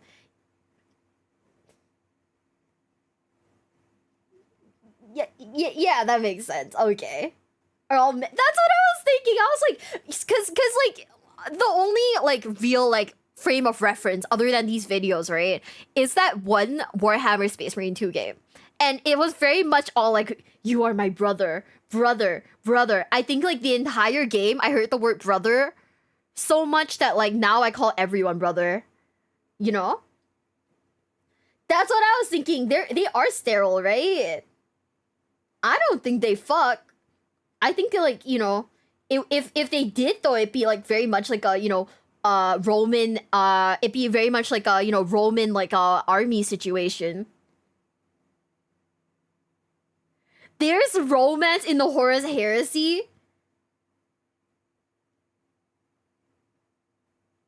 Okay. Do we read the Horus heresy now? For like the romance aspect, it's kind of funny. I don't even know. I don't even know. It's just kind of it's just kind of a weird thing to think about.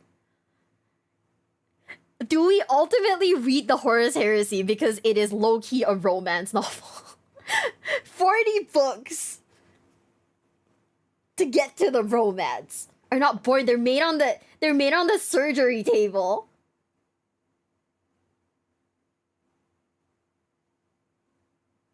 It's 60 books.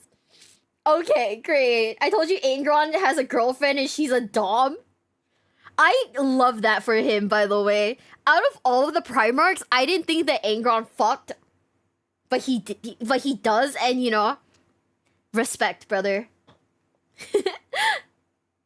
Discovered they will likely be transported off-world to return to Terra in what are referred to as the much-feared Black Ships. As an unsanctioned Psyker, you'll be assigned to one of two roles for the Imperium: training to a full operating Psyker or a psychic human battery to fuel the Emperor and the Astronomican's daily required injection of psychic power. Unsanctioned Psykers represent a great threat to populations as they run the risk of unwittingly becoming a portal for demonic incursion, and those imprisoned within its cavernous, permanently dark, freezing cold holds on the journey back to Terra, with thousands of other unfortunate members being probably the most harrowing part of the ordeal, as these untrained Psykers will expel their panicked and fraught emotions all around them. As such, only the most mentally strong Sisters of Silence will crew these vessels so as to be able to withstand the constantly soul-numbing despair of the incarcerated amateur Psykers. For the majority of these poor souls, upon reaching Terra itself, their fate will be psychic disintegration as they're consumed by the Emperor and the Astronomican, their very mind, soul and body being consumed in agonizing psychic fire,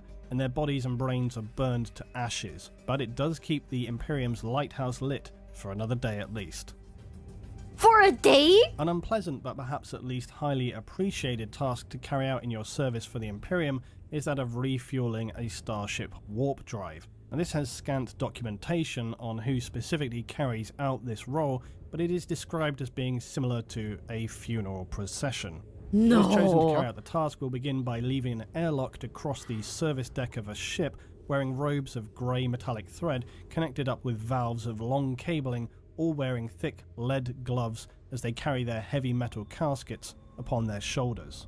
The service staff's eyes, nose and mouth will be similarly fitted with these connective valves, the unknown material they carry within these caskets evidently being extremely hazardous, for as these individuals cross to their objective, their flesh, skin will slowly cook and be burned away. This process being described by tech priests as the most perilous operation a vessel could undertake, barring actual combat. As the procession of staff would approach the warp drive central column, the casket carriers would become even further physically damaged and even start to disintegrate, but being driven perhaps by the chemicals and gases being infused into them as pain suppressors and some chemical concoctions to enable them to carry out such a task, they lumber forward. But the closer the carriers come to the drive itself, the more they begin to stagger and their metallic robes deteriorate. Their infused chemicals keeping them barely standing as their bodies begin to quite literally fall apart. Chunks of flesh and matter falling from their person as they push on to deliver their fuel to the drive. What the the casket fuck? would be finally pushed into a socket of the drive column as some of the carrier's limbs would detach and strips of muscle and bone hang down from their gaping robes. Servitor-like machines would collect the remains of the carriers and scrape these into yet more caskets before tech priests offer prayers to the machine god. With the last great effort, the final casket bearers would load their fuel into the drive before the doors would rapidly shut. The robed shells would now be retracted to the entry point, and the ship's captain might be heard to utter, "Emperor, preserve us," before finally turning away from the harrowing scene playing out on the engineering deck of their starship. What the fuck? Imagine life in something like the 13th century. Essentially, I knew the normies were gonna be on here. The normie, the little peasant guys, for sure have to have shit lives, guys. By the way, did you guys ever play For Honor? I think that's what it's called, For Honor, where like you can roleplay as like a knight in like the medieval times, and like sometimes there'd be like just random peasants running around. You could like pick up a peasant and chuck them at the enemy. I feel like it's like that in Warhammer too. the Middle Ages, where anything like 90% of the population spend all of their time every day working the land. This is life on a feudal world. There are a few citizens with specific jobs working stone and metals, but your average person's life is doomed to endless hard labour. This physically destroying job is carried out from dawn to dusk, year-round, with the populace likely surviving on a meagre supply of its own productivity. A high mortality rate of disease and infection, industrial accidents with primitive machinery or domestic complications like no medicine to prevent women from dying in childbirth. This all in and of itself sounds hard enough of a life, but imagine, if you will, the job of a feudal gong farmer. Now what is this scintillating job? Well, it's collecting the mess of medieval latrines and cesspits, bringing it manually outside of a city or a town. You can be a medieval pooper scooper in fucking Warhammer? That's crazy. To be used as fertilizer for farming. You do get the privilege of searching through the waste if you choose to find any valuables, and by the way, you also have to work only during the night. And here's hoping you don't pass out from the fumes you're inhaling and potentially drown in the stuff you're having to rake out every night. No fucking And for those on a shot. feudal world, to top it off, an Imperial administrator will be watching from an orbital platform, and that's about all the defenses your planet has. So let's hope no blood-crazed orcs, hungry tyrannids, or immoral demons come wandering by. If you thought working a feudal planet or in a factory for material processing in a hive was bad, don't be so ungrateful, citizen. You have a privileged life compared to those poor souls working in agri-processing. While this is going to vary from hive planet to planet, some of the worst of this is processing what's referred to as corpse starch and ration biscuits, both unpleasant in their own way. As populations for the massive ecologies known as hive cities become quite simply ridiculous, housing anything between 10 and 100 billion citizens, the need for sustenance is obviously difficult to provide for. And while you may be lucky enough to save up your credits and purchase a delicious chunk of rat meat, you're more than likely going to be enjoying some delicious ration bars or corpse starch.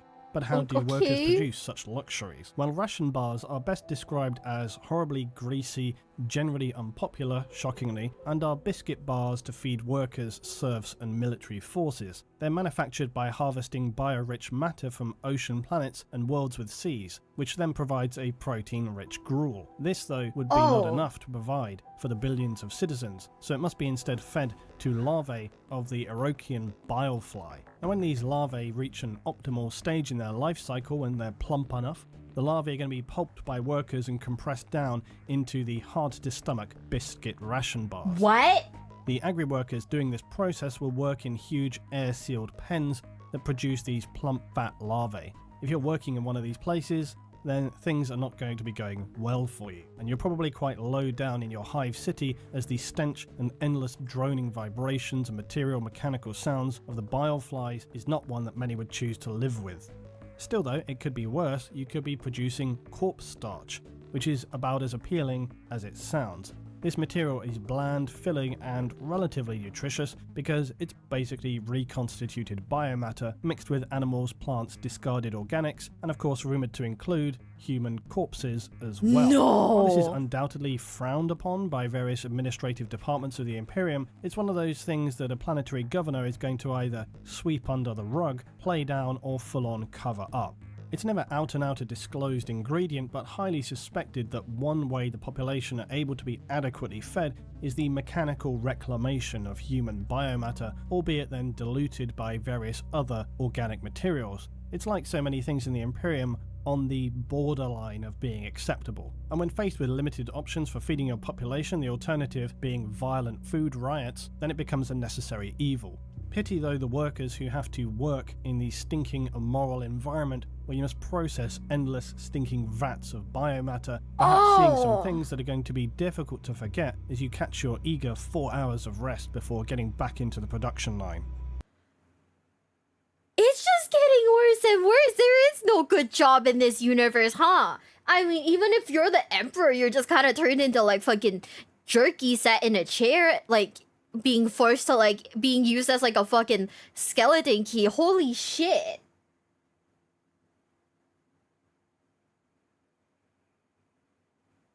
Yeah, your mom died. Her body gets processed into food. Oh my god. Okay, what are the nobles? Okay. We need to do another dive into what nobles are, because I didn't know that there was like a noble system in this world. What? Now I am yet to cover the assassins of the Imperium, but one aspect in being Look at that. It's the one woman that I knew was in this like universe. being selected to work as an Imperial assassin is their pre-training. Now, as with most Imperial roles, it's quite unpleasant. Yeah, I remember this bit a But little. specifically, the role of the Eversa Temple, which disturbingly leans towards using the youngest recruits as they are less developed and therefore easier to bioadapt later in surgery. To start off with, most recruits will be orphans from a death world, of which there are quite unsurprisingly a plentiful supply in the Imperium. These recruits, after some base training, will be transported to Terra, but en route they will continue to be trained by a survival of the fittest assessment. These very young recruits will engage in what can best be described as an ongoing battle royale of wills, initiative, and resolve. Recruits are required to survive on minimal food, even minimal oxygen, for days on end, as well as continual forced fighting between themselves. This could be armed, unarmed, in near total darkness, or distracting aural and lighting conditions. Heat, cold, varying levels of gravity from the thin to the severe all will be factors in their assessment. When they eventually reach Terra, there could be anything below 1/10 of the original number of recruits who have survived this harrowing ordeal. Or perhaps Being a child in this universe must be a fucking nightmare. Cause you get like a bunch of choices. I mean, you get choices, but you get a bunch of choices. Either you get spirited away to be a space marine, you get like, you know, genetically engineered for that shit. You become an assassin who, you know, gets used as like a whatever. You get used as like a fucking like whatever it is, or you like become like a peasant farmer and, you know, just eat your mom. Yeah, I'm planning on like playing some of the Warhammer games on stream, because at least that way, if I don't understand anything, people in the chat can like explain like bits of the lore to me. But I'm just trying to make a list of what games I want to play specifically on stream, because right now Warhammer Space Marines 2 is up there, Rogue Trader is up there, but I don't know what else would be good. And some of them are like I some of the descriptions of them is just like what is it, like MMO stylish, and I was like, oh, I don't really know if I want to like do like anything too like, you know, heavy. Just anything that has like a main story would be better and would be great. Bricky has a video about it. Okay, I'll watch it. Yeah, like anything that's like has a main story that's like not too like time intensive, like, oh, this is an MMO and I have to raid and shit like that, you know what I mean? I feel like XCOM games, like the XCOM game series, I've heard of it, but I've never actually like played it. Mm.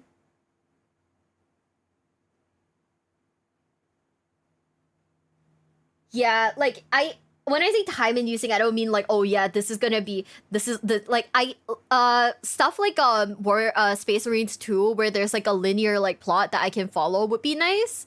If it's something like I don't know, Warhammer the MOBA game, probably would avoid that because, you know, that's if it's you know, online, that'd be like blah. Is GW's XCOM like okay. Okay. Yeah. So if you have suggestions, please drop that in the what's it called? In the Discord, you know. I will get to whatever I can, but right now we are gonna be playing Metal Gear this Sunday. So that's the current plan. Next week, who knows? Also, Link, thank you so much for the raid. Thank you. Welcome in. Perhaps not at all if their assessors deem them unsatisfactory to requirements. The recruits, though, will then be organised by the temple they are best suited for. Eversor assassin recruits face, though, the further horror of being now forcibly bioengineered. These youngest recruits, who are essentially children, will be turned through this process into unstoppable drug-fueled killing machines.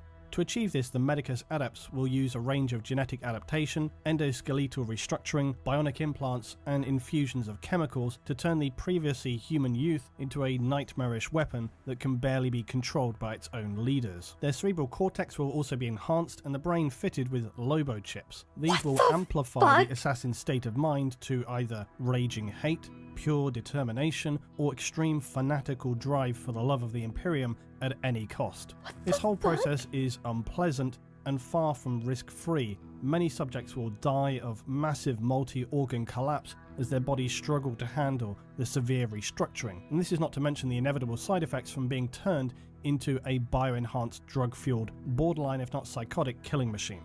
Past this point, the assassin will continually attempt to balance the complex cocktail of chemicals that's fueling and simultaneously poisoning their system. Finally, at the end of all this, the assassin will be placed in cryosuspension, their bodies so drug-fueled and their own mindset so completely unstable that it's easier than keeping them actively conscious.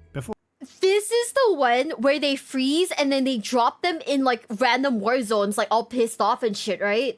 This is the group then. Is that it?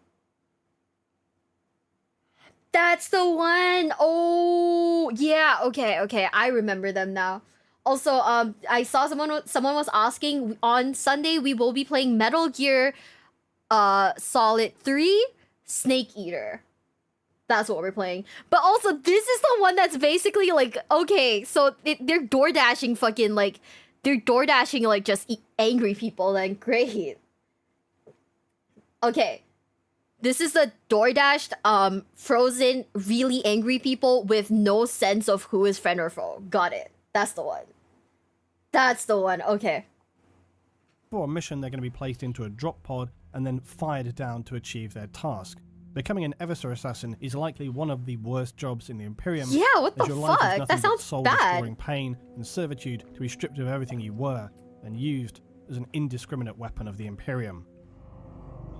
Now, penal legions are the dregs of Imperial society, so you can imagine these are some less than capable individuals. These are usually members of the Imperial Guard and PDF who have perhaps not been executed on the spot for their crimes and instead commuted to a life sentence in the loosest definition of the word. However, a penal legion can be easily made up of murderers, maniacs, thieves, in general criminal elements of society, or just those who were far too incompetent in their duties and have been sentenced to play some more mildly useful role for the Imperium. These legions, though, unfortunately, are basically the waste dump of human society and are forced to wear explosive slave collars that are more about turning the troops into human bombs than a disciplinary incentive. They march in a shambolic way towards their goal, or perhaps run if they're crazed, and then perhaps to just encourage those around them with whatever they're meant to be doing. Maybe a few of them will be blown up and detonated here and there. But is this the job we're talking about? Well, no. In fact, what we're actually sparing a thought toward are those tasked with maintaining control over these plebs. Penal Legion overseers essentially have the unfortunate task of herding a bunch of shambolic, potentially murderous and psychopathic cats. Some of the Penal Legion will relish their role and accept their death, running headlong into the enemy, but others may fall into mental ruin, just falling to the floor, crying, unable to move. Others may try to run away, or simply just lash out and kill those standing around them. As frustratingly soul-destroying as such a task is, those commanding a Penal Legion are usually well versed in dealing out punishment, cruelty, and incentives to their force, and will lay down brutal levels of discipline. Despite this professionalism though, it's still likely one of the most frustrating roles to have to command in, with a force who are potentially just as happy killing each other and themselves as they are the enemy.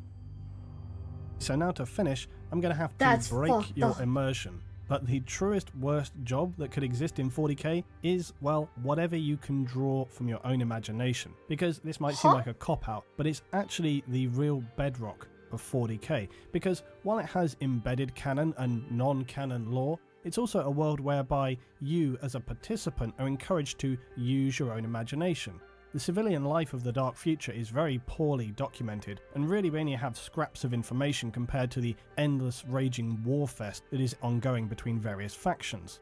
The civilian life of the Imperium is perhaps one of the most interesting aspects that exists in the 40k universe, and if Games Workshop will not expand upon it, maybe it's time we start doing so ourselves with some wild speculations and imaginings. The whole thing with 40k is that the Imperium itself is so fractured and spread across countless systems with vast distances in between, it's really hard to focus in on some of the details of different worlds. Now this has happened very, very slowly over time with little fragments of information, but some could be, for example, nightmarish gulags, while others could be verdant, lush garden worlds of pleasure. Others could be more Earth-like with all the complex goings-on of human life that this entails, or you could be living in a horrific hive city or toxic choking forge world, or have on a planet that's been cut off from the Imperium due to a simple administrative error, forced to go its own way with the vague hope of one day being rediscovered if it's not destroyed by some other alien process in the meanwhilest. And this for me is one of the most enjoyable parts of Warhammer 40,000. You can use your own imagination to build a whole narrative given the existing lore and framework of the factions within it. Often the world of 40k draws on real world history, and it's something that I really love the idea of doing in creating whole descriptions of planets and locations that are non-canon and entirely fictional. Perhaps this is something I'll find time to do, perhaps it's something you guys would be interested in me doing. In the meanwhile, worst jobs canon or not, tell me down below what's the worst thing you can come up with. I'm probably going to regret asking that, but let's see. As always guys, thanks for watching and thank you for your support. Okay, I think I've decided. If I buy these models, I'm going to buy a little Barbie dream house, and I'm going to buy a little Barbie dream house so they can all exist in there, so that they will never have to be in pain, because what the fuck? I honestly thought that Warhammer was very like, you know, for the Emperor, you know, I am a man and I shoot bugs because I protect from the alien invasion. And now I understand it is actually just trauma on top of trauma, topped with, you guessed it, trauma. And now that I'm traumatized, now that I'm sad and traumatized, I want my boys to live in what's essentially Hello Kitty Island adventure.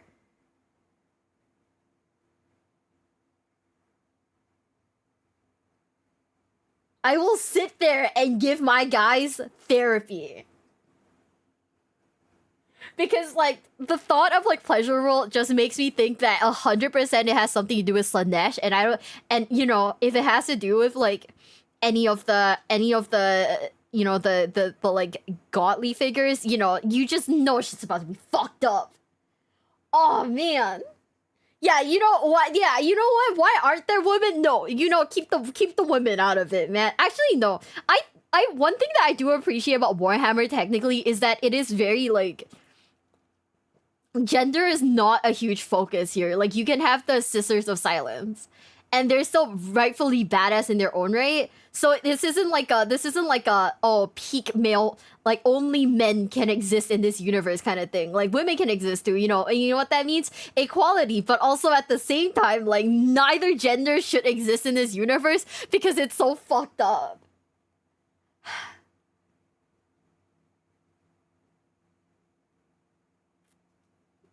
Hello Kitty Island adventure, guys. I don't fucking know. I think the Primarchs could exist there. You know, maybe if if you know they lived in like no, actually Animal Crossing would probably piss them off too. But Hello Kitty Island Adventure, you know, I'm just saying Angron could be there, maybe be less angry.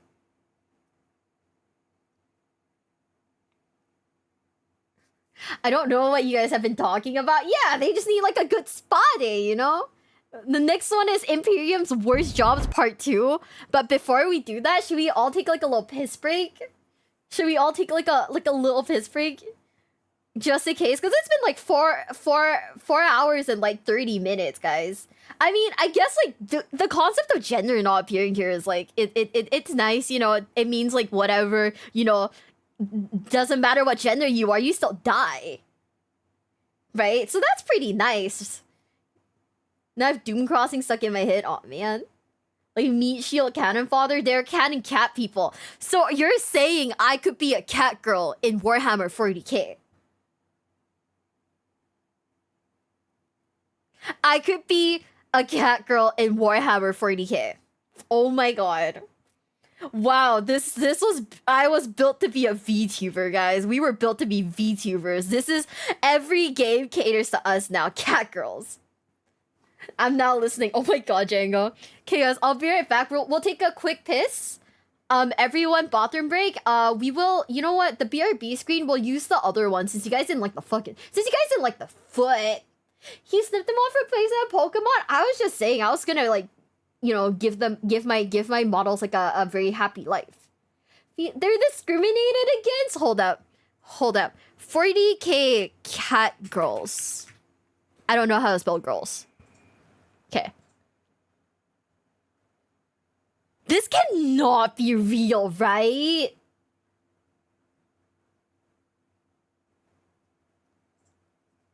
For the Neverer. Wait, I'm not a cat girl. It's fan art. Okay, it's called Felinids then. 40k models. No, is that really a thing? Okay, this one? The Bricky poster? I mean, I guess they're just straight... They're not cat girls so much as just straight cats, right?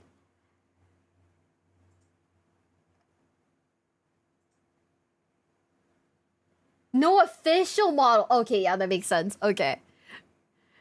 You know... I might be, I don't know, man. I don't know if we're down that deep just yet. Okay. No, that makes sense. Okay, I don't know if we're in that deep quite yet, but yeah. I'll be right back, guys. Well, let's all go for a quick piss break. I'll put like the other BRB screen since you guys hate the feet. So you guys don't want the dogs out. I'll just give you like a whole ass dog. But also put some music on so you guys feel a little less lonely, and I'll be right back.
Okay guys, I'm back and let's go to the Imperium's worst jobs part 2. How could there be more bad jobs? This entire world just is so sad. It gets worse. It actually gets worse. How? I don't get it. Okay, you know what? No, I'm excited. Now I'm curious to see how much worse it could possibly get.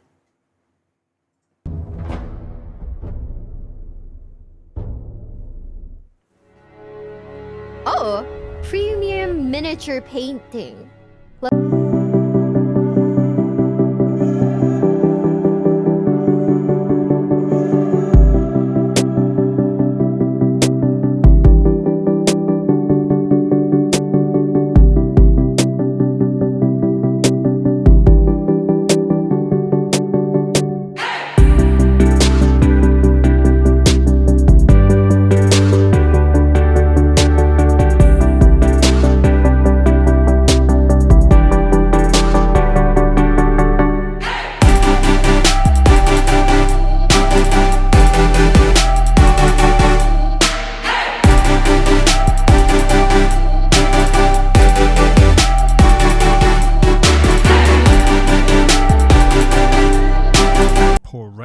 To consider themselves within the vision and the light of the Emperor of Man. For as gloriously as the Imperium presents itself in the depths of the human spirit and the lowest levels of its vast hive cities, languish those in eternal despair, never to know anything other than a life of hardship, toil and suffering, the rotten core of humanity's galactic empire. This is why it remains its own worst enemy, for here is where you'll find the most acute fracture points for discontent and those with nothing left to live for other than turn their souls over to the darkest whisperings that bleed into our reality from the realm behind our own. It's worth remembering also that for those who live in the Imperium, the phrase jobs is relatively inaccurate. Most people's assignments are not what we might consider jobs, they are more worker assignments. This though is of course dependent on the world you find yourself upon, for there are those within realms such as Ultramar where degrees of independence are far more commonplace. Another aspect I've spoken to before is that within the Imperium there is no standardized currency system in the sense of a currency used by all, including ordinary citizenry anyway.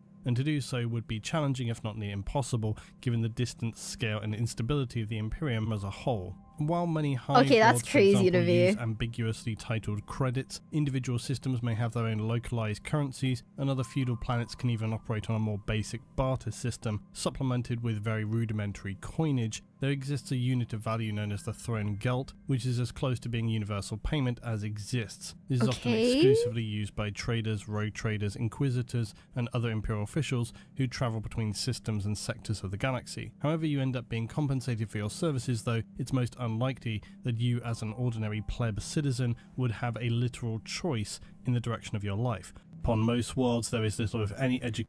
Is it kind of good that you get a choice though? I mean, is it kind of good though? Genuine question. Echo. Yeah, I just realized there was an echo. My bad, guys. The thing turned on. My bad. But is it good that you get a choice or is it bad? Because like, it's either like you become like you become a soldier or a life of servitude, right? Have we described life during Great Crusade? No, there's a more. It gets even worse. It actually gets worse. Also, Dawn says if you get born in 40k, there's a good chance you could just be on an agri planet and never see war or even space marine for your life, and 3 generations of your family lives. You know, that sounds great. Rogue traders are just basically sanctioned pirates. Oh, okay. Dude, speaking of pirates, I want to play the new Like a Dragon pirate game so bad. Fuck, okay. Education beyond the basic laws to follow and how to operate machinery. Most people live with passed down knowledge on how to survive as a human in the most basic sense. And those humans in the eyes of the Imperium are merely flesh matter. They are unimportant dust motes in the grand scale of the Imperium, and you are as much a raw material asset to the Imperium as much as is ore, ammunition or other consumables. I'm not gonna gonna lie, referring to humans as raw materials is so insane to me. I don't know. As a normie, I haven't been broken into like the deep dark world of Warhammer, and I feel like right now we're low-key getting a little mind broken. It looks very interesting, I'm not gonna lie. We're raw fleshy materials. Holy shit. So now let us continue to explore the true horror of 40k, for it is not the glory and service of the Astartes, it is the mind-numbing drudgery, the lack of hope, the acceptance of banality that is the true horror for humans in the nightmare that is the 41st millennium. Many welcome death when it comes, and others mutter about the madness of their own. The Imperium directs its rage and fury outwardly to the Xenos and the heretic, but it is much to blame for the extreme. I'm not gonna lie, I also love this. I can't remember what they're called, like this faction specifically, but they look like Van Helsing, and I really fucking love that. Depending on the ammo type, it's more important than you. Oh, they're the Inquisitors, yeah. Want to be a Necron in 40k, and that's also kind of bad. I think the Necrons are pretty bad, right? Because you're just like a soul. You're basically like a soul powering like a fucking bionicle, right?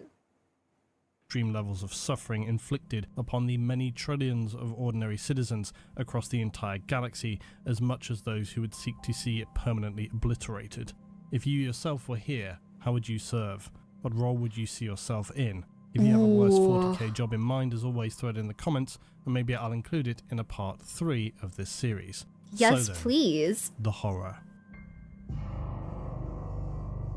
In the darkness of the 41st millennium, humanity has fallen into a true abyss of moral and ethical darkness. Human lives are bizarrely fought for ferociously in terms of the preservation of the collective empire that is the Emperor's Imperium, yet individual lives are treated as little more than a material commodity. Conversion to servitors, archo-flagellants and the like, thinking, feeling human beings stripped of both their humanity and their minds turned to mush with regularity. The Imperium also uses techniques like mind wiping of problematic or troublemaking individuals, those they consider compromised or even just a risk factor. Mind wipes are usually achieved through a flood of neurochemicals being injected to the base of the cranium, steadily erasing personal memories and identity like a cold, clouded fog drifting through the mind of an individual. This is not isolated in use for conversion of humans to servitor slaves, it also can be used for Astartes, especially those in the Grey Knights, where mind wiping is standard practice to protect them from themselves while facing demons that might twist and distort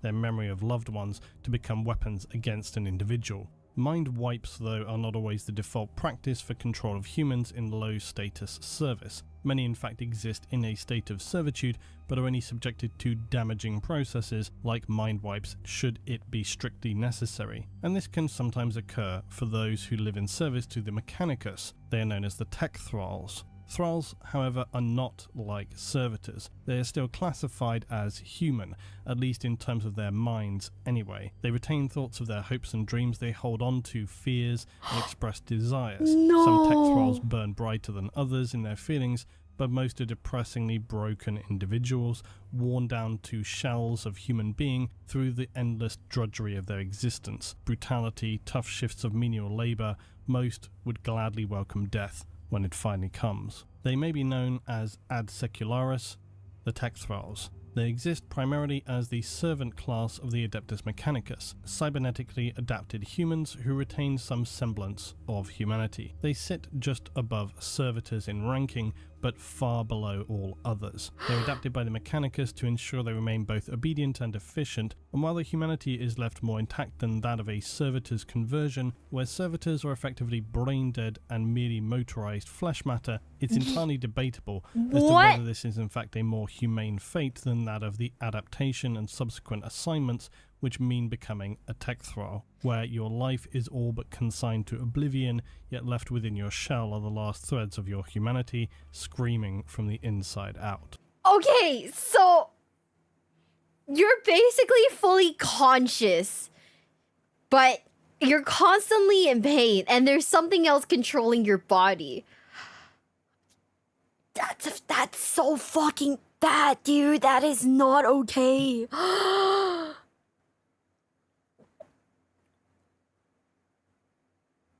This is so fucked up. No way.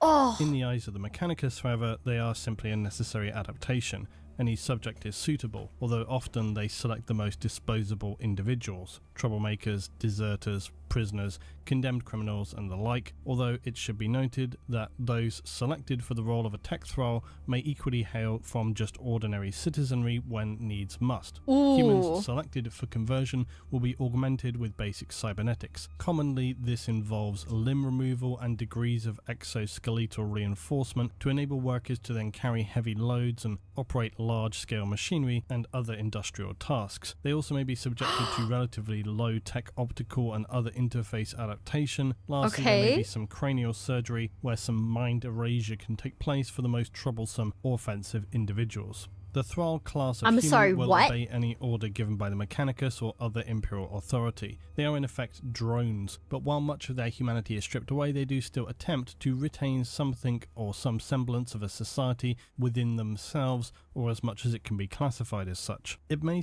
I'm not... Okay, have you guys ever seen this one show? It's on like Apple TV. It's called Severance. I don't know why, but like the whole concept of being severed in that show just kind of reminds me of the Warhammer universe, which is kind of insane, huh? If you haven't seen Severance, it is really good. I super recommend it. But yeah, it's just... A refugee fleet went to a Mechanicus world pleading for aid. The only response he received was, why? That is fucked up. God, there really is no like upside in this universe, huh? Man, that's so sad. I still like the Imperial Fist though. I think they're my favorite. It seems that to a degree they are not far away from the levels of subjugation inflicted upon ordinary citizens of the Imperium. But thralls exist in fact barely above servitors. They just have the unfortunate terminal torture of being very aware of it. Thralls were originally created by the Mechanicum out of necessity. And this development occurred during the period of Imperial expansion known as the Great Crusade, culminating in the Horus heresy. It's unclear as to why, but for whatever reason, there became an intense need for something slightly above servitors, which used formerly human biological matter, and after effectively lobotomization of a subject, servitors became a biocybernetic component system. Thralls are more akin to straight cyborgs. Their consciousness and memory are generally not extinguished before being processed into their new form. The conversion process to tech thralls is a fate for many of a Forge World's population should they prove substandard in their duties or commit some other transgression against members of the Mechanicus. I really hate that the term used here is process. That is an insane word to use when it comes to people. Processing. Processed. What the hell? And the Mechanicus hate wasting things. Why simply dispose of a troublesome human when they can serve the almighty cog until death? Oh my fucking god. Upon Mechanicus, Forge World's tech thralls form a massive part of the expendable labour force, and this is standard across the Imperium. There will of course still be large components of standard humans, but thralls are commonplace. If thralls are to be used for military purposes by the Mechanicus, this is when they are designated as the ad secularis, and this is of course a role that they are well suited for. After being outfitted with basic weapons systems and bodily protection, they will march to war as basically humanoid fodder. They are an unrelenting force of mentally alive soldiers, yet with no will of their own, puppeted by Mechanicus techs. It's not entirely dissimilar to some other machinery used by the tech priests, who are seemingly more skilled with wetware than they are the artificial systems of intelligence, perhaps for obvious reasons, being that the latter is strictly outlawed. Tech thralls will advance into the most ferocious enemy onslaughts without apparent fear, and are formed into so-called covenants. Their primary weapon is, like so much in the Imperium, weight of numbers, sending wave after wave of their own men at the enemy and making any foe seem, quite simply, a trifle. Thralls are, unfortunately for them, just as susceptible to injury as any guardsmen, except they have the additional misery of being very dulled externally in response to their injuries. Internally, it's likely a sliding scale of just how much or how little individual thralls act. This guy low-key looks like M. Bison, but also, this sounds terrible. So, like, you outwardly don't feel the pain, but internally you know you're in pain? What the fuck? Yeah, I like Imperial Fists. I like the concept of, like, building of like, you know, defeating the enemy by like fortifying your defenses. I think that's funny. But also, this is insane, and this is like, oh, I don't even know. Oh. Actually feel. For some, it's perhaps akin to being a servant of the plague god, whereby any injury barely registers in terms of pain. For other thralls who perhaps still burn bright in the mind but lack will of their own, it's going to be comparable to awakening during surgery but remaining trapped in an unresponsive body. All of this, of course, irrelevant to the machine god. Flesh will be torn away, but knowledge must remain eternal. All of this, though, is not actually why tech thralls feature in this second offering of worst jobs.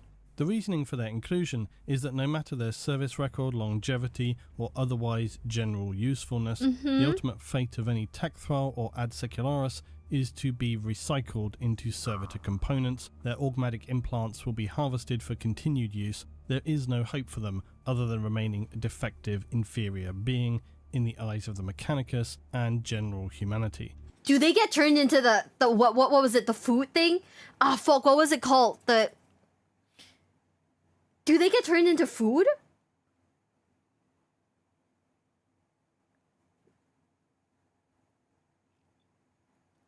I hate this.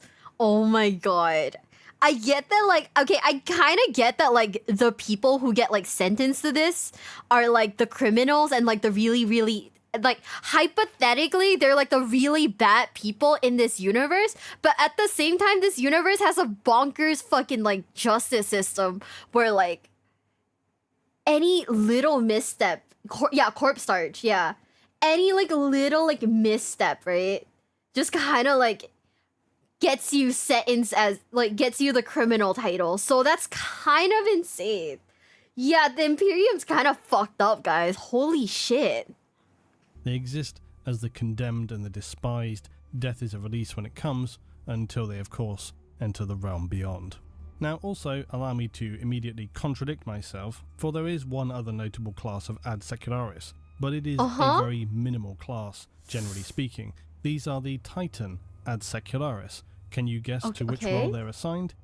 It's Titans. Different legios can refer to the tech thralls under them with other terms than ad secularis, and will even sometimes dress them with clean tabards and other simple cloth to give them a level of dignity, not for themselves obviously, but to not offend the sanctity of the machine and its spirit. This is perhaps one of the exceptions to the rule, as thralls who serve within a Titan may sometimes be gifted minimal benefits by its tech priests, augmatics and so forth. Mostly these so-called gifts can be interpreted more for the Mechanicus wanting to increase efficiency aboard a Titan than give anything to a thrall, but still for the thrall it's equally beneficial. It is perhaps the single ray of hope for a thrall to serve aboard a god.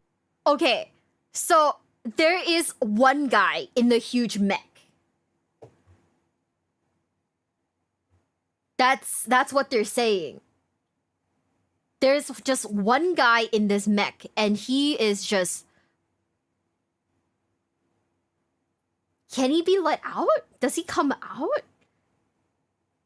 No, it's many. Oh, there's a lot of guys. Okay. Yeah. Can they come out?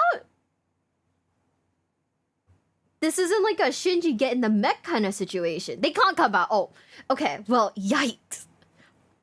That is not good, guys. Machine of the Mechanicus, and in doing so achieve a sliver of dignity and appreciation for their service. For the remaining unwashed masses, it's a lifetime of otherwise condemned misery. Now, the selection of Chapter Serf as a worst job will undoubtedly be a contentious selection, because it honestly is somewhat subjective. In many ways, serving as a serf for the Astartes can only be seen as the highest honour, and any service to the Imperium and the Emperor is a glorious duty and one to be held with immense pride. Not to mention the fact that serfs are generally well treated, in relatively safe environments, also educated above ordinary humans who live miserable trudging lives in hive cities around pollution, disease, crime, and most often abominable conditions. Serfs, on the other hand, will live within chapter monasteries of Astartes, surrounded by glorious sculptures, artisan works, and of course on a daily basis serve first-hand those who are the descendants of the Emperor himself, in a manner of speaking. Give me a break.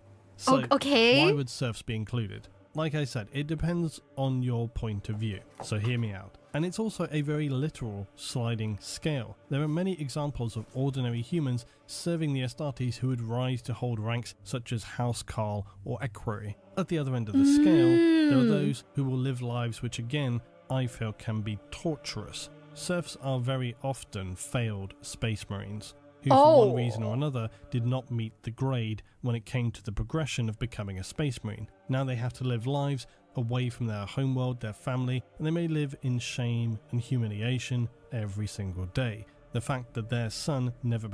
So they're basically like the dropouts then. They're failed space marines that have to serve the current space marines. Oh. But then it also depends on which chapter you're in, because like some of the factions are like really fucking bad to their like serfs. Oh. Damn, that is unfortunate. Became an Astartes, or perhaps they live in mistaken delusion, believing still a slim chance that they were in fact converted to an Astartes. A serf's life, though, can be wide-ranging. Some will be abused on a near-daily basis by Astartes masters who look down upon them and remind them of their own humanity, something they hate. They will throw continual demeaning shame toward them at every opportunity. Some Astartes chapters, and especially those who would fall into darkness during the heresy, like the Death Guard, would punish serfs with brutal physical penalties for minor errors in service. Unsurprisingly, the Iron Warriors as well. But for many serfs, the daily existence of being permanently reminded of their failures, yet simultaneously knowing they must continue to serve the Emperor, is something of a bizarre torture. Yes, they are rewarded by the mere ability and glory of serving the Astartes, but the continual personal humiliation of knowing they just lost out, or they didn't make the cut, never ceases to burn inside. Some serfs, though, will make actual close friendships and bond with the more reasonable and forward-thinking Astartes chapters. For those that lean toward the edge of acceptable practices, existence as a serf can be a daily trial for survival, punctuated with broken limbs and other intolerable punishments. Like so many things, it's subjective and relative. All humans position their outlook from their own place relative to others, and while it's easy to say, well, look at that poor sap cleaning the drains from a toxic spill in a hive basement, sure, a serf has it better comparably. For a serf, though, such thoughts will be a cold comfort, while their Astartes master is belittling them for the 1000th time, being made to endure some long-lasting physical trial to prove their continued worth and any other daily misery that they may have to endure. Crazy. For serfs who find themselves in that position, suddenly the life of an agricultural worker might seem quite appealing. Just sign me up. I will happily be a farmer in this universe. Everything else sounds traumatic and scary, and I just want to be a farmer. Also, yeah, okay, wait. So I think like up there, I like the salamanders too, because I remember there was that like one picture of them being like nice to people, right? Yeah. So like it'd be like the Imperial fists and the salamanders. Are the Imperial fists nice to their serfs though?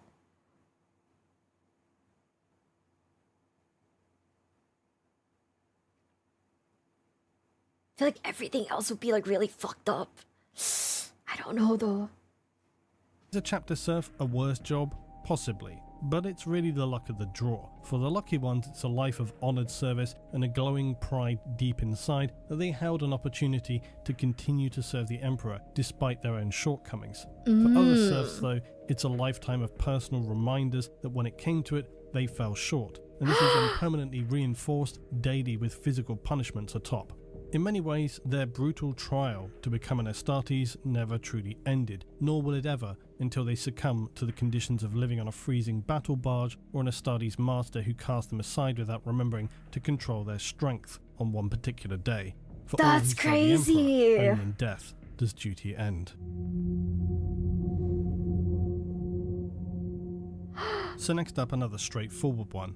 It's likely fair to say that mining throughout human history has been one of the most challenging and dangerous professions, and unsurprisingly in the 41st millennium, for humankind little has changed. Of course, for some planets in the Imperium, this means actual cities being built underground, such are the scale of the operations. This means that for many, a lifetime will pass by without ever having seen the light of the surface again. The concept of day and night will no longer exist as they live in a permanent state of darkness. Safety measures will be variable at best, and again, like most things, it likely depends on the kind of overseeing governorship you're working under. For planets within realms like Ultramar, your chances of having basic equipment are going to be better than that of a backwater planet with a tyrannical governor who cares about quotas and coins. Imperial miners are condemned to a life underground, as any exposure to the outside world of the light will be detrimental to their vision. Their lives underground, even with respirators, will ensure they spend their earliest days breathing in air saturated with fine particles,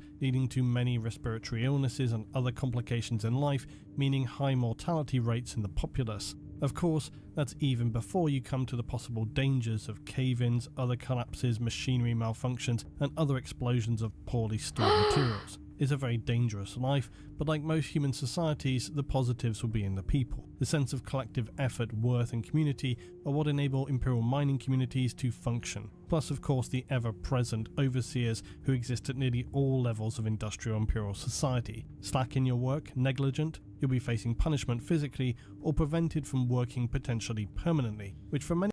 There's just really nothing good about this universe. Holy shit. I mean, you know, like playing it's probably fine, but holy shit, nothing about this universe is like unicorns and kitties. Jesus. There isn't a job that you could do without, you know, like dying. Oh my god. That's crazy.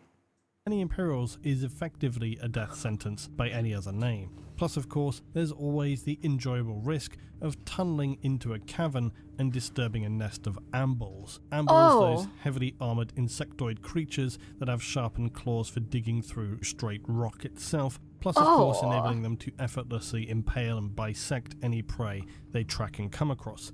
Ambuls are powerful monstrosities who have reached the peak of evolution through survival in the harshest of environments. Plus, for the workers of mining planets, they also have a taste that can't be beat. Delicious ambul. The extremely rare class of Titan, known as Psi Titans, are a specialized and feared class of Titan used within the Imperium's Collegia Titanica, known as the Ordo Sinister. Their weapons are known as Sinistrum, a term given to designate weapons which will artificially amplify human psychic power, but potentially risk consuming the psyche themselves in the process. The Emperor had used such things during the Unification Wars with enslaved psyche covens, and of course now does so on a daily basis for himself. So you're basically a human power battery then?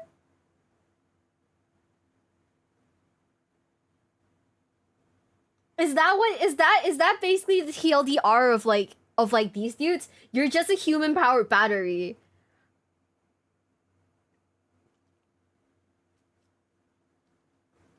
Human soul power battery, my bad. Yep, is that fun? Shit. I feel like there's so many jobs in this universe that are just basically being a power source. There's at least like 5 different jobs mentioned so far that are all just being some form of a power source. Psychers are good batteries, I guess, but like this is basically Titanfall, but if Titanfall used you as a battery. The key to a Psi Titan is its so-called Siracrux anima, and this is the piece of technology that enables one of the worst jobs for a Psyker to be assigned to. Although it's not far off serving as a battery for the Emperor, but at least in doing that there is some spiritual glory to be held, or at least those who serve the Emperor console themselves by telling this half-truth. Unlike a standard Titan, Psi Titans contain Psykers surgically locked into the machine itself. These Psykers are believed to have been placed within these Titans either as punishment for crimes against the Imperium, or at their own behest to allow them to become part of something more and help alleviate their own personal torments. Either way, they exist as psychic slaves to the will of the commander, who will use their powers and spirit focused through the Siracrux anima. The command princeps of a Psi Titan is known as the Preceptor Indendent, and they will sit within the anti-Psi shielded headpiece of the Titan. It's unclear if this shielding was originally placed to protect ordinary princeps from piloting the Titan. If it were, it appears to have not been enough to withstand the psychic screaming of its implanted human batteries, and so within a Psi Titan, its commander is also a null or blank. And this is another reason as to why the Psi Titans are astonishingly rare. Their pilots are required to be both a blank and simultaneously capable of commanding a Titan. Across the entire galaxy of the Imperium, candidates that meet this criteria are going to likely only range in the numbers of double digits. Regardless though, the role for the damned psychers surgically bound to the machine will live out truly horrifying ends. And it's why Psi Titans are some of the most feared machines of war, because they literally are tearing the psychus soul and spirit apart, then focusing this into psychic beams to form its weaponry. A Psi Titan can project waves of abject fear, psychokinesis, biomantic leeching of life, and even temporal distortion, coming back to that time travel thing being confirmed in 40k. This is and on crazy. top of this, it still has its so-called Sinistra Manus Tenebrae, its Psi Cannon. This device allows it to focus the psychic antipathy of the psychers within to create a warp breach similar to a vortex weapon. Meanwhile, its psychers are burned and consumed from the inside out, not entirely dissimilarly to how, as I said, they're consumed by the Emperor. The principle is seemingly very similar, and although the specifics of the technology are far beyond human comprehension, it seems logical that the apparatus of the Golden Throne Room and the focused distillation of psychic power from individual psychers into the form of a weapon must share some similarities. Psi Titans and their weaponry can engage and fight for as long as those on board can power them. So unlike conventional weaponry, Psi cannons can be fired repeatedly on and on until those on board are consumed and turned to literal ash. The psychic strength of the bound psyker on board of the Psi Titan and the strength of their soul are its only limitations. Now, the Militarum Tempestus are yet another example of a curious worst job. Is it so harrowing to join an elite force within the Imperium? The answer is obviously yes. But as with most things, it also depends on your perspective, not dissimilarly to the role of chapter serfs. Tempestus soldiers are high-tier Militarum warriors, and those who serve within this elite force are indoctrinated in the Imperial Creed from youth. They're only This shit's so pretty though. Like, whoever does the art, I don't know if this is like fan art or whatever, but it looks fucking insane. This looks insane. It looks really good. I am into it. Culture is that of loyalty to the empire of the Imperium and the Emperor, and demonstrate this by their unblinking immediacy in the execution of their duties. Many of them go on to higher roles amid the echelons of the Imperial factional hierarchy. So where's the worst part? It sounds glorious and proud to serve the Emperor and the Imperium in one of the most well-equipped elite military human forces. Sure, from the inside of the Imperium, it certainly looks that way. But if we take the blinkers off and look, as we often do, at the cold reality of the Imperium as it stands in M41, the Tempestus are both harrowing and dystopian in their indoctrination of new recruits, certainly above that of the standard Militarum, which by comparison is a fairly standard military force.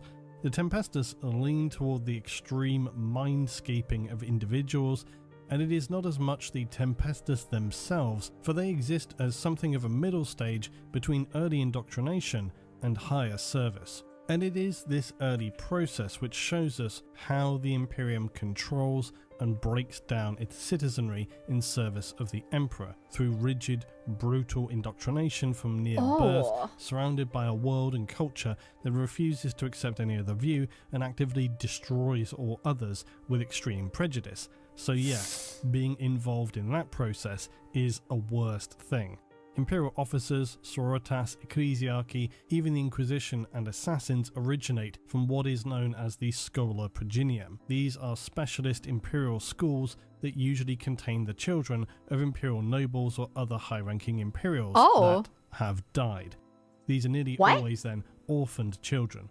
They're known as the progena novum. and from their entry into the Schola until they are either rejected into lower service or passed for higher service, they will be mentally and physically conditioned to serve the Imperium from day one. It's less an education than it is an enforced role within the Imperium, and for most it will mean progression to Tempestus. So these are orphans? So they're just orphans then? It is thus the job, if you will, of Tempestus that is the worst part. It is the inhuman degree of training in the Schola that is one part of why becoming a Tempestus is the worst position to serve in. Those who pass their trials of compliance and make it to selection day may be assigned to other specialist factions straight away, but for the majority of the Schola cadets are then enrolled within the Tempestus Scions. As with nearly all Imperial service, the training for high-tier military service is brutal, and as always the death rate among recruits is high. This training will last for 3 standard years of whichever system timescale the recruits are operating within, and the positive for recruits is that if they're successful they will be issued with some of the very best weaponry, equipment and resources available to standard humans in the Imperial Militarum. Some may progress to officer ranks and others then into the service of, say, the Sororitas if they had not done so early directly from the Schola. There are in fact a multitude of ways a Tempestus may proceed to further service, so again, this is all sounding pretty positive. But as I noted, the Schola Paginium is perhaps one of the most, if not the most, bleak and disturbing aspects of the Imperium.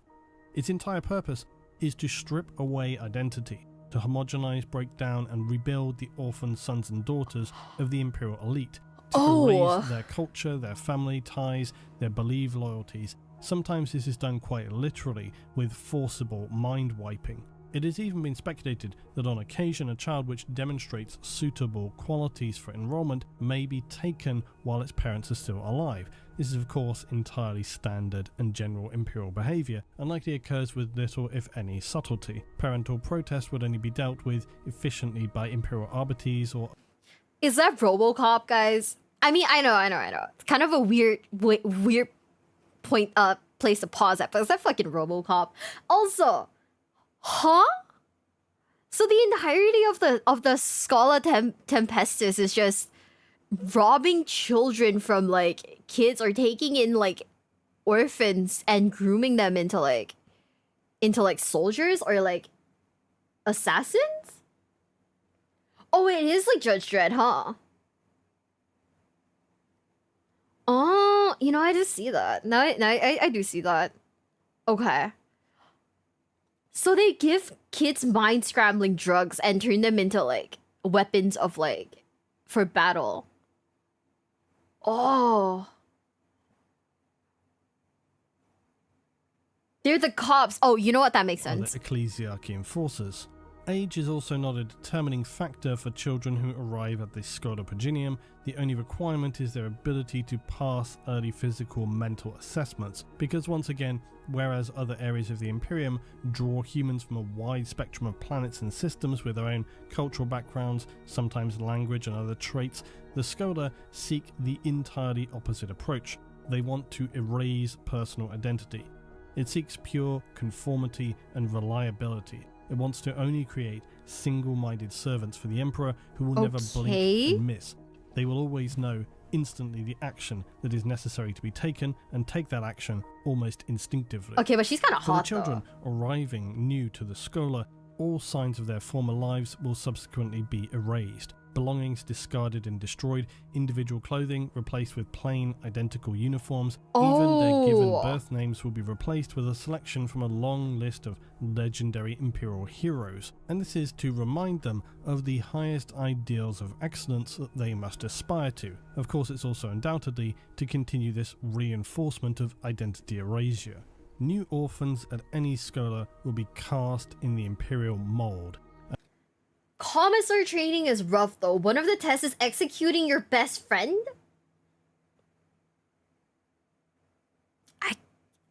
I could never survive in this universe, huh? And only the strongest will emerge without damage and remain intact once the fires have cooled. For now, the Schola is their reality. It is all they will know, all they need to know. Any unwarranted questioning or disobedience is, unsurprisingly, dealt with severely. Of course, for the younger recruits, usually under the age of 6, this change is easier and more permanent. The conditions they're placed under more readily adopted. It's easier for them. Early memories become hard to remember with clarity when their days are spent, even at such a young age, doing intense mental conditioning and repetitive learning. One reason as to why this entire training process is one of the worst is for that of the older recruits.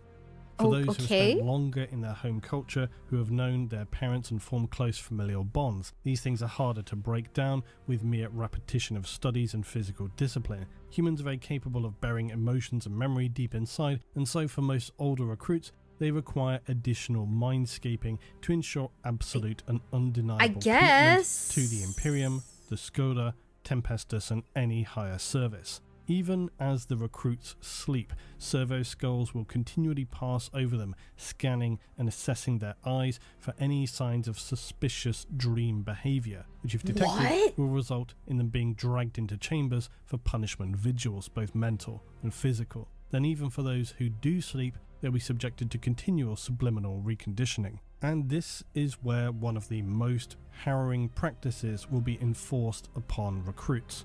For those troublemakers, those who never really find their groove, their rhythm to get into life within the Schola, they'll be strapped into a chair known as the correction throne. Heads, arms and legs all strapped in place as tiny needles are inserted to the back of the skull. Their mind is then flooded with neurochemicals that wash through their brains and erase long-term memory. All the while floating servo skulls recanting litanies, screeching war cries for the ecclesiarchy. Such processes are only semi-effective. What the hell? In fact, many Schola who progress to the Tempestus and beyond will still retain troubling dreams of their discovery amid blood-soaked marble floors during some planetary rebellion. For others far worse, they may have visions of being torn from living parents as Imperial forces permanently silence them. Yet all of this is still not the worst part of being trained within a Schola for the role of Tempestus Scion. One of the ways in which the Imperium seeks to break down individuals to become unquestioning servants for the Emperor is in pitting them against one another. And this often occurs during Astartes training and the likes of the Inquisition and the Assassinorum. It's the same within the Schola. Often while still in their early teens, those who continue to demonstrate a failure of memory erasure, or for those who continue to rebel, fight against the erasure of their identity, will likely be allowed to attempt to escape the confines of the Schola. They'll be given an opportunity. Most of these cadets will not miss it, and thus attempt escape.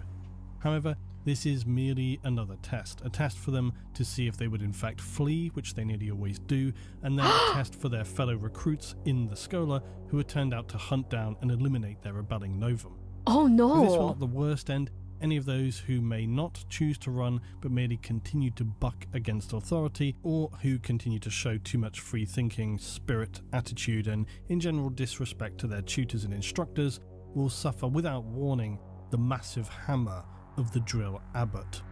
These are members of the ecclesiarchy who are instructors within the Schola and will quite simply bludgeon the troublemaker to a quivering pile of flesh in front of their fellow students.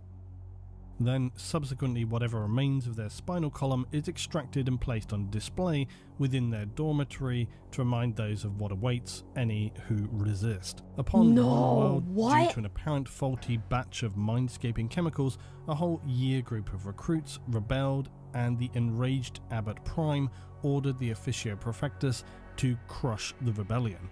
So, whilst still alive, the mutinous cadets were meshed with mortar and used to line the Schola's ferrocrete walls. To this day, their bones jut out of long corridors, grasping for freedom as a warning to all new recruits the consequences of insubordination. What the heck? Testing of recruits will continue endlessly right through to their graduation, and then when finally they become a Tempestus, the training continues. Many of these become progressively more severe, up to a point at which a cadet may be in fact ordered to execute a friend who they have trained alongside for many years. Anything other than immediate and emotionless obedience will likely result in their own death. But this is the horrifying example of what the Imperium does does to its own citizens. Their rationalization for this is that soon these recruits will have to face the true horrors of the galaxy, and that such acts serve to both prove their obedience and discipline of cadets and the effectiveness of their training, while simultaneously demonstrating both an ability to make difficult, essential decisions in the heat of combat. For example, a commissar eliminating a troublesome soldier. More importantly, such tests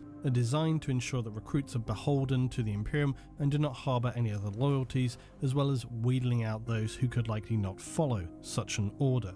These are considered dangerous individuals to the Imperium. Okay, is this kind of fucked up? Because I actually do get what they're saying. I do get like the rawness and like how dark this world is. You kind of need to like mold people to, you know, be able to withstand that kind of stuff. But at the same time, it is, from a morality perspective, this is really, really, really bad.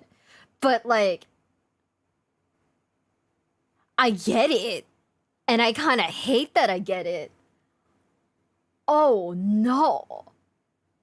And this is the true horror of the Imperium. It's in its ability to turn an innocent human being into an organic robot devoid of emotion and choice, to forge through brutality, fear, and indoctrination a person into becoming a being capable of being ordered to murder a friend and then do so without even flinching, without remorse, pity, or any emotion.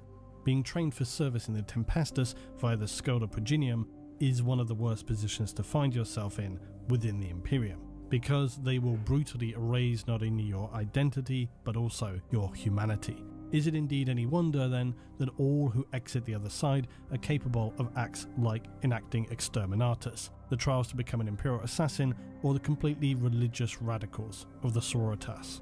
Okay, you'd honestly have to be like brainwashed to like live happily in this universe, huh? Right? Like you'd 100% have to be brainwashed to like live happily here, because there's no other way now, is there? There are still good people in the Imperium, even people who have gone through all of this. Most just exist. Yeah. Right? It's all necessary to fight, because this entire world is just full of like, you either get invaded by like space bugs or get invaded by like corrupted, you know, your former comrades who've been corrupted by evil forces. So there's just non-stop battles, and you kind of have to like mold people to be, you know, battle hardened. But or if your orcs are happy, oh, okay, great. Nobles and rogue traders are not brainwashed. Oh, you know what? Well, we should get the rogue trader sim then. But also, like, oh, happiness doesn't exist. Yeah, man, this world is scary and sad, and I don't know, man. Ugh. Yeah, bye.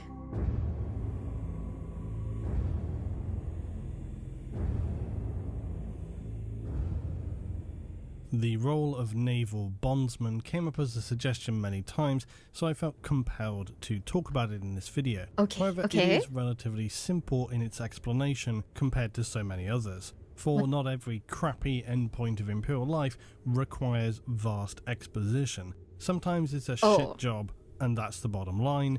No explanation necessary. Okay. For any, though, who are unaware, some aspects of the Imperial Navy in M41 are highly comparable to the naval forces of ancient Earth, because while there are some who choose to serve, there are many more who would wish to avoid service aboard, say, naval vessels for the Imperium. Yet the vast masses of workers aboard Imperial vessels are entirely necessary. And unsurprisingly, Imperial ships are not beautifully advanced starships with cozy quarters. They're claustrophobic, often cold, undesirable places, especially during warp travel. Life for these workers is, like so many of the worst roles, harsh, unforgiving, short-lived, and completely alien to so many ordinary humans. These are the so-called indentured workers, having been press-ganged from any number of Imperial worlds, feudal, hive, industrial, penal, and so forth. If serving the Imperial Guard meant never seeing your family or home again, it at least meant you'd be getting something of a positive send-off. Serving in the Imperial Navy for many means being dragged off in darkness to no sound other than yourself being bludgeoned unconscious. Of course, the Imperial Navy sounds does not horrible. rely singularly on such activities for its crew. It also has plenty of regular signed-up voidsmen. But because the indentured crew who live down below and primarily are occupied with heavy, dirty, dangerous occupations and fed meagre rations, often death can be a steady force of attrition. And so ships will steadily also need to bolster their numbers of bondsmen. Perhaps as a result of active conflicts, or equally just natural wastage. Commonly, this will mean a few days spent gathering maybe 1,000 citizens from hive worlds that it's fair to say no one will likely miss, or depending on the fleet and the world, it could be tens of thousands, even hundreds of thousands. And dependent on the hive world, again, you might not actually miss those people. I would speculate myself that it seems reasonable ships may even communicate ahead to hive worlds to enable law enforcement to round up undesirables and prepare them for transport to the ships. Many of those who are dragged off in the night or arrested for their crimes will be placed into some kind of mass stasis, and by the time they awaken they will be already in the dark void of space. Their only alternative option at this point is death at the hands of armsmen. These are essentially stop, the this is enforcers of crazy. naval ships. Like a significant degree of Imperial production, the Imperial Navy uses a surprising quantity of quite literal manpower to operate its machinery, and Imperial ships are bizarrely no exception. This is of course another one of those situations where 40k drifts into the realm of the truly bonkers, but you all want to know this stuff. So aboard ships of the Imperium, macro cannons, which you see as those gigantic main cannon of Imperial starships located all along the sides of the ship, are loaded and fired through nearly entirely manual labour, which is mad. First, the breach must be opened by the crew pulling on massive pinions or chains, while a second crew readies a massive shell to be loaded. Once the breach is open, any spent casings are extracted and the interior of the breach cleaned by the third crew. Engineers additionally inspect for damage or impurity.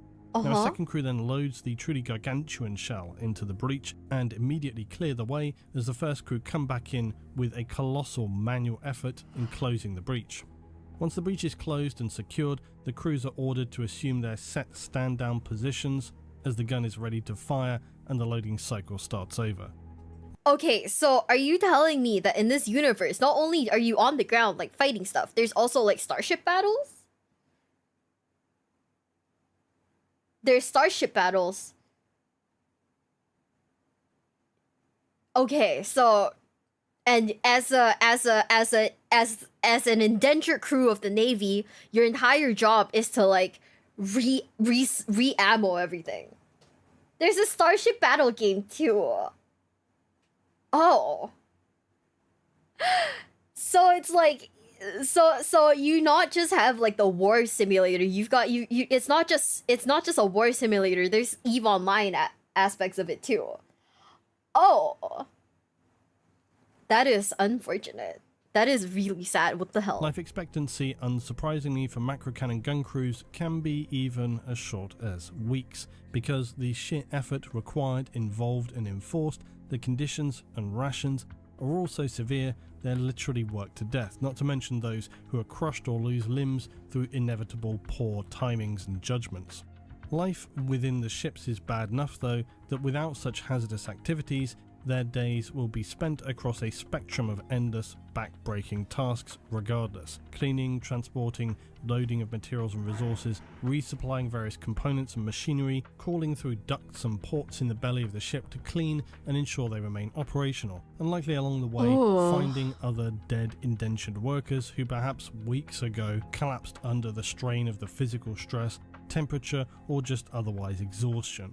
Often, walkways and paths also throughout the ship feature no safety measures of any kind, and it's all too easy to slip on a patch of oil and grease and fall hundreds of meters to your spine-breaking death below as you land on some metal acute surface. The continual wastage of the lowest crew members aboard the ship will likely not even register for the captain and senior officers of the naval ship. These matters are taken care of below decks. They were never even considered to concern themselves with those individuals, if you could call them such, because similarly to tech thralls, they barely rank above servitors and therefore barely are any kind of consideration for senior ranking officers in the Imperium. If any Okay, so there is definitely a cost system.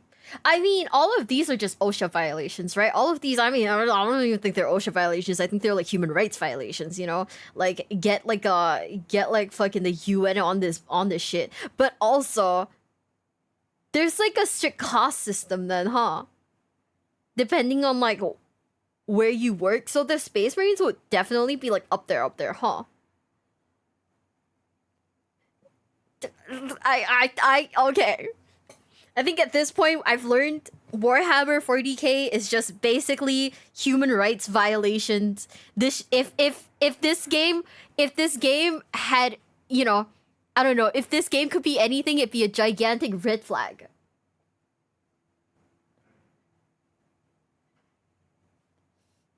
OSHA, human rights. If you die, you get turned into food. If you die, you get your consciousness turns into like a mech that gets powered by your, you know, you.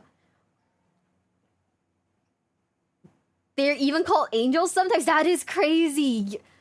Oh, you get turned into USB drives too. They're just living weapons sent from battle to battle. Okay. I'm just saying the guy from like Space Marines 2 has kind of like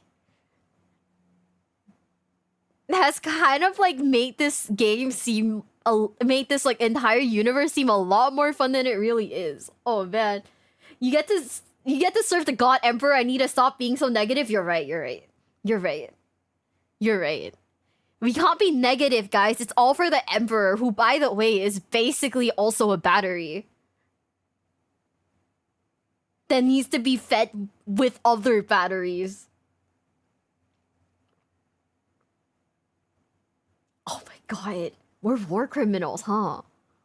Anything, the indentured workers aboard starships should count themselves lucky they have an opportunity to serve the Imperium, and perhaps in death they'll be forgiven for past sins. Whereas if they were not doing so, then likely right now they would in fact be being processed into cubes of corpse starch. And for those who continue to cause trouble or step...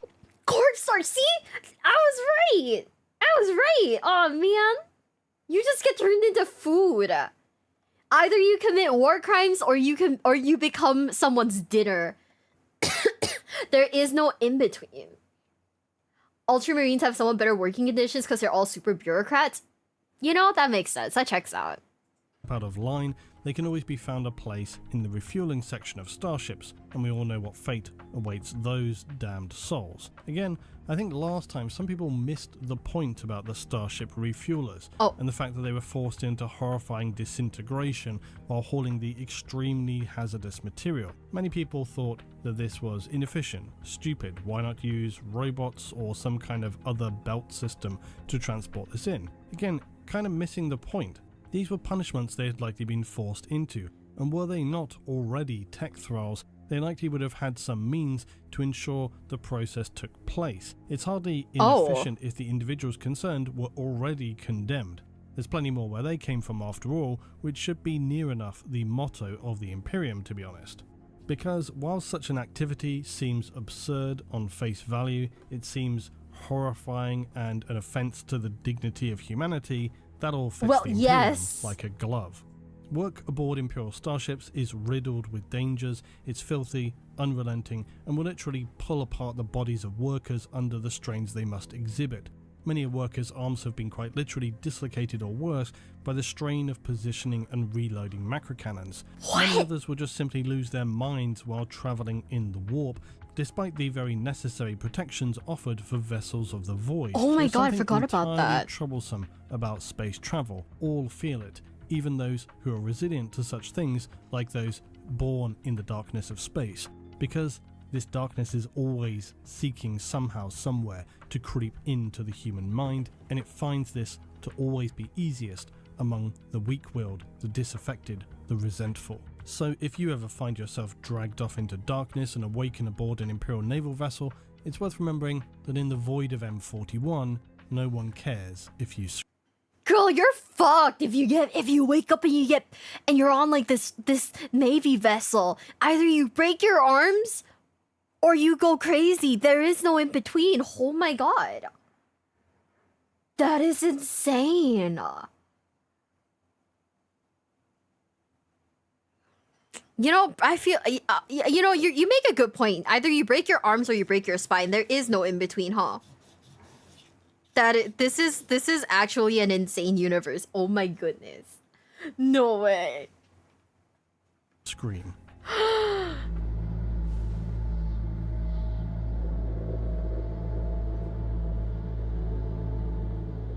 Now, this was a job role which I think undoubtedly exists in 40k, but essentially for obvious reasons there is little if any actual description of it. So I want to note that this is a job role that we should regard as being speculative in the Imperium. I think given the nature that we know of the Imperium, they do not in any way shy away from using humans in place of machinery for basic tasks. We know and that. for whatever reason, so many people wanted to see this as a listed worst job.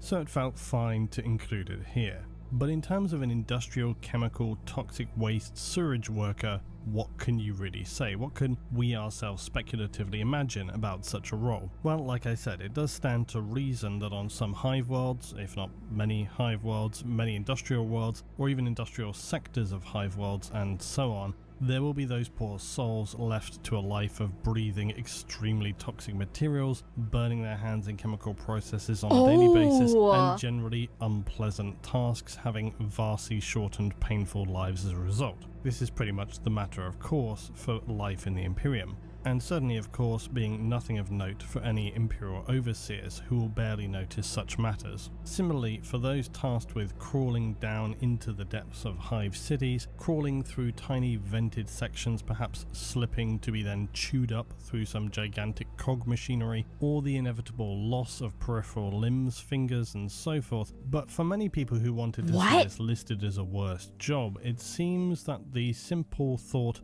of having to process sewage, waste material from hive cities, which is obviously vast in quantity, is the most unpleasant thing. And I think for obvious natural reasons. Now, while there will be a need for maintenance workers in hive cities to carry out such tasks, it's well noted that many hive cities exist on worlds which suffered total ecological collapse long ago, and so they no longer pay any note to environmental effects of waste. Commonly, hive worlds see the vast majority of the surface of a planet being completely uninhabitable, and instead they are these bizarre, toxic wasteland worlds with no flora or fauna to speak of. So any waste materials from hive cities are simply pumped out, leading to some having oceans of toxic materials or vast deserts. As I have noted previously, hive cities are sometimes wrongly referred to as arcologies, because they are not.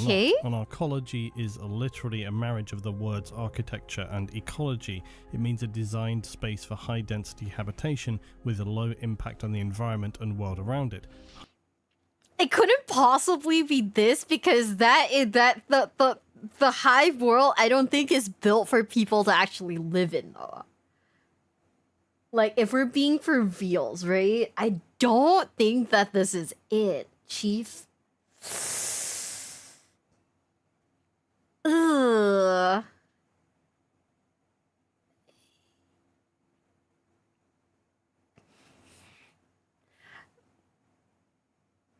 Like, right? Like, it's built for people for a ton of people to live in, but it's not built for, like, you know, actually living.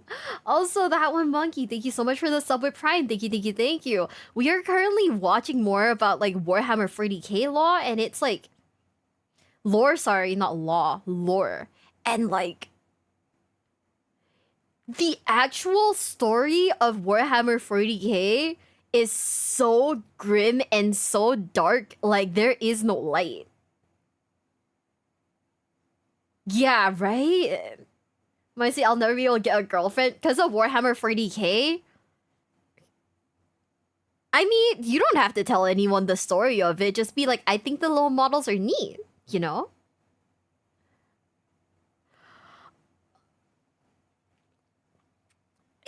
You're basically living in like the densest area ever, and if you die, you just get turned into like, you just get used ×2 in death. I mean, their whole like repurposing strategy, I guess it kind of makes sense, cause like so many, if you're prone to like dying in this universe, right? You might as well make use out of it. I hate that I get it. I kind of hate that I get it. It's grim dark.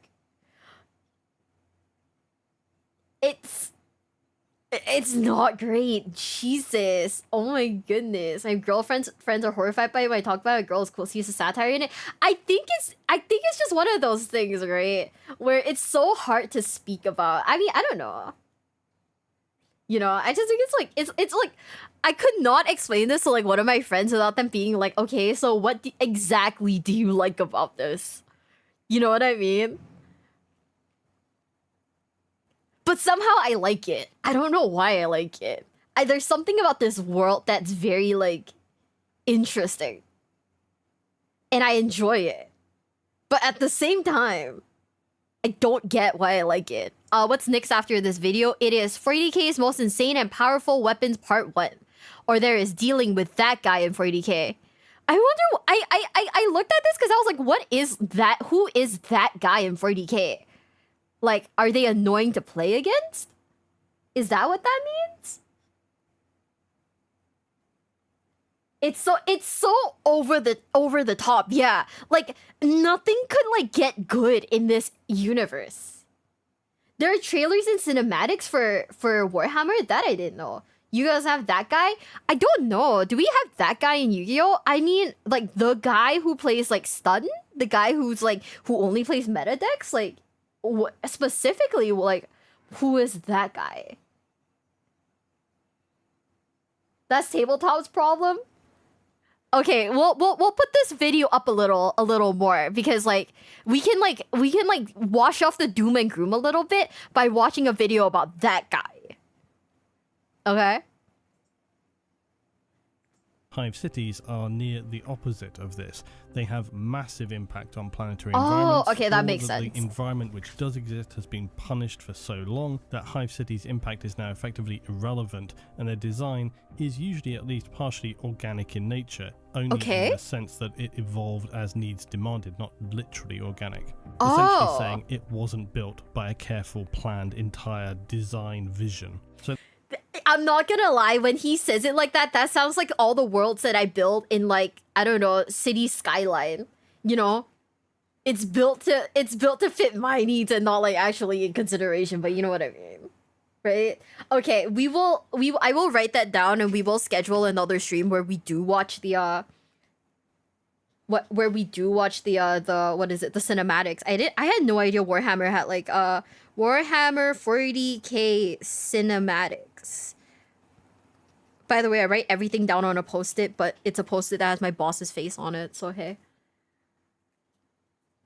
But the point being, while people may gravitate to imagining how awful it would be to work in the quite literal bowels of a hive city, wading neck deep through waste to shut off valves that risked flooding entire sectors with toxic pollutants, or cleaning venting ports and sewage valves to ensure the hazardous wastes of a hive are efficiently pumped out into the waste and beyond, in actuality there are a significant amount of hive citizens who exist already in such surroundings, and below in the underhive, likely thousands if not millions of people in very contaminated situations. So their specific jobs may not tie them directly to a life of being surrounded by the waste of a billion humans, but many hive citizens still do so regardless. Oh so no! The idea of an Imperial sewage worker is pretty awful, of course. Unlike those working in waste management of our modern world, for the Imperium it's more akin to the early and even late 19th century, where many homes did not have water-transported sewage systems, and so not only for workers that would begin eventually doing waste collection,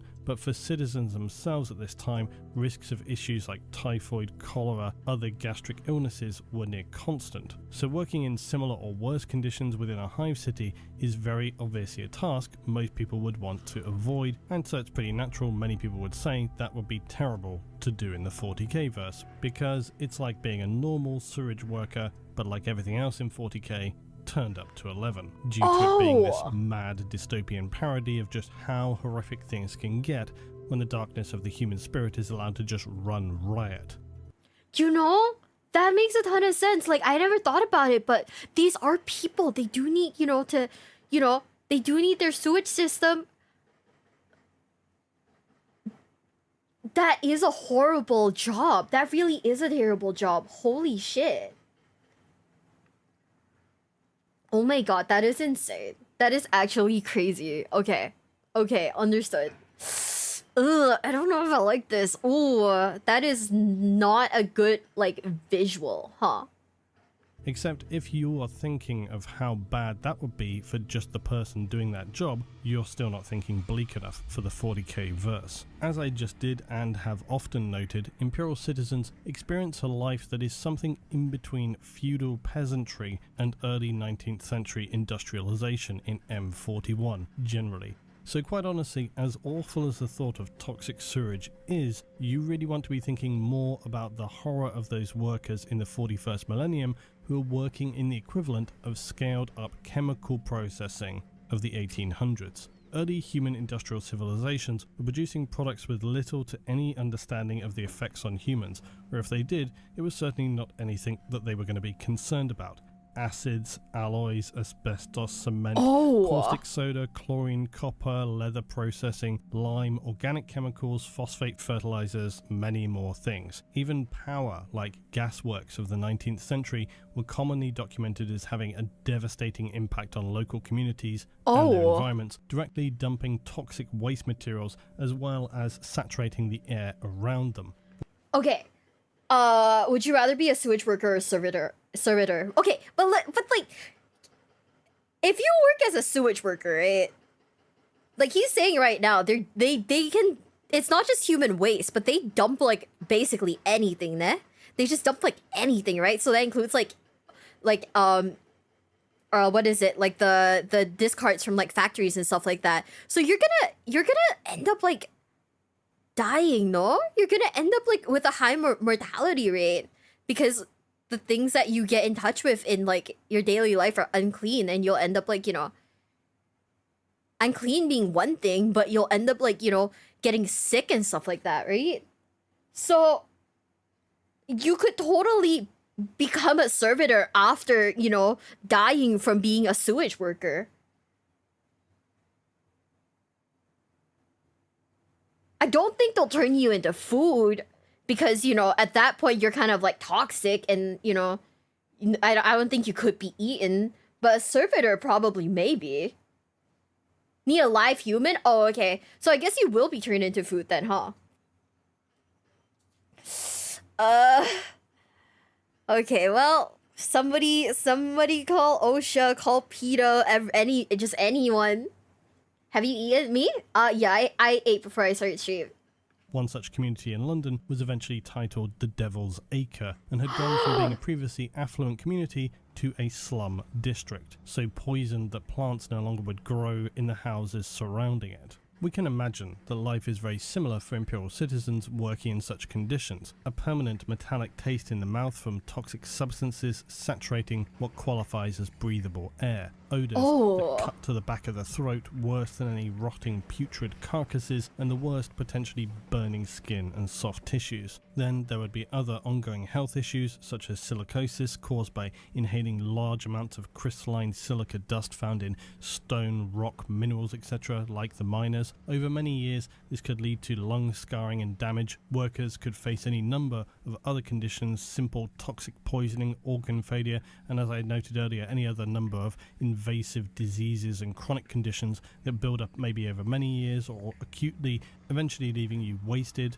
and unable to remain productive. However, contaminated or no, you would then become a prime candidate for recycling. No, yeah, we're gonna be recycled anyways, holy shit. So lastly, we come to another unfavourable role, and that is the workers of Hive City's so-called corpse guilds, producing those questionably desired but strangely addictive starch cubes which form a dietary supplement for billions of Hive citizens. That I think is it should be clear, crazy. this is very obviously one of those sideways joke references that exist everywhere in 40k, and it is no mystery that corpse starch for the Imperium is effectively Soylent Green. Now, sorry spoilers if you've waited until 2021 to watch a classic piece of early 70s science fiction, and I want to talk about that movie more in the Apocalypse series because despite it being regarded with comedic overtones, largely due I think to the ridiculous trailer which came with the movie, and the fact that Soylent Green appears throughout popular culture since, it is in actual fact a movie. I'm not gonna lie, I don't know what Soylent Green is. I have no idea, but what the hell? Which deals with quite a bleak and dark dystopian future, which was very typical of early 70s science fiction, but sadly later was replaced by the likes of Star Wars, which ensured that the vast majority of the genre which followed would lean more in the direction of blasty lasers and less of that post-20th century dystopian social commentary. So it's very clear where corpse starch takes its cues from though, given that on Necromunda it's even known as Soylent Viridian, a subtle reference just keeping it nice and legal. The production of this falls upon the Mercantor Palladus or Corpse Guild. While hive cities across the Imperium may operate under any number of different systems, the common one is that of the guild structure, whereby each guild effectively controls a specific task, profession or infrastructure. Now while it is a very undesirable task, something that is commonly forgotten when discussing the vast amounts of humans within any hive city, remembering these commonly number in the billions, is the fact that many hundreds of thousands, if not even millions, of human citizens are born and die on a weekly basis, and there is a logistical problem of collecting and processing those who perish. It is quite obviously a task which is legion in scale. Also, considering as we just discussed the toxic environment of many lower sections of a hive city, I always seem to come back to the 19th century and how it's comparable for Imperial citizens, and so it's reasonable for us to assume that within hive cities, child mortality could often be anything like 300 within 1,000 births within areas subjected to such heavy toxification and pollution. But without those citizens who operate in the Corpse Guild, things could be much worse. The nightmare of body disposal would merely be replaced by the nightmare of widespread disease and contamination, even more than usual. So life for a member of the Corpse Guild is far from a desirable role, no matter though its importance. They will collect daily thousands of corpses within their designated sectors and transport them to be piled high within mortuary caverns, which are then steadily rendered down into the grinding machines, aptly named as corpse grinders. The superstitious and naturally short lives of Imperial citizens mean that those within the Corpse Guild are regarded fearfully by many who will lock up their meagre dwellings, leaving the dead neatly stacked outside for collection. Forget of course the fact that without the Corpse Guild, large numbers of the citizenry would quickly starve without the rendered down nutrient blocks distributed to the populace. Perhaps most interestingly, underhive gangs may even ally with certain guilds in exchange of course for appropriate compensation. They will form so-called corpse harvesting parties, because while the dead are processed to ensure the survival of the living, recycled meat is also noted as being vital to the survival of many hive worlds. So-called corpse prospectors will source materials for the corpse grinders, seeking out veins of meat, and like so many of the undesirable denizens down below, they adorn themselves with decoration of individuals who live lives which wallow in the slaughter of others. Horrifying masks, inscribed rebreathers, and a whole tool belt of ancient surgical tools to quickly check on the value of their secured meat material and if it's worth disposing of or hauling back for processing. Now, while this might sound as if they're out for the daily human hunt, it's not quite that brutal, although I think it would be fair to speculate that this also happens. Instead, these bone scriveners may be seen scouring through the aftermath of battles, raking over the dead for their raw material worth. And then this, of course, is where the corpse grinder cults come in. While primarily identified as operating within the hive city of Necromunda, it's more than likely that cults of similar identification exist throughout the Imperium. The corpse grinders exist out of necessity more than desire for their horrific activities, or at least at first. Their very existence now likely attracts those who desire the sanctioned activity of such horrors, and the nobility might prefer to refer to them as recyclers. The very role of working within a corpse guild sometimes leads to the expansion of so-called corpse grinders, because corpse guilds must always maintain their quotas. So for those existing within the darkness of such activities, those mandated to carry out corpse collection and acquisition of the raw materials for corpse starch, there are those who steadily will lose their grip on reality, perhaps to no surprise, into the waiting arms of the dark gods who thirst for blood and suffering. It wouldn't be fair to say that the officially sanctioned corpse guilds are anything comparable to these corpse grinder cults, where one acts out of necessity to efficiently process the dead. The cults seek fresh meat to redistribute among its followers, or use it as a means of a specialty mystery meat to tempt others who they might bring into following them. What does seem apparent is that the line between officially sanctioned necessary disposal to ensure survival of the hive and wildly heretical human hunts seems to be a very uncomfortably thin line. When the corpse grinders of the corpse guilds push the boundaries of what is acceptable in fulfilling quotas for the guild, it's a slippery slope to butchery and worship of bloodthirsty warp gods. And so I surely feel obliged to say, is this starting to feel like sanctioned heresy enough yet? Yeah, actually, this low-key feels like just straight heresy though. Like, does it not? Does it not low-key feel like straight heresy? What the fuck? Yeah, oh my goodness. I think anyone losing their mind in this universe absolutely checks out, absolutely makes sense. What the fuck? The Imperium engages in quite a bit of hypocrisy. It really is, like, hypocritical though. Like, that's kind of insane.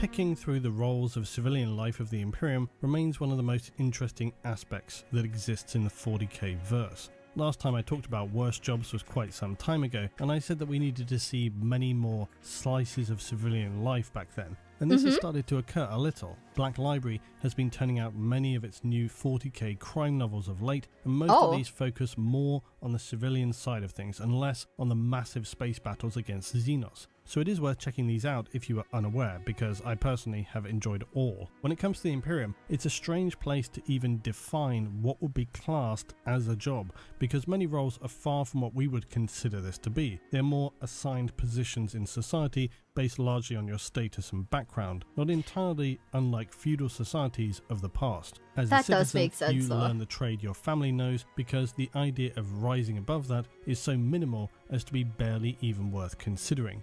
Still, it was fun to return to this topic, as it's always mad to really delve into the bleakness of the Imperium, and the inclusion of the Schola and Tempestus I think is especially important, because often I see people saying how workers wouldn't stand for that, they wouldn't stand for the conditions in the Imperium, blah blah blah. Yes, we've often seen as well rebellions in the Imperium, and we see how that goes. They occur all the time.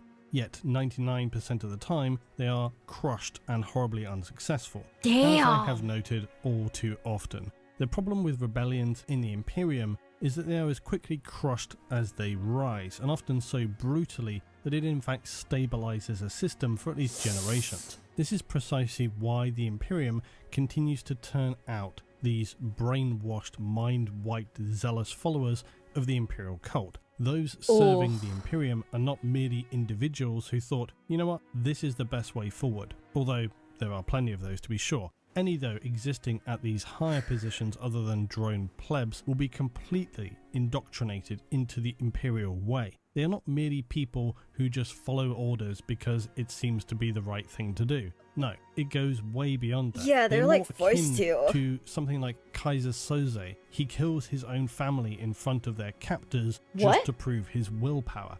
That's the kind of people you're talking about who exist in the Imperium in positions of power. And so in realizing that, it will help you then to understand that even when rebellions or pushback happen toward the Imperium of Man, it can only go so far before they come up against this impenetrable wall of indoctrination. That's at that point crazy. It goes no further. And it's this that is the nightmare of the Imperium. It's not what they are facing out in the galaxy, it's what they are facing within themselves. It's what makes 40k so captivating, only in as much as you marvel at the dystopian horror, the dark comedy of it being so truly insane. It's what sets the world apart from nearly all other verses as well. For the Imperium, there's no forward progress, no constructive thinking, no tolerance of any kind. It's a miserable, stagnating, horrifying, rotting empire that has largely created many of its own problems and exacerbated many more, and in trying to solve them, continues to make things worse and worse and worse. The Imperium of humanity Yeah. in the 41st millennium Actually, is truly yeah. akin to the heart of darkness, Apocalypse Now, but on a galactic scale. The undeniable horror of the human condition, the darkness in the human heart, fully unleashed. So until next time, if you have further next jobs or want to tell me which worst or best thing I should do next, please tell me below. We're only partway through so many different topics at this point, so I have a lot of options where we go from here. But as always, I finish saying thanks for watching, thanks for your support, and I'll see you in the next one. There can't possibly be more bad jobs, right? Wait, do I have another? Oh, there's a part 3. There's a part 3.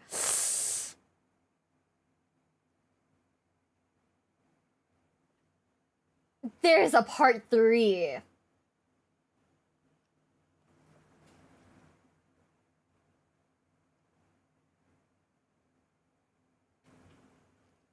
Surely, I was just sat here thinking, surely it couldn't possibly get worse now, could it? It can. It absolutely can. Like, it totally could. Holy shit. The next video that I wanted to watch is hopefully a little bit more light. Oh, no, not this one. This one. Hopefully this is a little more lighthearted. It's dealing with that guy in 40k. So this is about like actual people from like 40k like tournaments. Right? Yeah, no. We gotta snap back into something that is peaceful and happy and not horribly depressing, because right now I am sat here looking at like a balloon that just got deflated. It's real world horror. Oh man, you're right. I don't know if I want to read. I mean, I'll audiobook it, but I don't know if I want to read like 400 books. Also, do I have enough? Okay. Maybe if one day I get my own home. Actually, no. I was thinking about like if I get my own home, right? I'd love to have like a bookshelf that's full of like 40k books. But I don't think I want that because I've seen how much the books are. And like I don't have that much money. So you know, fuck that, right? No. You have to see the grim darkness of being a man. Shamurai, thanks for the $5 super chat. Let me just go read it real quick, cause you know it doesn't appear for me very well. P.S. If you want to try tabletop cheaper, you should try Kill Team. It's easier to start because there's only a squad of 4 to 14 models instead of an army. Ooh. I might, for right now, my plan is basically to play the video games, the Warhammer video games, maybe buy a few of them, like, buy a few models and just paint them how I like, before I decide if I want to commit to actually playing this game. Mm-hmm.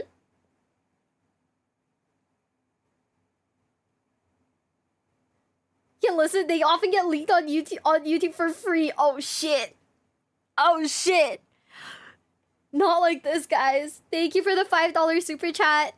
Let's just look at that guy.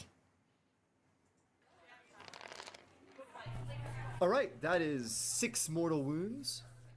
Damn, 6?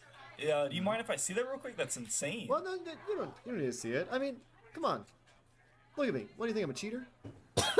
Hey, I don't think you're a cheater. I was just surprised. That was such a good roll. No, I mean, you shouldn't be. I mean, I did the averages. I mean, I'm the best competitive player here, man. You know, I ran the league. I'm chilling. Okay, you know, that's cool. Just chill out. It's still a casual game. I mean, a casual game that I'm gonna win. Is bro getting gaslit? Is that why you couldn't wait to finish painting your knights? It's battle ready. It's got 3 colors. Hey, mine are more accurate, alright? Look at these Space Marines. What are they, pink? Don't even know the war. I just like my pink Space Marines. Let's just finish this game. Okay. Now, out of those mortal wounds, I'm going to pay a CP. I'm going to deep strike my Dominus real quick. Whoa. Where in your codex can you... It's in the data slate! Oh, so does that guy refer to people who just blatantly cheat? Am I good? Yeah. I was drinking water and I kind of choked on like this man's audacity. The audacity of this guy. What the heck?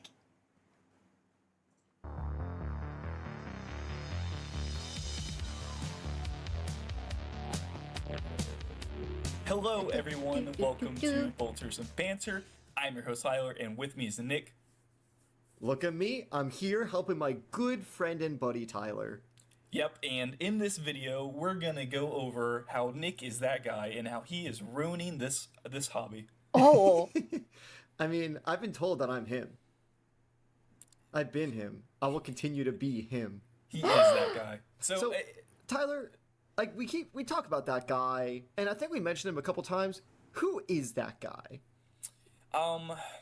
That guy is the type of person who touches your models without you saying you can, and he also just ate Cheetos. Ew. He is that guy that when you go to the hobby store, he's talked about in hushed whispers, and you think, and when he walks in, you get the pungent smell of onions, and it's like, all right, Nurgle's blessing.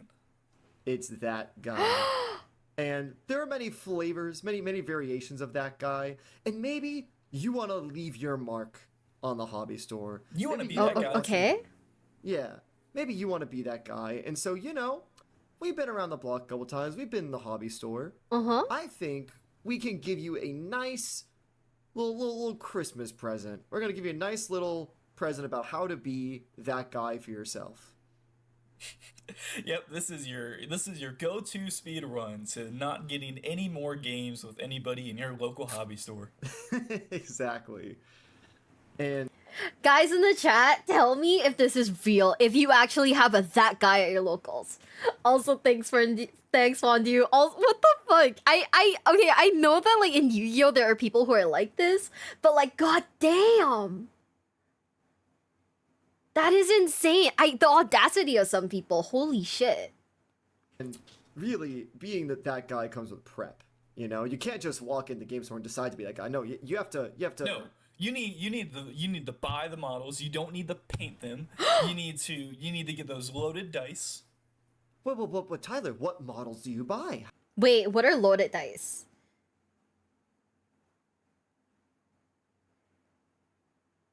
What are loaded dice, gamers?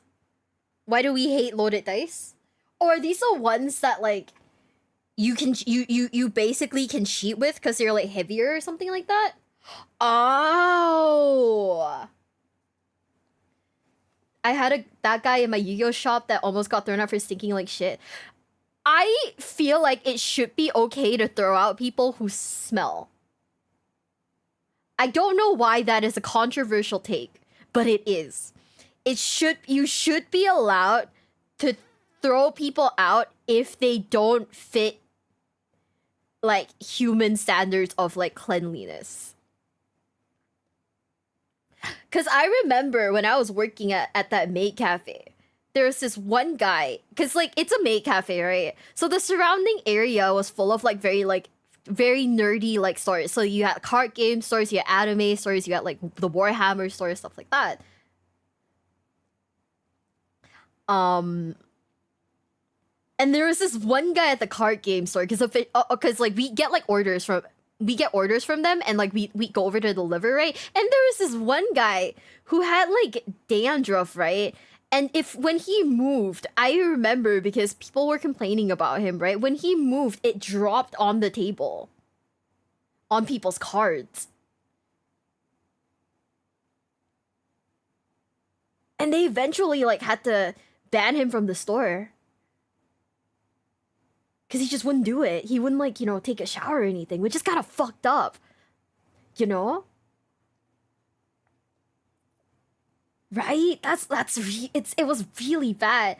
Someone asked, do I know anything about Ingron? I know that he is very angry and he has like sick models, really sick models. How was your YCS event? It was fun. It was really nice.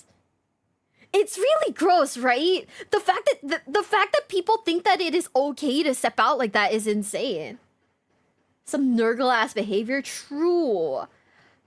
I'm getting paranoid about my dry scalp at times. Let me tell you something. Just use Head and Shoulders, bestie.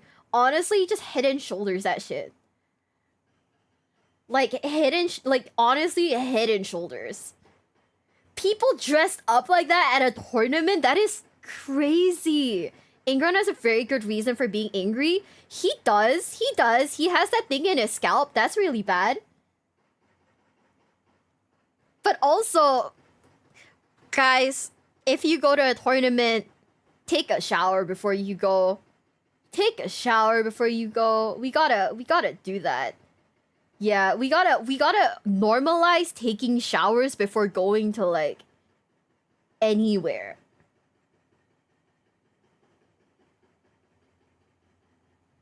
Just anywhere. You know? Shower, deodorant, clean clothes. That is insane, Bone. That is actually fucked up. Yeah, he grew up as a... yeah, I know why Angron's angry, but this is insane. How do you know? What is the most that guy army to you, Nick? Well, it's whatever's meta. I mean, it could be that makes Hypercrypt sense. Necrons. It could be Farsight Tau. It could be Eldari. It could be Leviathan. It could be whatever's hot at the moment. What you need to do is you need to drop $2,000 on a bunch of gray minis that you will never paint. So Nick is gonna teach you guys how to be that guy. I'm gonna tell you how to look out for it. Your first thing to look out for is an army that's just mixed match of color schemes and not painted or painted isn't so much a big thing, but if they're totally wildly different like qualities of painted, he probably got a lot of it from eBay just because. Is that true? Is that really true? Yeah. Okay, I think that like, okay, I do know of people who like, once they step out their house, they immediately start stinking. But I do think that there is a different quality in terms of that. Because like, there are people who stink, right? Because of body odor and stuff like that. That is an unfortunate thing that happens, very true. But I think that like, there is a difference between people who appear unkempt and people who appear clean. You know, there are people who stink, but they look like they can't help it. You know, they still look presentable. And then there are the people who just show up at like events where like there are people who show up at events like, you know, just looking like they've rolled out of bed a bed that they haven't washed in like 20 years, you know? The line is where, yeah, if it's too much cologne, right, then I think pulling the guy aside and telling him tone it down is appropriate. You know? I can't shit myself at a convention. Come on, Ollie. Come on, man. Come on, man. Yeah, if a guy looks extra greasy, that's when you tell them, you pull them aside and tell them, hey, like, please take a shower. Versus a guy who's like, you know, just you definitely stink. Thank you, Star Commando. Get fucked.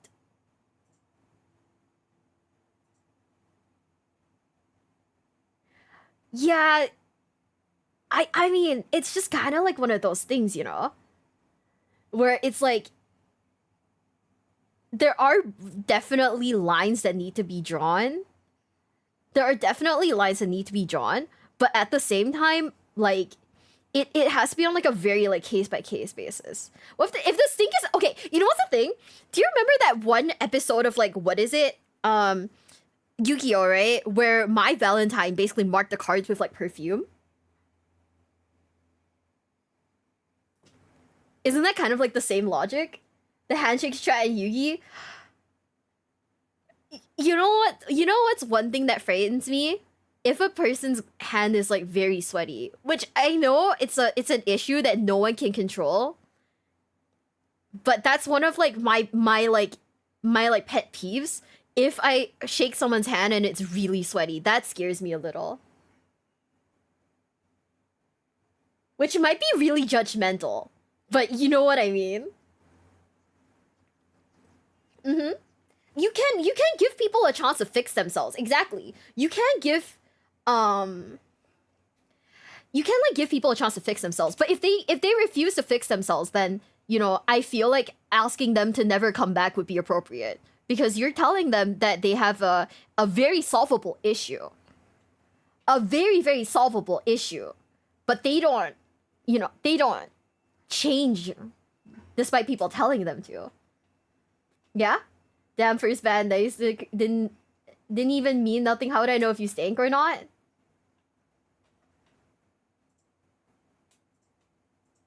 I mean, if you're a person who just goes, you definitely stink, I don't think that's like meant to be a nice thing to say.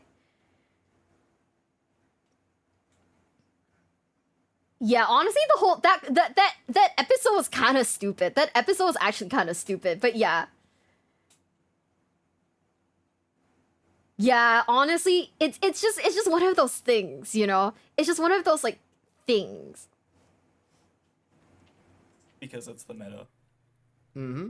And if let's say, I'm that guy. I'm walking into the store even before you see my models. I go in, hey, look, it's the store staff, it's the manager. I'm going to ignore him, maybe even insult him, and I'm going to head straight for the game tables. Certainly not buy anything to support your local gaming store. Also, exactly. Side note, if you go play 40K for free, please just buy, like, a pot of paint from your local game store. Honestly, true. You're taking, like 5 hours from them using a table. The least you can do is just like $10. Yeah. Our game store in like the university area happens to have a like a snack bar, and so usually throwing $5 to the store is really really nice like that. If you're not doing that, you could always use some new paints. Mm-hmm. But you're trying to be that guy, so don't do that. Don't buy it. Keep going. No, just go straight to the game tables.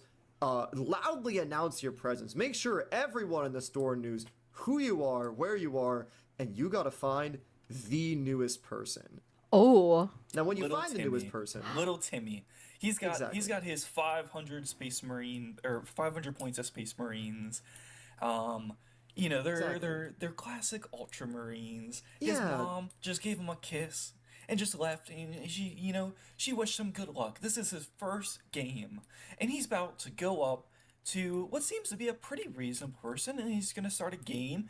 And no, you cut him off. Hey, buddy, I got you. Let's play. I can teach you how to be the best, like no one ever was.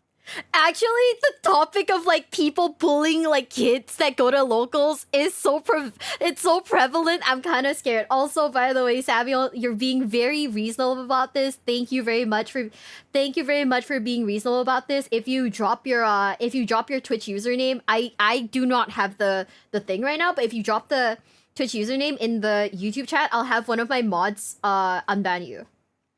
But yeah. Dude.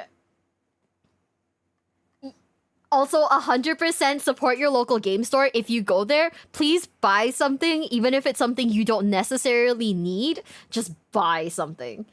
Because that's how you keep, like, local stores alive, as opposed to, like, buying everything off of eBay. Right? Like, it's the most reasonable thing that you could do. You can always buy a lore book. One of my things that I really don't like is when I go to locals and I see someone like bullying a child with like a meta deck. You know?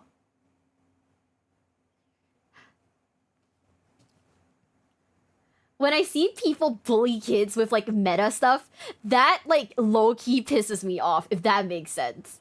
Like, it just really upsets me, because it's like, you want the game to be fresh, right? You always want new blood in the community. And if you scare them off right out of the bat, that is so mean. That is so mean. It's hard to support them? Yeah, that's true. I mean, just buy, like, the cheapest of whatever. You know? Thank you for... Mac, did you unban him? Thank you so much. Thank you. Yeah... You gotta keep the game fresh, so there's constantly new blood in the community, right? So that there's like continuity. But then if you style on a kid, it just kills their motivation to continue playing. Yeah. it just feels like bullying, right? And I personally I don't like it. I don't think it's nice. Oh yeah, when Jesse got in like styled on a little kid. The thing about it is that it's a tournament, you know. If it's just like a local kid at your your card store, you know, don't bully the kid. But if it's in a tournament, he should know that you know, you enter a tournament for like the chance to win. It's not a guaranteed win, right? Mm-hmm. Oh yeah, no, sometimes you can't. Okay, the only like legit way to style on like children is if they're too cocky. If they get like really arrogant. Usually when I'm being bullied by them and all I do is play my jank deck that takes race by... Yeah, you see, if you play... Honestly though, like, I feel like a lot of kids go in and they pick whatever deck looks the coolest, right? Or it's usually like recommendations from like Yugi boomers, right? Who are like, you know, this was the nostalgia I grew up on, Therefore, you know, I would like to show you the nostalgia. Also, Curse Knight, I am so sorry, but I think I missed your super chat. Let me go see what it says. I didn't get the notification for it. My bad. I am very, very sorry. I asked because if you watch Mistakes of the Emperor, it might make you rage. The videos are from Old Man Lore Reacts. Thank you. Okay, I will screenshot this comment and I will take note of it. Thank you for the recommendation. But yeah, don't bully fucking kids, man. They're just little guys. Holy shit. They're just little guys. They're trying to learn tabletop stuff. If you get beaten by a kid though, low key might be our fault. But like, you know, your fault. But other than that, don't beat children. Some kid came up to me at like a local game store asking if I wanted to play. Asking if I wanted to play, and he had like a I think it was like a starter deck, right, from like Target, and I was like, okay, cool, but also like, why did you want to play against me? Oh, you look like you'd be easy, and I played Sword Soul, so I showed the kid no fucking mercy. Let's go. Really, Terry? That is fucked up. he looked at me. He was like, you look like you'd be easy. I was like, okay. Time to throw down, I guess. Yeah. I guess cause, you know, women. I'm just a girl. You know?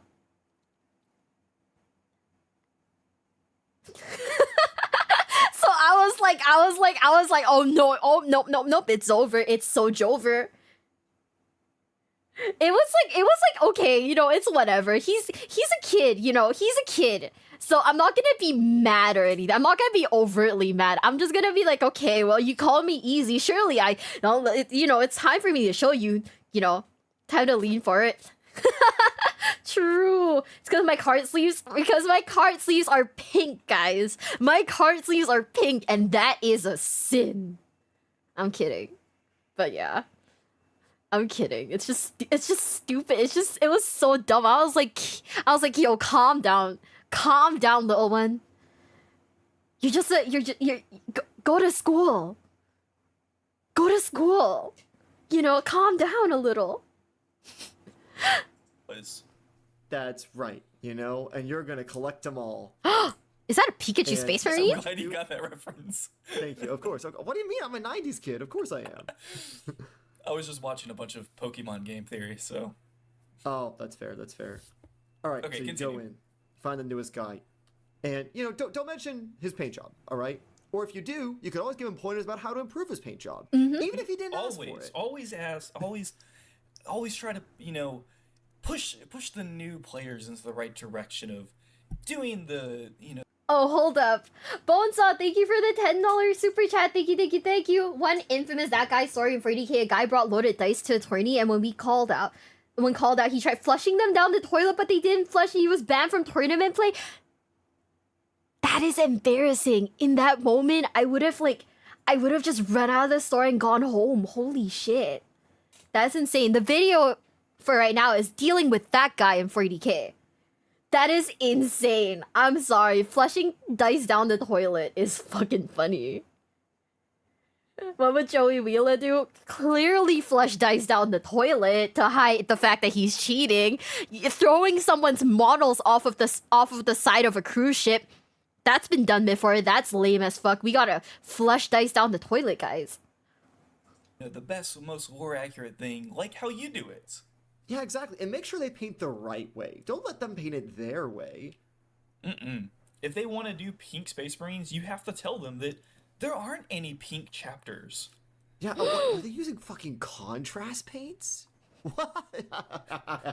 You should be doing non-metallic metal, even though I can't do it myself. Oh, exactly. Oh, don't worry about my army. No, they're secondhand. Wait, stop, be for reals. That is insane. That is amazing. I want that. This just straight up reminds me of the really shitty Giorno Giovanna pen. No. I love... No, wait. This is so fucking funny. I love it. One thing... Hi, guys. Hi, if you're just joining in.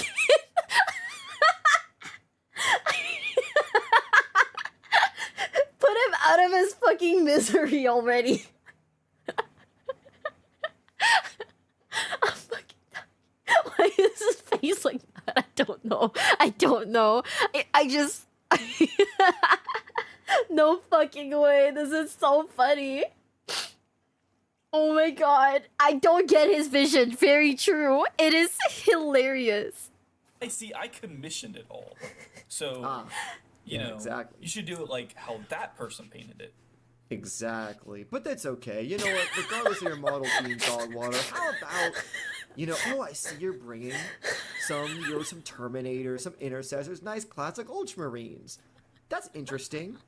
And so you go into your case of models, and let's say you want to make a little 500-point list off the bat.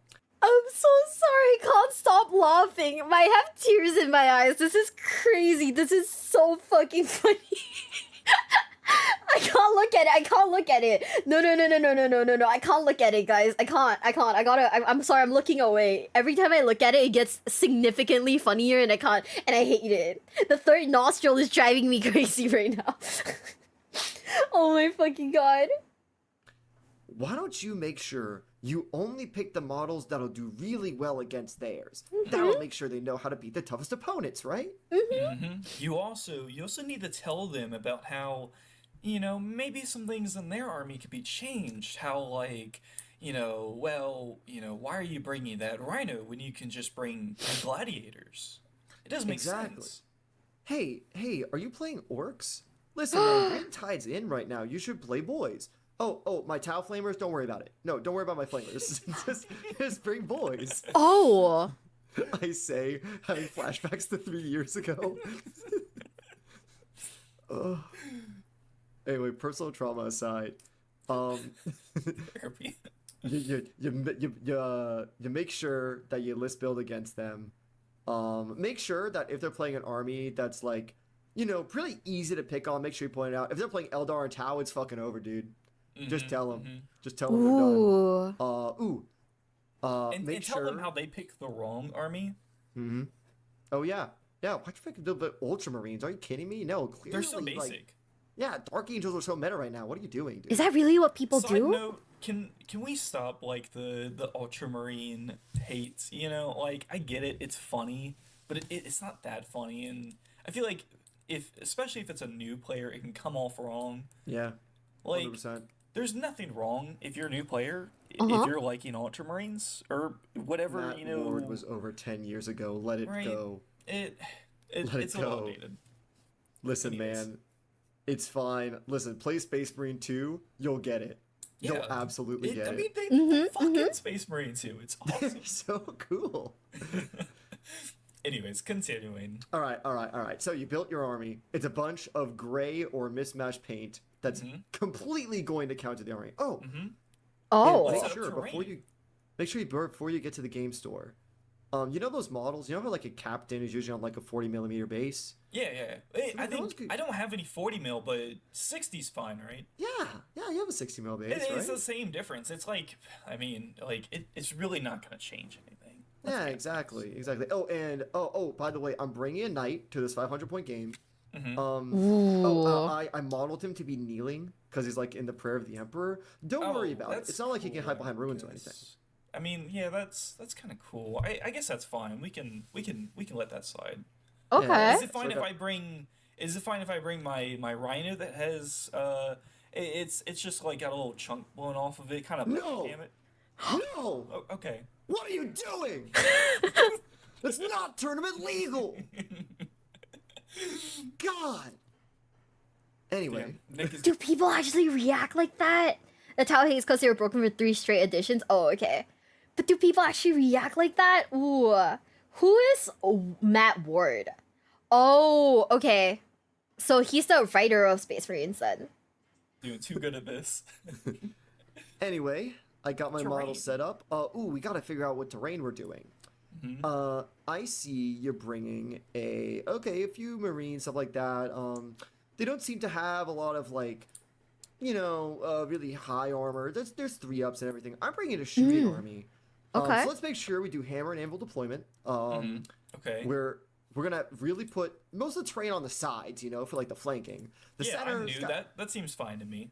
Yeah, it's gotta have some firing lanes, Yeah, like cold maps. I get that. Yeah, exactly. So my knight, I'm gonna deploy him here. He has scouts. No, don't check the rules. 40k is very serious. Also, don't check the rules is a crazy thing to say to someone that you're playing against. Claim that all Marines wish they could be Ultramarines, so he really fucking loved Ultramarines then. Our guy was a fucking Space Marine Ultramarine otaku then. Ooh. And he should be able to see everything. Oh. Yeah. Okay. That's fine, I guess. Is it though? Now, the game goes on, you do attack defender, you do your leader rules and everything. Make sure when you're doing transports, if let's say your first rhino is going to have your captain in it, and your second rhino is just going to have some intercessors in it, if the time comes where you feel like you may have made a mistake, just say it was the other way around. It's fine, like they're basically the same. It really is. 10 intercessors is basically the same thing as 5 terminators. Exactly, exactly. And listen, they don't have to know that terminators can't fit in rhinos. Also, how I brought 500 points? I mean, that knight you brought is like a solid 400 something. Okay. And, your extra Nurglings are going to be a little bit extra. Maybe you're 550, but it's close enough, right?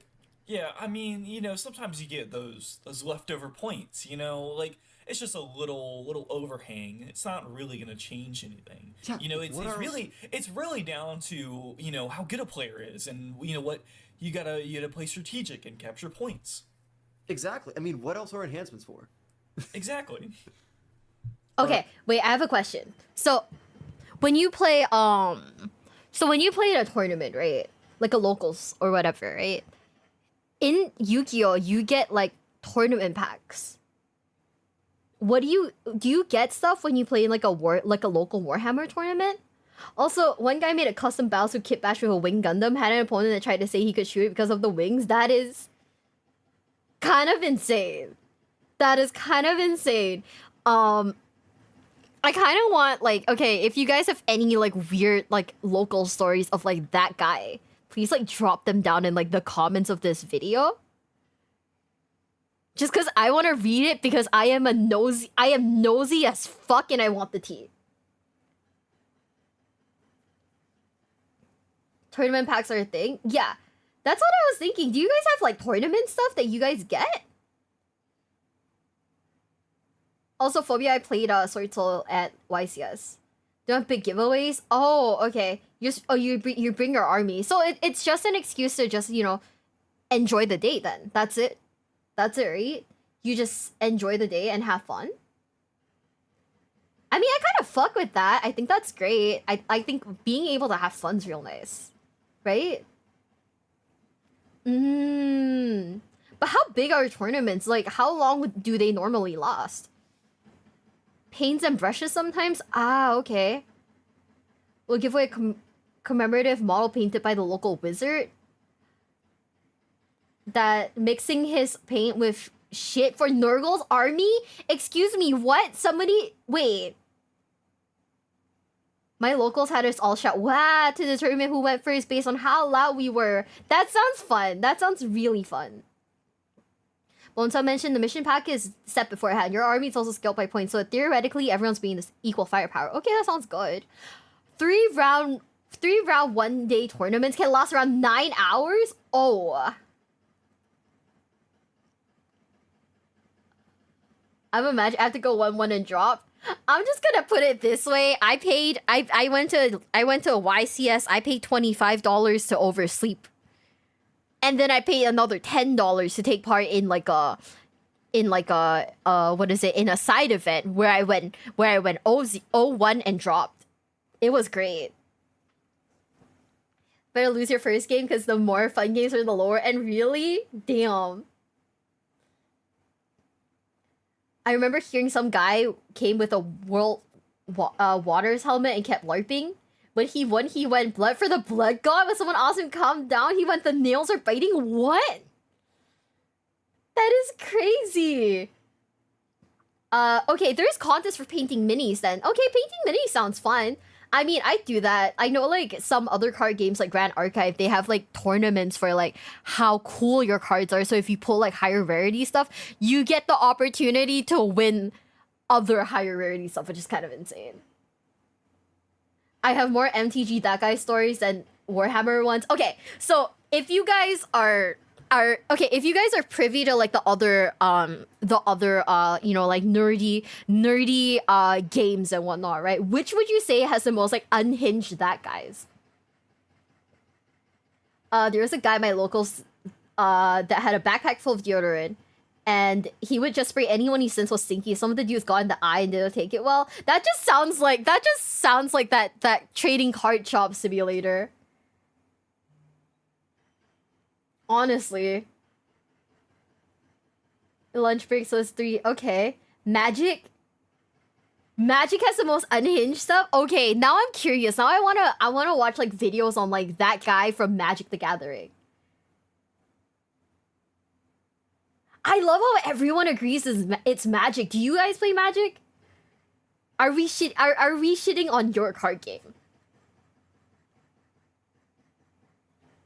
But part of that is because you can get real money by winning tournaments. We watched a video on like the worst cheaters in Magic the Gathering, and it was honestly a very entertaining watch because people are genuinely, the cheating in like Magic the Gathering was so unhinged. I was genuinely entertained, right?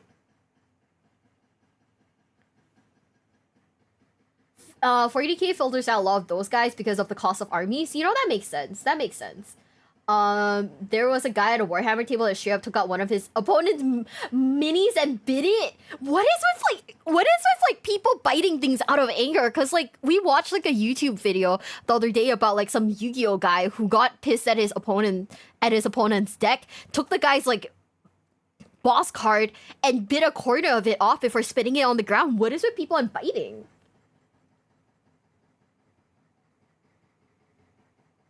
I've won a few grad from MTG, and you think MTG are the insane ones? Oh.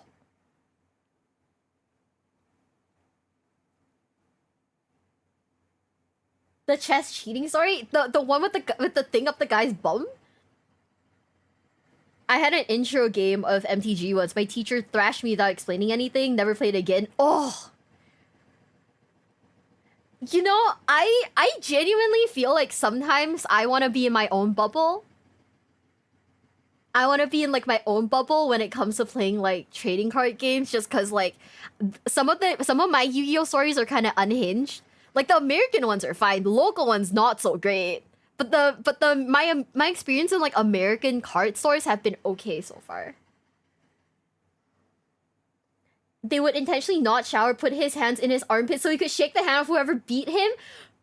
I just want, okay, see, if that ever happened to me, if I was forced to shake the hand of someone who intentionally put it at his armpit so that it be gross, right? I should be legally allowed to beat the guy up.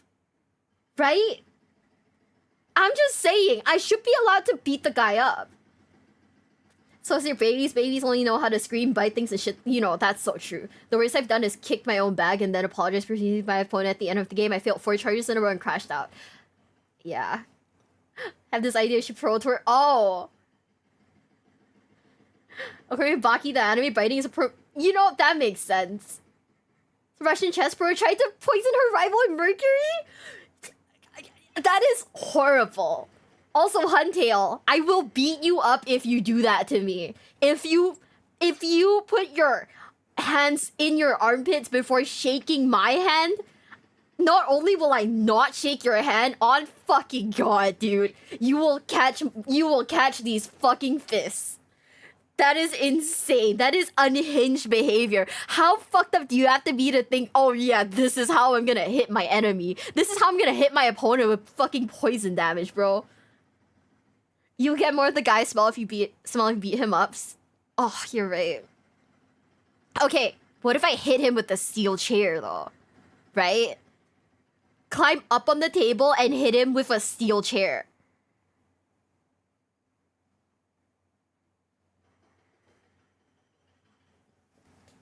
Alright, so now it's time to game. Alright, I get first turn because, you know, I'm teaching you. So I gotta make sure that, you know, you can kind of see what I'm doing, right? Doesn't even fucking roll off.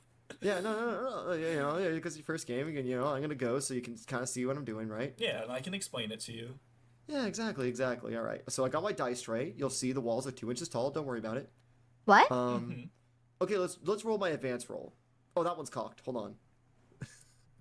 Oh, that one. Oh, that's not cocked. It's a 6. It's fine. Make sure to re-roll all cocked dice if they're ones. So okay, so I'm gonna advance my stuff. This guy has an ability where all of his weapons have assault. You see, and this knight can go over terrain that's over 4 inches, believe it or not. So okay, so is that guy just basically bullshitting so that he can get like a better? Oh, that's insane. It's kind of blessing there isn't much money in 40k tournaments. We're already playing for bragging rights. That is honestly insane. Also, it's Mira from the top rope with the steel chair. Oh my God, Emperor! Learned that how to find fun in losing, not let the. I think that like with any tournament, you should be acutely aware of the risks that you're taking because you're in a tournament, right? You may not be the sweatiest, you may not have the best like, you know, deck or like, you know, army or whatever. So if you should go in like, you know, 100% knowing that there is at least a solid 60% chance of you losing. The extra 10 is because RNG bullshit will always happen, right? Keeping it tall means you can't check rolls. That is so fucked up, bro. Oh no. Is it like bad sportsmanship if like I see my opponent doing all this and I just pack up my stuff and go, no thanks? Cocked dice, put another dice on top? Okay, I don't know what a cocked dice is. Thoughts on getting WWE trading cards? I don't want them. That is another rabbit hole that I will fall into, and that would already take away money from my dwindling budget. Very poor. I am very, very not ready for a WWE trading card game. I just got the Roman Reigns hoodie, okay? I am a poor bitch. Ah. Okay, that die is stuck in this corner. That's a cocked die. It didn't land properly. That makes sense. So there's no way that you could have that. This could be a common thing, right?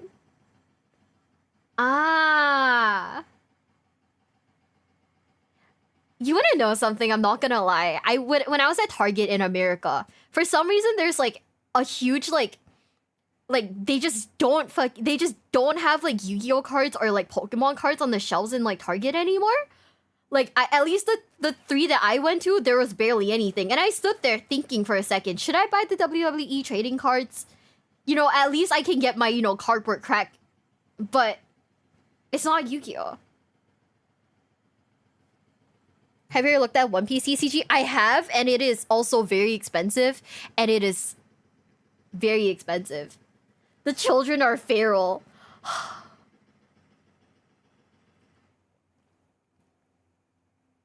children in parentheses because we all know it's the adults. I've seen that one Costco video. I know it's the adults.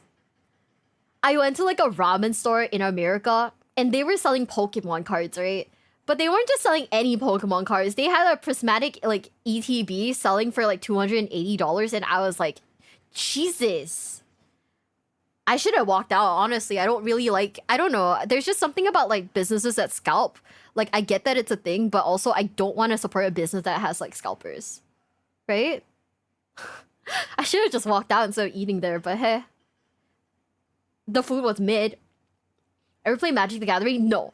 Because Magic the Gathering is very expensive in Singapore, and I am worried that if I even so much as look at Magic the Gathering, I'll be like, ooh, a new card game.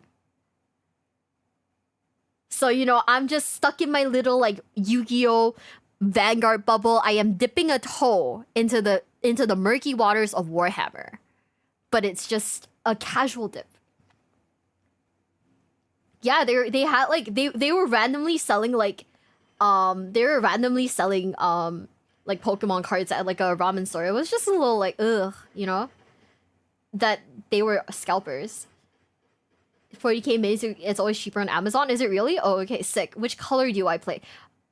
Warhammer, I don't play any yet. I'm still like learning the lore. I'm still deciding if I want to pursue this as like a thing to play. But for right now, I think what I'm gonna do is I'm gonna buy like some of the minis and just paint them. And if I like painting them, then maybe I'll do something about it. But yeah. I know. No. I saw the Final Fantasy set and all I know is that my wallet will hate me.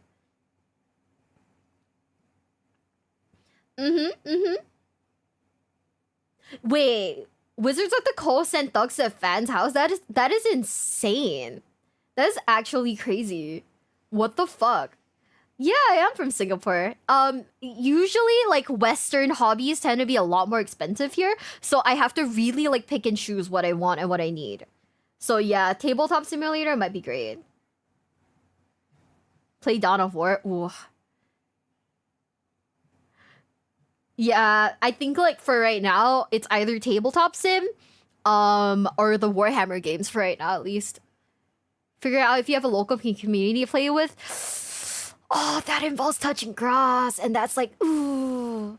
Just, ooh. I don't know what a Pinkerton is. A guy got his house watered because he got magic cards earlier than he should have. Oh. That is insane. Yeah, I feel like, probably this would be a thing that I would do when I move to a different, you know. I don't know what, Pinkertons are criminals. Why? That is unhinged behavior. That is scary. Oh my goodness. They sent criminals to a guy's house because, like, the set got leaked?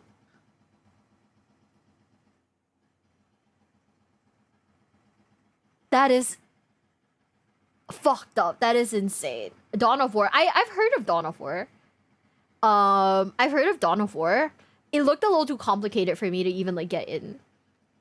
How uncommon. Exactly. Ah, okay. I have no idea. How much is Flesh and Blood in Singapore? Let me just look it up real quick. Flesh and Blood. TCG. If I look at it right now, oh, it is a very cheap, for a booster box, right? It is a very cheap $200.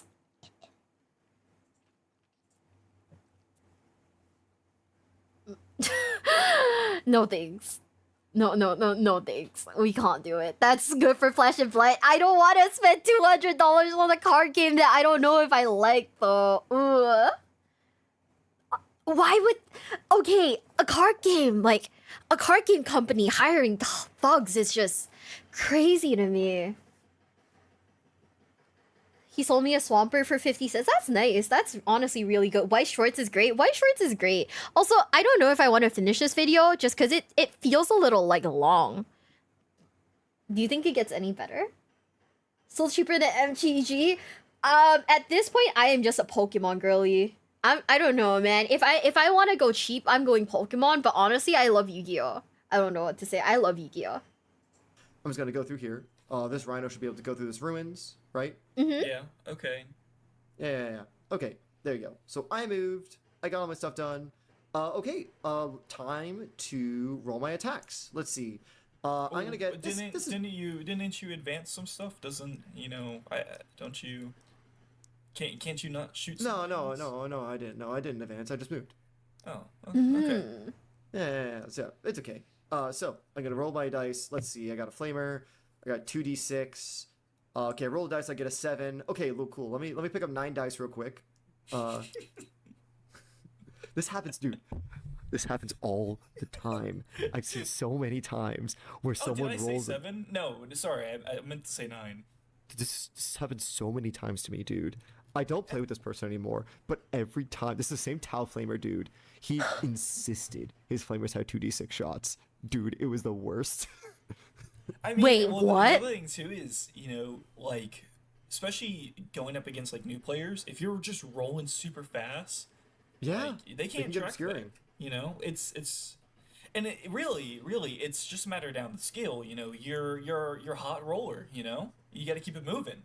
Yeah, exactly, man. I mean, listen, man, this is a 500-point game. Part of the strategy. Exactly.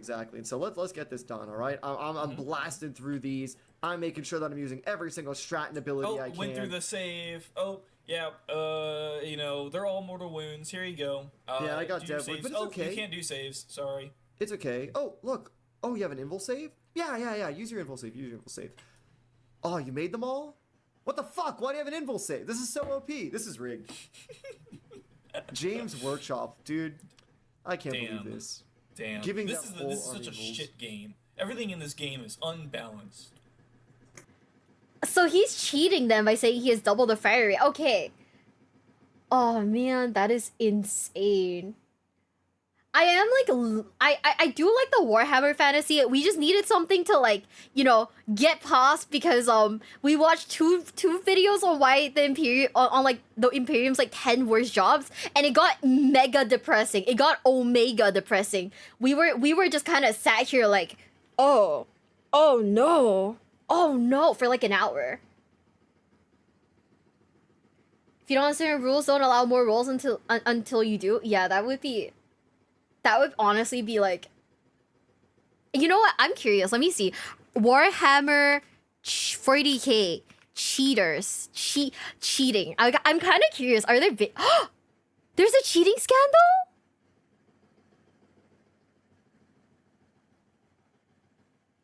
Wait, I want to watch this real quick. Yeah. This is Warhammer 40k LVO salty moments. Wait. No, they're doing their job. It's okay. Okay. What's their job? Screen. And die. If I go second. Wait, what are they doing? We're in here. You're checking 18, right? That. Yeah, so just... No, from him. If you just tell me that's what your intention is. Yeah, let's just make sure I did it right. Okay. I'm not going to play that game of, oh, hey, you screwed up and you missed half an inch. Okay, as long as I'm telling you. Yeah, as long as you tell me and it's like, all right, vaguely all right. 9. Should be good there. You've been playing this game for how long? A couple years. Right, so me too. So, over here. Sure. For time. So assault phase? Assault phase. They can't charge any. Okay, what was bad about that? They're measuring the range. Okay. So, this was just a guy being salty? Is that it? Like, the salty one was the guy who was like, oh, why'd you do that? Is that it? But people don't care? Or it's just like really like pedantic and like no one really bothers about stuff like that? Huh. But okay, so it is like okay, it's just a little much. That's it. Okay. Anything? Any advanced? You can use a strat. When do I have to use it? When you advance. Oh. I don't want to get you like that, but you got Alex on that. Oh my god. Okay. Sorry. Okay, I didn't say it ever, so. No, didn't say it. Didn't take the game points down. I mean, I don't like winning like this at all, but. Yeah, well, we talked about it. We all said we knew what I was doing. Yeah. So it's like, I'm sure you measured Alex it for was me. Doing when you didn't move. No, it was different. He just forgot to move. I'm not gonna let you do this. What? Oh. So it's hard to eyeball that. But I think he's like there. So 9. And 9 is too close to this guy, so he actually. Yeah, you put him where he has to be. That's fine. Okay. I have enough multi-charge. Yeah. Yep. So Oh, this was the end of the movement phase. Dropping the guys in. Ah, for fuck's sake. So was he cheating? Or was it like unintentional? Sorry, man, I gotta hold you to it. Yeah, good game. We're good. Okay. Yeah. Wait. Okay, someone TLDR this for me. Someone got caught cheating in the Grand Tournament a few years back. Fan got grief for it because he gave that cheat his intro game years before. Really?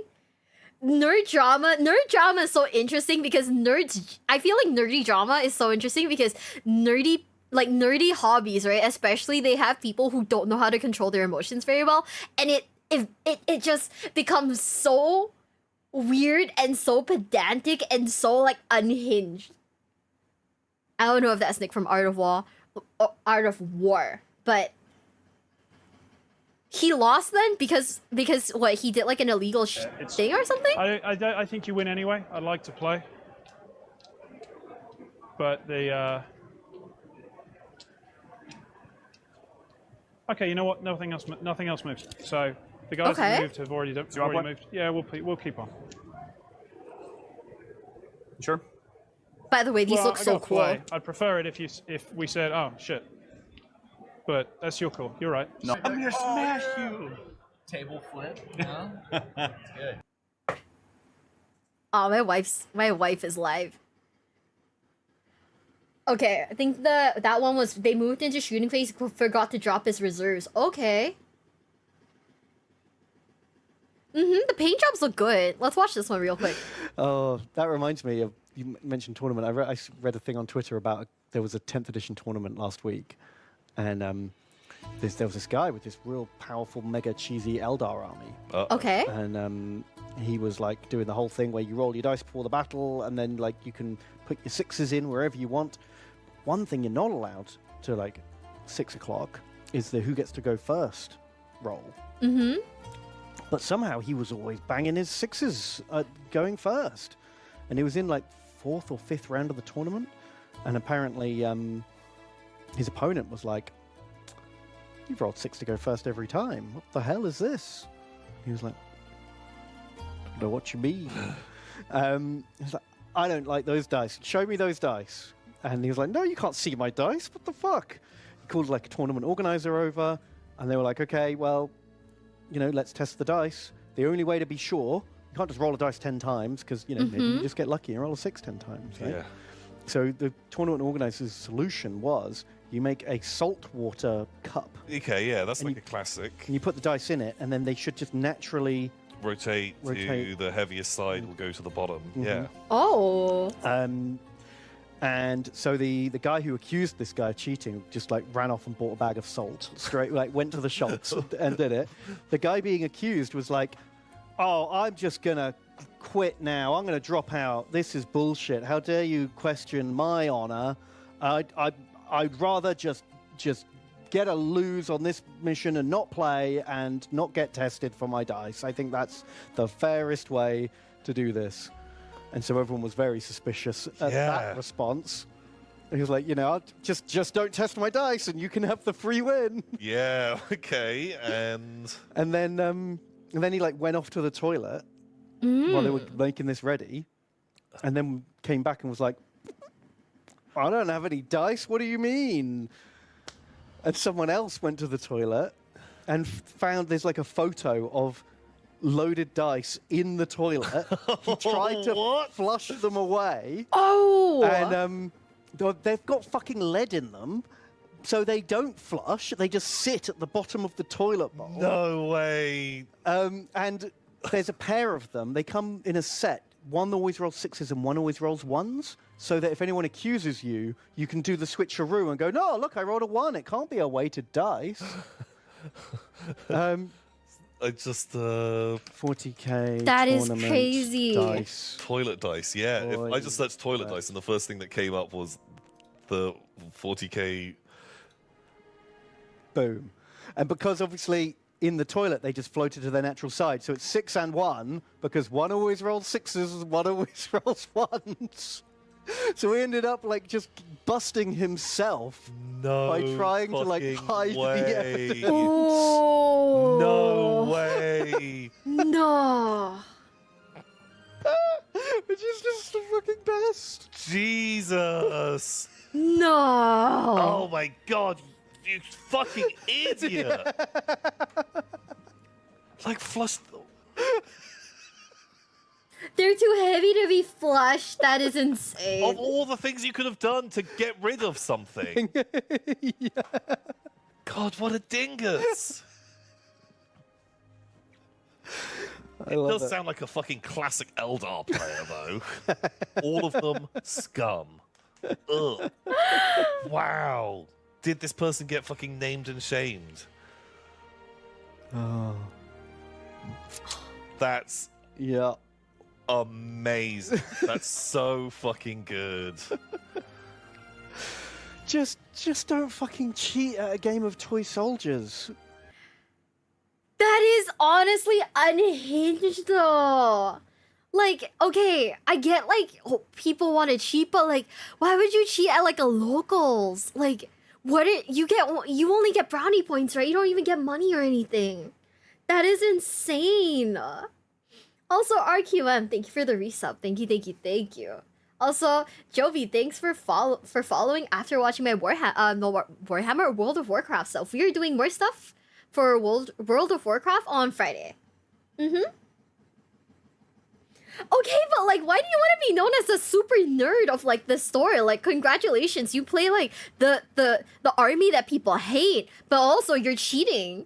Like, that is insane. He wants a $50 store credit. That is so fucked up. That is so fucked up. We were watching like some unhinged like Yu-Gi-Oh videos too. The Yu-Gi-Oh like local stories that like people submit. That shit is so funny.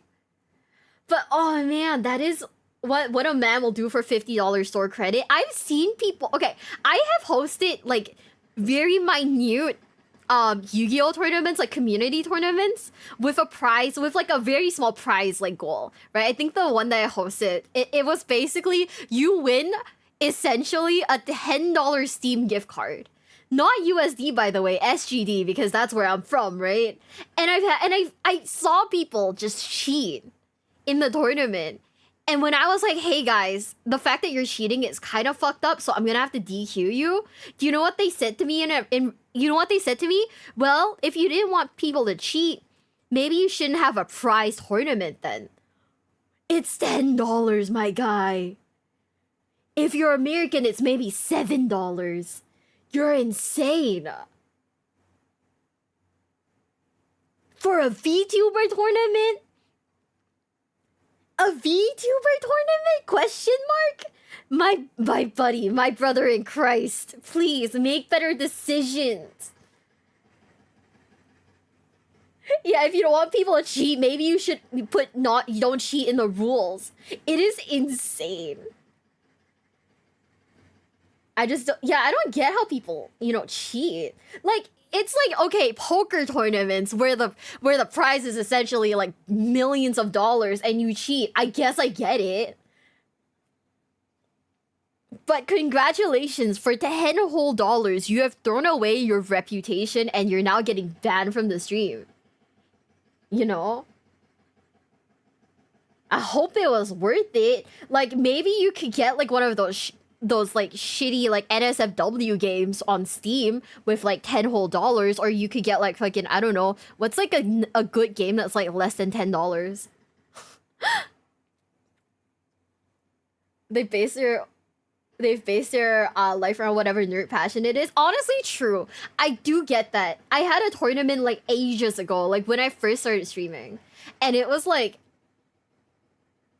unhinged because people were cheating in it, and it was so like blatantly obvious.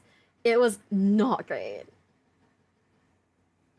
Yeah, people need to touch fucking grass, dude. We give away free days to lost place players because we know that was a real problem. Yeah. Why people like this? Why? Like, just like get good. Just don't be like that. Just like don't be like that. Question mark? Huh? Okay, let's see. Look out for these cheats. This video is brought to you by CoolStuffInc.com. So if you're looking to pick up Magic the Gathering cards, other trading cards, or some boxed set Warhammer they were selling Kill Team last time it came around, check out the link in the description below. Cheaters. We all fucking hate them. We expect to play a hobby. These are saddest Warhammer 40k cheats, which I'm honestly curious about. Now that we're on this topic, right, of people cheating, I am very, like, entertained by this. He doesn't want to touch grass. If I touch grass, then I meet people who cheat in the wild, and that is heartbreaking. No, I'm kidding. I don't want to touch grass in general. This is Space Marine 2, not Warhammer or just chatting. Am I really? I typed Warhammer and this was like the first option. Oops. Well, let me see if we can fix it. Where am I at? Let's see. Warhammer. You know what? I think this is the right one then. I think this is the right one, but it's also just a picture of a hammer. It's fine. No biggie. Yeah. It's just a picture of a hammer. It should be Warhammer, hypothetically. But yeah, play orcs. Orcs don't care about winning or losing, just having good scrap. Yeah. Yeah, that sounds fun. Oh, heck. Thought you're playing it at some point? No, I usually, like, what I do is I will, if it's like a very, like, game focused kind of thing, we usually just dump them into, like, whatever game we're focusing on. For React specifically. But yeah. We're not playing it, not today at least. Today is the day where we react to, like, the sheer audacity of cheaters, and I mean, also Warhammer lore. Hobby game like 40k or a card game like Magic without being scummed by somebody looking to get a cheap advantage. But unfortunately, some people will cheat to win a game of Plastic Soldiers or the high accolade of winning a tournament. I'm not going to get into the pop psychology. Wait, guys, is the Plastic Soldiers... when you say Plastic Soldiers, is this the same as like when we refer to Yu-Gi-Oh as a children's card game? Is this like is it like the exact same vibe? Behind why people might cheat. It's just an unfortunate reality of the games we play. It is objective fact that there are cheaters out there. I don't think cheating is as rampant as some claim. There are some pretty shitty content creators out there and bitter people on Facebook groups who claim all high levels of Warhammer or Magic or whatever is filled with cheaters. This is clickbait sensationalism. This is complete bollocks. This is people being bitter but they're not very good, so they claim that everyone who is good is cheating. I don't believe it's as rampant as people make out. However, undeniably, people do cheat. With so many moving parts in Warhammer 40k, it is inevitable that someone might be able to obfuscate the details or hide some dice or knock some models and get an unfair advantage. You know, in this video, that makes sense. Warhammer Wednesday, I'm going to talk about the cheats that I'm aware of, some of the examples that I've heard of in recent time or that are out there on the internet if you're looking for the clips, and I'm going to talk about how to spot them and avoid them going forward. I'm saying that I'm not going to name and shame the majority of these. Some of these are anecdotes that I have had physically in adding a new video to Warhammer, by the way. Cheap, but it very much looked like one. Other ones are second-hand anecdotes. A couple of them are more infamous, and I might mention the names there. But the main reason I'm not going to do is I'm not looking to witch hunt. Some of these players come back to the game to improve and grow as a person. Would you let the guy who did the whole loaded dice thing, would you let him back into your locals?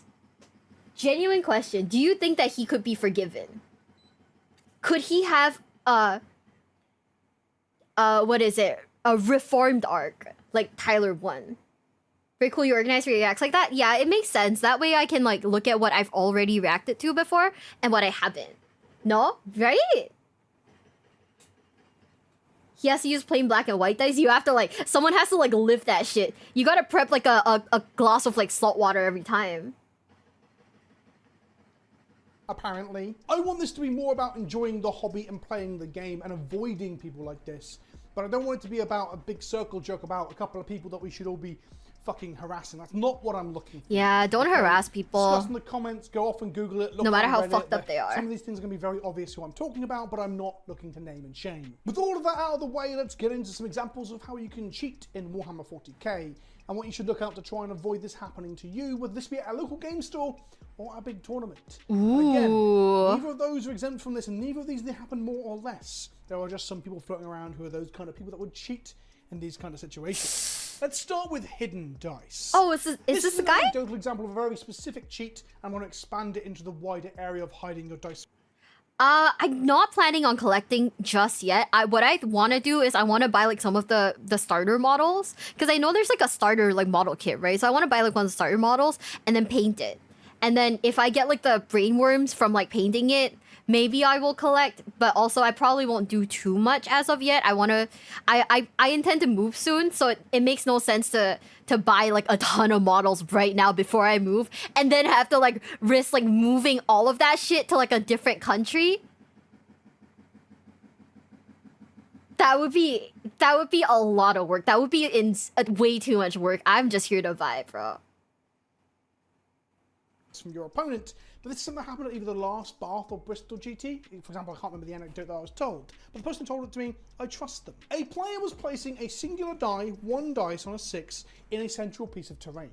So then when it came to either rolling for first turn, we need to roll highest as you possible, so a 6 is good, okay, or rolling for your first big charge in your first turn, you roll your dice, and you roll them so they go behind a piece of terrain, and you say, whoopsie, my dice went behind the terrain. Then you reach in and you slide it out, because in Warhammer you've got to make sure people don't think you're cheating, right? You slide it out, but you don't reach the dice where you've rolled a 1 or a 2. You slide in and grab the planted 6. This allows you to get first turn if you're playing like an alpha strike. People really do that? Or it allows you to make that first clutch 9 or 10-inch charge more favourably or more likely. And yeah, you can see why that might be good, for example, right? Getting into a charge that you probably wouldn't have made without cheating, or getting first turn and shooting half your opponent's stuff off the table. Hell, you can even deploy more aggressively, because the chances of you not getting first turn are much lower when you're a fucking cheater. It is a that is insane insane thing to do, as most, if not all, of the cheats on this list are. But it's also kind of brave in a way, because this is one of those ones that can be spotted quite easily by someone else around you. It can be spotted by your opponent if they're incredibly vigilant. How do you avoid this? Where you ask to roll out on the open, you roll in a dice tray, or if it rolls into a building, you ask them to re-roll it. Those sorts of things. Yeah, I feel like asking them to re-roll it, and if it ends up behind the terrain again, that's sus. But ooh, the fact that people do that is crazy to me. What the hell? It's actually better to go second these days. Oh, she's okay.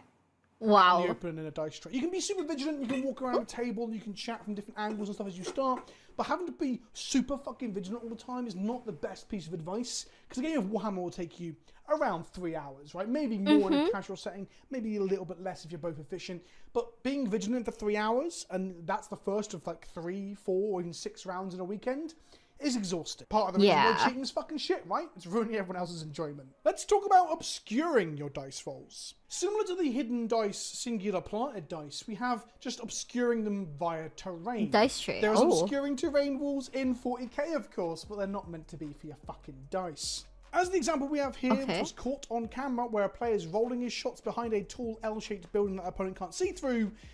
Yeah, but the camera above can. Either the player in question somehow forgot they were on stream, or they cheat so regularly that it's just second nature to them, like a reflex, or they're fucking stupid. Which one is it? It doesn't matter to this point. They were firing some guns from a plague burst crawler. They are plague weapons, so they roll the dice, and any rolls of 1 in the wounding roll can be re-rolled with plague weapon. What they were doing was saying plague weapon and picking up a 4 to re-roll it to try and get the 5 that they needed. The person committing this cheat was incredibly high profile, one of the best players in the world, so their opponent just trusted that they were doing the plague weapon stuff. Wait, really? A pro got caught cheating? That is fucked up. Oh. I have a 30 by 30 centimeter box I bring with me for rolling these days. Oh, wow. Wow. That's that cheating? So he was just branded as a cheater then. Like, there's like no coming back from this shit. You're just a cheater, huh? Wow. Behind that building correctly. However, it was spotted on camera, along with a few other suspect things that got them a year-long disqualification from the ITC. So they got caught, thank fuck, but is a year long really enough to make someone repentant enough that they won't come and do this again on fucking camera? How to avoid again? Ask people to roll out in flat spaces on the mat, or use a dice box or dice tray. Don't let people roll stuff behind buildings. It's going to create cocked dice and slow the game down anyway, and it also gives them room to cheat Or again, just slow the game down. They've got a slide dice out for you to see. Just roll in the open or in a dice box. If your opponent continues to not do what you're asking, please do call a TO or a judge.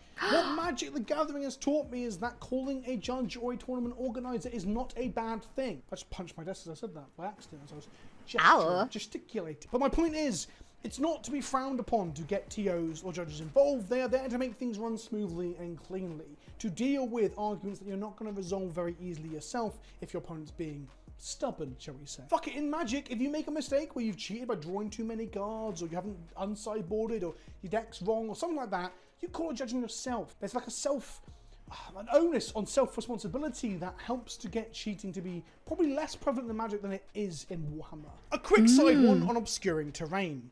This is not going to happen at a tournament, but this will happen at your local game store, and I've seen it happen with my own 2 eyes, is that players that have been playing Warhammer for quite a while and pride themselves on being one of the local sharks at the local store, one of the better players that everyone looks up to, well, they might just be playing the terrain rules wrong, maybe because they don't know them, or it might just be that they're kind of forgetting and or don't want to learn the new ones, because it makes their old models and armies worse. Seeing a player teach another newbie how to play the game and just shooting their shit off the table, A, that's not a very constructive way to learn how to play 40k, and B, having no terrain counters obscuring whatsoever. This is some old school I've been playing since I was 6 and don't want to learn the new fairer rules shit. Again, not happening at a tournament, but keep an eye out for this in your local store, and perhaps, as I have done, politely interject and try and teach people about obscuring terrain, so people who are playing melee armies aren't completely fucked by someone bringing 3 fucking repulsors to an event. On top of rules mistakes, let's talk about rule blunders. This is one of the harder ones to catch, and probably one of the genuine mistakes that happens that might appear to be cheating if there's a pattern, but it might just be genuine mistakes. Something I do want to add at this point in the video is that you can't play a game of Warhammer 40k without making a fucking mistake. The game is needlessly complex. There are that feels like supplements of Warzone books and white dwarves and FAQs. The game is bloated. I don't think the game is bad, but I think it is a bit too bloated. And that will often lead to these problems, where people won't know what the fuck's going on, or they'll miss a rule, misinterpret a rule, or misunderstand how a rule has been changed. It can happen. Is that common? Like, not understanding the rules enough to not catch like someone cheating? Is that like a really is that like a thing that's like fairly common? It feels like it would be, honestly. I don't know. From what I've been watching so far, I think that it is fairly difficult to follow. Extremely common. The rules change. Yeah, it's common in so many different games. So it's like, ooh. Cost money unless your digital copy won't be super up to date on the rules. Oh, they cost money? What? Really?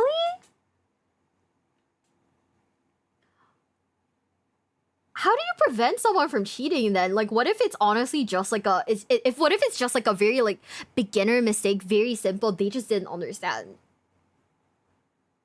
You gotta buy new books to get the new rules?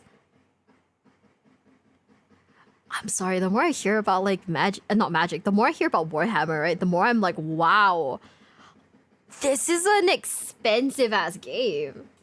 They also errata things. Wait, they errata stuff? No fucking way. How much is a rule book? Wait, how much is a rule book?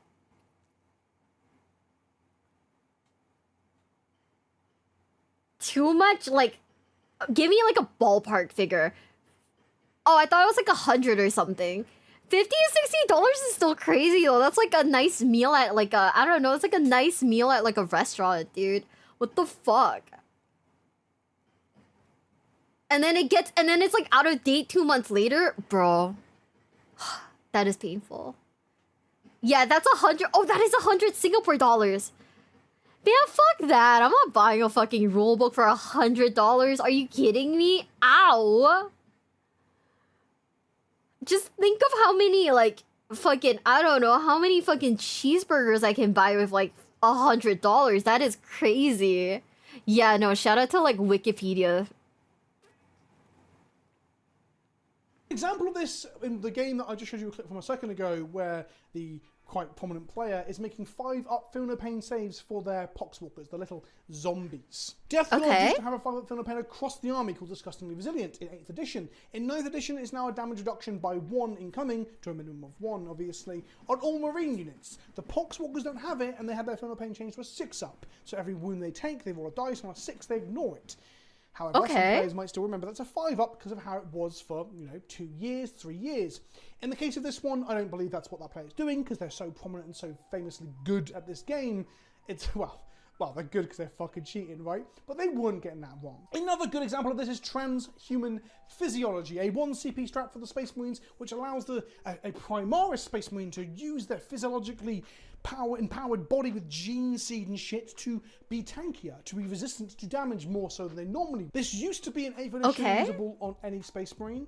God, I'm starting to doubt my own notes now. I believe that was the case. It's been a little while since we played 8th, right? In the current Space Marine Codex, it's only on Primaris Marines. But people will sometimes forget this, because it's just not common. You don't play Primaris. And they might try and put it on their Terminators, or their Attack Bikes, or their Devastator Marines, or their Vanguard Veterans. They're the 4 really common firstborn units. This has happened to me on multiple occasions, and it has, I believe, been a genuine mistake every time. Hell, I think I have also brain farted and tried to use it on like a non-Primaris character in the past as well. There is virtually no way of really knowing, barring getting a vibe with someone's doing this, getting a stratagem wrong, or getting a rule wrong on purpose. However, if your opponent is making a chain of mistakes that you are noticing, and they're all in their favour, then that is a trend that might suggest they're trying to pull the wool over your eyes. Ooh. We need to normalize the idea of checking a rulebook. Please ask someone if you, especially if you're new, can you show me that in your codex? That is completely and utterly reasonable. There is consideration around time wasting if you're at an event,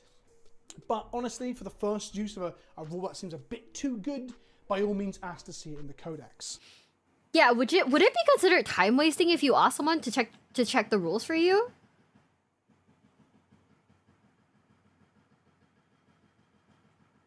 It was bad in the... Honestly, I feel like the rules should be free because, like, as a new player, if you told me I needed to check the rules and, like...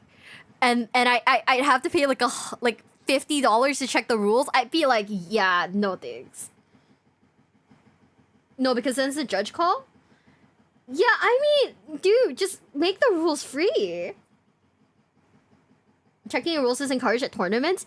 Yeah, that makes sense. Because, like, if someone actually were to be like, wow, you're wasting time, I'd be like, man, I don't know what I'm playing. Just, like, let me do it. That for every rule, if you ask once in a while isn't bad. You know what? Yeah. Yeah, I feel like people would be, like, a little, like, pedantic about it, though. Ooh. Are there, like, set time limits in, like, Warhammer tournaments? Like, you know how like we have like time limits in like Yu-Gi-Oh and stuff like that. I learned how to play Marines for other people's armies. That's crazy. Okay, it's such an investment time. I don't mind clarifications. That makes sense. Like, I don't know. I mean, I would feel like that'd be weird. Such a necessary bottleneck on the game. I think that, like, if you were to tell me, yeah, by the way, the general rules are free, but if you want specific rules, you have to buy the book, I'd be like, oh, I don't really know if I want to play it, because, like, at this point, like, unless you really have, like, a love for, like, Warhammer, isn't it kind of a money sink? Because, like, you have to buy the models, buy the glue for it, buy the paint for it, spend time painting it, and then also spend another extra $50 on, like, a rule book. I'd be like, this is a lot. And if I did all that and got my ass kicked constantly, I'd be like, this is a lot, right? Like, this would be a little too much for me.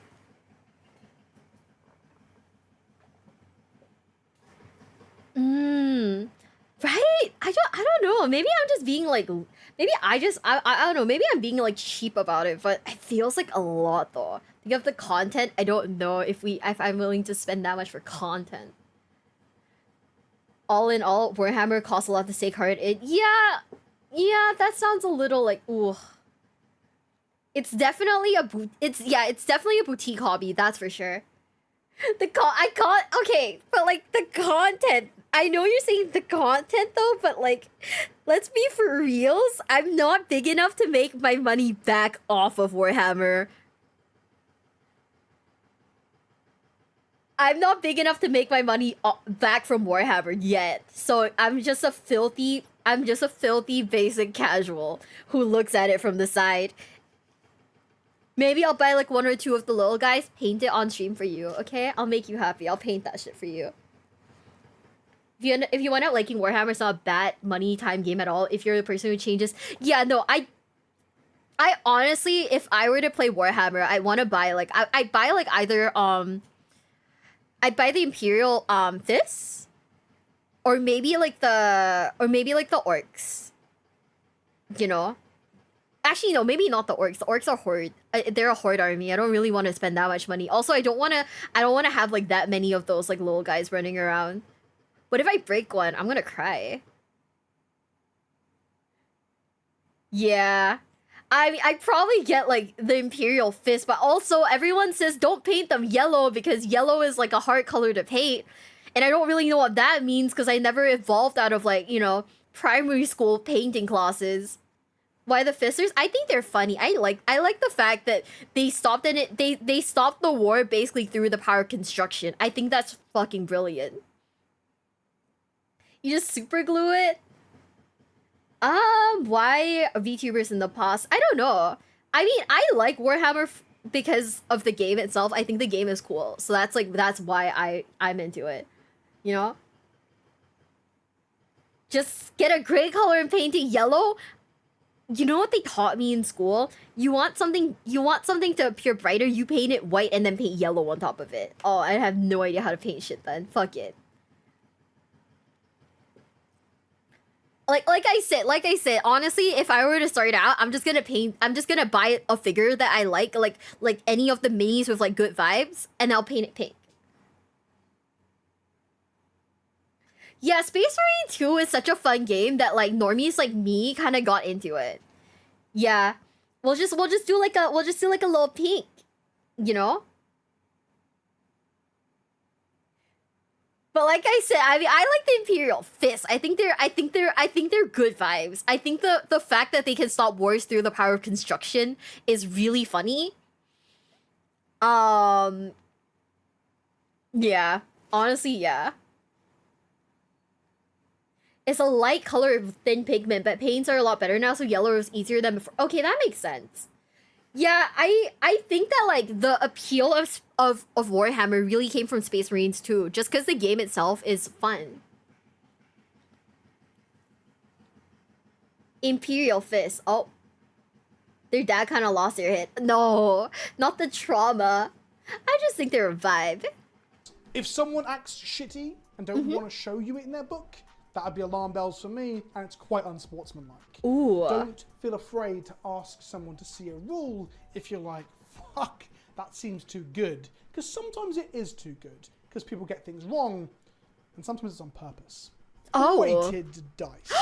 Probably the most famous of cheats for any dice game, right? And I think it's fucking rare in Warhammer. There is an element of... Let's go! And now post a pandemic, not the pandemic's over, but in the world we live in after it, where people will share dice at a table. If you're trying to play fast and you make a lot of hits and wound rolls, you might want to pick up the opponent's dice to make the save rolls, which makes dice that are weighted, and by weighted dice I mean dice that always roll high, for example, not necessarily an advantage because your opponent's going to make their saves as well. However, there is an anecdote from a GT last year where someone had brought one singular weighted dice to an event. Okay. And they only used it to roll for first turn, so they would often get first turn and be able to kill them with their Alpha Strike list, whether that be, you know, Iron Hand shooting with drop pods, or Speed War back when it was busted a ship with all the out of line of sight shooting and that sort of stuff. They were caught supposedly when an opponent picked up their die to roll, you know, their roll for first turn, and they matched.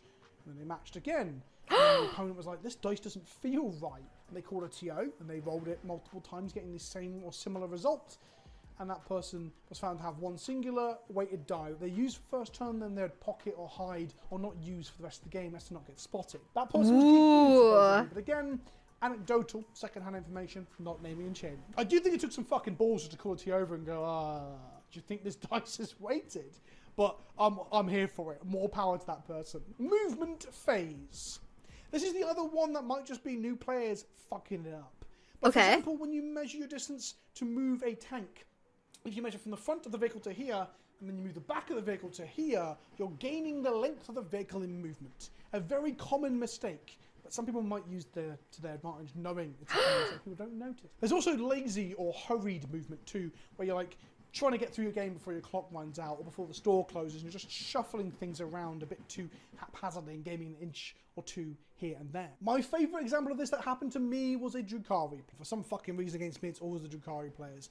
I'd shot one of their boats and blown it up, and a succubus and 7 witches fell out the other side. And they put them out of range of my Sagittarium, so my Sagittarium had nothing to shoot for turn. We roll around to their turn, where they roll and advance for the succubus, and they get a 6. So the succubus moves 6 plus 7, 13 inch. The witches roll a 3, which gives them 7 plus 3 is 10 inches. A 3-inch gap. A 3-inch gap, is that even 3 inches? That's 3 inches? I don't fucking know. I'm really bad with measuring by eye anyway, but it's a significant gap. The witches end up touching the succubus's base, which means they moved what? The same distance, maybe an inch less? I asked them to confirm, was it a 3 that they rolled? And they said yes. And I told them, so I watched it happen, that they rolled a 6 on the succubus. To which they said, I think so. So then I asked them, how could a 9 and a 12 be touching base? And they were like, that is weird. Let me just check. And they start reshuffling back and forth, measuring, as if by somehow measuring it will change the laws of physics or some shit. That measurements will get shorter and distances will shrink. They then end up repositioning them like on the other side where the boat was, closer to me. And they're pausing to think and consider with a tape measure. I explained to them, actually, I think they're on the other side of the boat when they got out. And they said, no, I don't think so. And then I measured 36 inches and said, well, my Sagittarium can fire 15 shots of heavy bolter at them then. And that's hitting on 2s, rerolling 1s, and wounding on 2s, wounding on 3s, rerolling 1s. And they were like, oh, okay, yeah, I'll put them on the other side then. It could be that they made a mistake. It could be that they were rushing. It could be that they were tired. I give them all this benefit of the doubt because I think that's what you have to do. Warhammer doesn't work if you hold everyone to stringent, strict fucking standards. Yeah, actually, now the more I hear about Warhammer, the more I feel like you could unintentionally cheat very easily, huh? Because you're physically moving stuff. So, like, unless you're really good at spatial distancing, like, it's gonna be so difficult. I recall playing someone who had a habit of moving their ruler an inch or 2 as they moved their models. I would lose my fucking mind. I don't know. I would lose my mind, but yeah. They try to measure from the air, you move the terrain, put the tape on the table, get accuracy. That makes sense. Also, Hero, thank you so much for the resub. Thank you. Let me see what Infernal Paladin said. Infernal Paladin said yellow. Let me see. I'm sorry, bestie. This shit's not popping up for me. Instead, I'm just getting shaman cries. Yellow and clear primers exist. Add color for cust. Oh! So you guys prime that? Okay. You know what? I definitely have to watch like a video tutorial on how to paint stuff then, because I don't think we're doing it. Should not be a problem for anyone? Terrain gets moved, malls get bumped, people measure from above because it can't fit on a flat table. Lots of way to make mistakes. It sounds kind of like confusing. Also, Imperial Paladin, thank you for the $2 super chat. Thank you. Yeah, I might just watch like some painting videos because like learning about the paints is also low-key a little confusing. Because I didn't know that there were so many aspects to paint, right? We'll have to give each other a little bit of leeway because the game is bloated and confusing and takes a while to play, even if it's fun. But I will never forget the fucking 13 and 9 being the same distance and then the boat bit afterwards. Woof. But don't worry, the Sagittarium are ever watchful for a little cheat. On the topic of movement, there was an infamous example of a top-level pro who got banned for a year, I think. From certain events, not all events. Warhammer is kind of messy. Where they, on camera, nudged a tank by banging a water bottle into the back of it when their opponent wasn't looking, but it got seen on camera. Fucking hell. This obviously allowed them to get closer and have, be in range for shooting on their turn. It's all a bit fucking much, really. Come the fuck on. Be a bit more honest with yourself and other human beings, for the love of fuck. That person then went on to win a GT this year in England. Not the best look for competitive 40k. Slow play. A player taking... Okay, so slow play is a thing then. Also, can I use Tamiya paints on what is it, Warhammer models, or do they have to specifically be from that one place? Hi Alex, thank you for the have a good. Sure, why not? It's a thing. They'll let you do that. That my friend taught. Oh, yikes! I mean, it kind of works. They'll let you do that. It's not like a oh yeah, you know, fuck you. You gotta use everything official. If not, get out of here. Get wrecked. They're lenient enough to let you use other stuff then. Huh. But mini paints are the best? Ah, okay. So they're not just gonna be like, don't do it.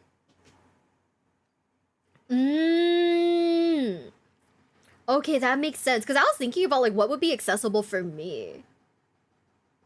Like, I don't know if the American stuff is super accessible. I don't think people would care enough to... Okay. Yeah, you know what? People probably wouldn't, right? Taking a shitload of fucking time so the game doesn't get to its natural conclusion at turn 5. Okay. Meaning you only play 3 turns. Meaning if they've got like an advantage in the early game, that they can run away with that, and you can't possibly squat past that, right? The way to stop this is chess clocks, but chess clocks are stressful, and I've used chess clocks to try and stop this before, and it's been a hindrance. On 2 examples of this sort of slow play thing, on the chess clock side, I had an opponent, again, the only opponent across 7 rounds of 40k in a weekend. So, oh no, it was 9 rounds of 40k in a weekend. So it's 10% of players doing this. Not everyone is that guy or a cheater. But what they were doing was, well, they were clocking onto me and then failing to clock back onto themselves quite consistently. They were very vigilant about clocking onto me when I was doing rolls for saves, but not back again, burning my time. On top of that, though, they could see that I was stressing out about the clock, and they were volunteering information and rules info and wording about like how we measure to hull on a doomsday arc or some shit. Okay. I was like figuring out what I was charging, not shooting. It was all very weird, and I had to say, with all due respect, stop volunteering unimportant information to me right now. You can tell I'm flustered by this clock. Please give me some time to think without distracting me. And they didn't like me being very upfront about that, but sometimes you have to be. And we should accept and be willing to have people talk like that if we need to get fucking down to brass tacks and finish a game of Warhammer. The other one, oh yeah. Again, wait, people bash your kids? What? Wait, can you like expand on that? Can you explain on that? Because that's crazy. Do people actually get like really judgmental about stuff like that?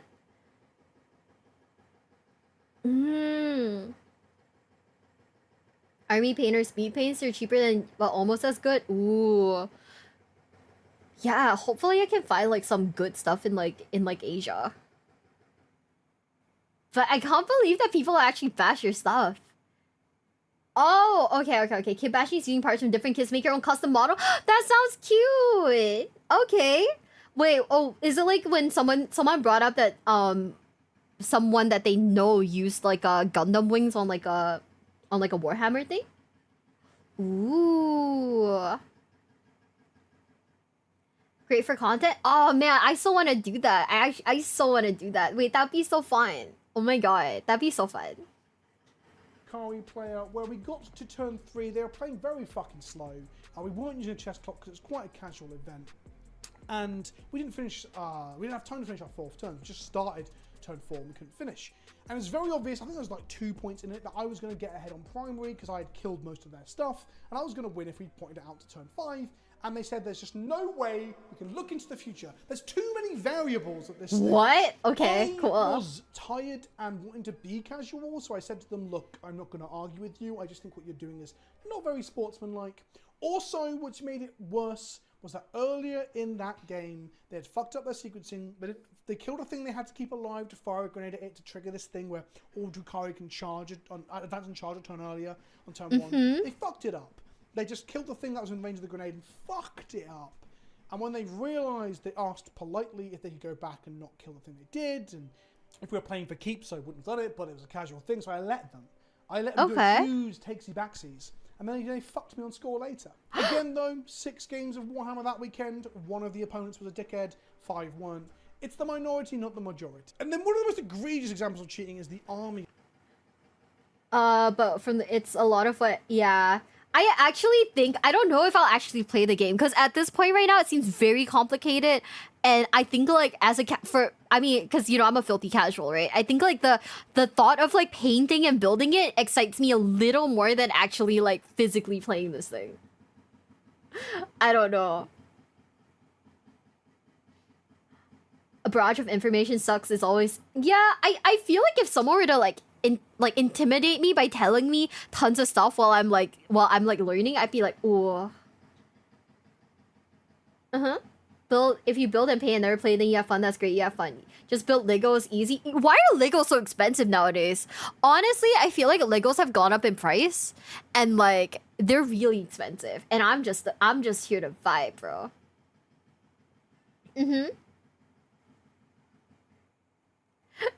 Which might be an insane thing to say, but yeah, Legos went mainstream. I think that Legos have now started like, you know, they've kind of shifted their entire like clientele, because now you see a lot more big and complicated like a Lego sets and whatnot, right? Sometimes you still see like, you know, the baby ones, like the ninja stuff and whatnot, but then for the most part now it's always like a Star Wars or like Lego flowers, that kind of thing. And like I think that like them switching over to like you know, an older clientele makes sense, because that's who's gonna buy, you know, the Legos from them. It's not gonna be like, you know, I feel like parents would probably buy Legos for their kids, but also they wouldn't like want to buy the expensive ones, because, you know,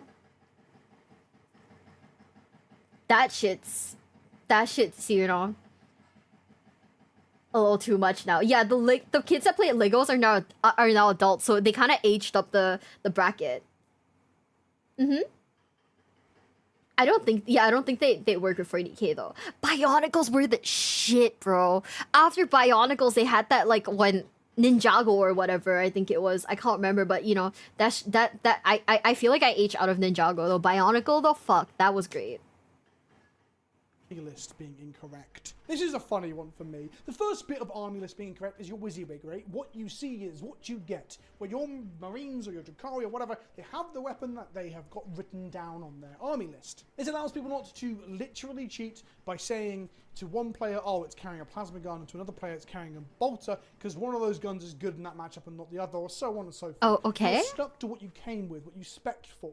So you can't be like making shit up on the fly. The really funny example of this from last year was that someone had brought a list to a GT. I think it was Bath, actually, not to name any names, but Bath GT. And they had 2 lots of suppressors and 2 lots of eliminators in their list. I think it was Iron Hands. Or should I say, on the table. On the list, they only have 1 of each of those. Oh. 4 rounds of no one noticing. Their 5th round opponent, I think it was 5th round, looked at their army list before the game, looked over to them and said, why have you got so many of X and Y? Suppressors and eliminators, I believe. Turns out they'd submitted their army and just brought 1 extra each of those units, put them 300 points or something over the 2,000 point cap. They're playing 15% more models than anyone else at the fucking event.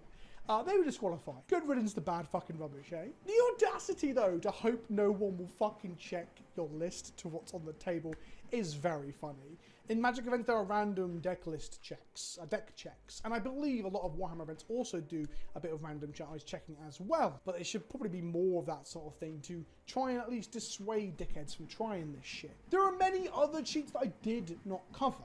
There are many things like modelling for advantage, making it taller or shorter, you know, Marines lying down as opposed to... Wait, you can do that? You make them taller or shorter? That sounds kind of fucked up. I don't buy Legos. I guess maybe it could be the reality that adults buy Lego as well. I think that like Legos now appeal to adults a little bit more than they do to kids, right? Because kids nowadays are very much like they like different things. They like that toilet or whatever. But I feel like adults kind of still do Legos because of the nostalgia hit, right? But also the fact that you can make your Space Marines taller is kind of crazy to me. Damn. So standing up, all that shit. But I could probably go on all day with these minor cheats. I think I covered some of the big ones with some interesting anecdotes that I thought were interesting. Please tell me in the comment section below if I missed something. If there's an obvious example of cheating that I did not hit. I don't need to hear whether you agree or disagree with cheating, because cheating is fucking bollocks and people should be DQ'd and banned from games for cheating. I believe that fucking strongly. But let me hear about cheats in the comment section below that I might have missed or are pretty funny when you look at them. Thank you for watching. If you enjoyed this video, how about you watching a video about some shit products that GW wants to put out? Okay, never mind. The hour girls say I must sleep. Yeah, I feel that. I might just end the stream here because I too am tired. How long have we been streaming for? What is the hour on the clock? Nearly 8 hours. Fuck. But yeah, I might just end the stream here. I will look for someone chill, someone cool to raid. We will listen to some music in the meantime, and we can just chat and vibe while I look for someone cool. Really a nice friend. Short 24-hour stream. We did not stream for 24 hours. Kill Hooligan, thank you so much for the follow. Thank you. Welcome to the basement. Welcome. Oh shit, that scared me. That scared the fuck out of me. Holy shit.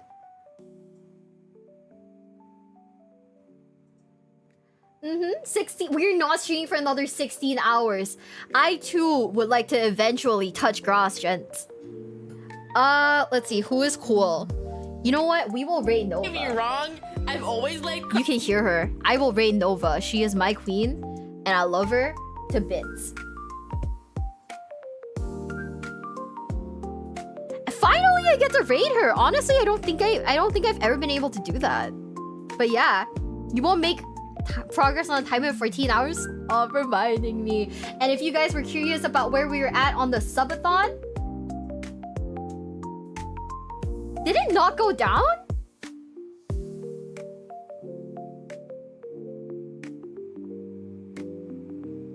Okay.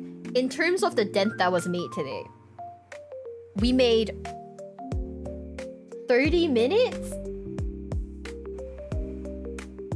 Like 30 whole minutes? If you have a Discord, I recommend battle channel, report channel. It's good for newbies. Okay, I will immediately go switch the React channel so that it lets like people who aren't subs also suggest stuff. I don't know why it was kind of locked like that. That was kind of weird.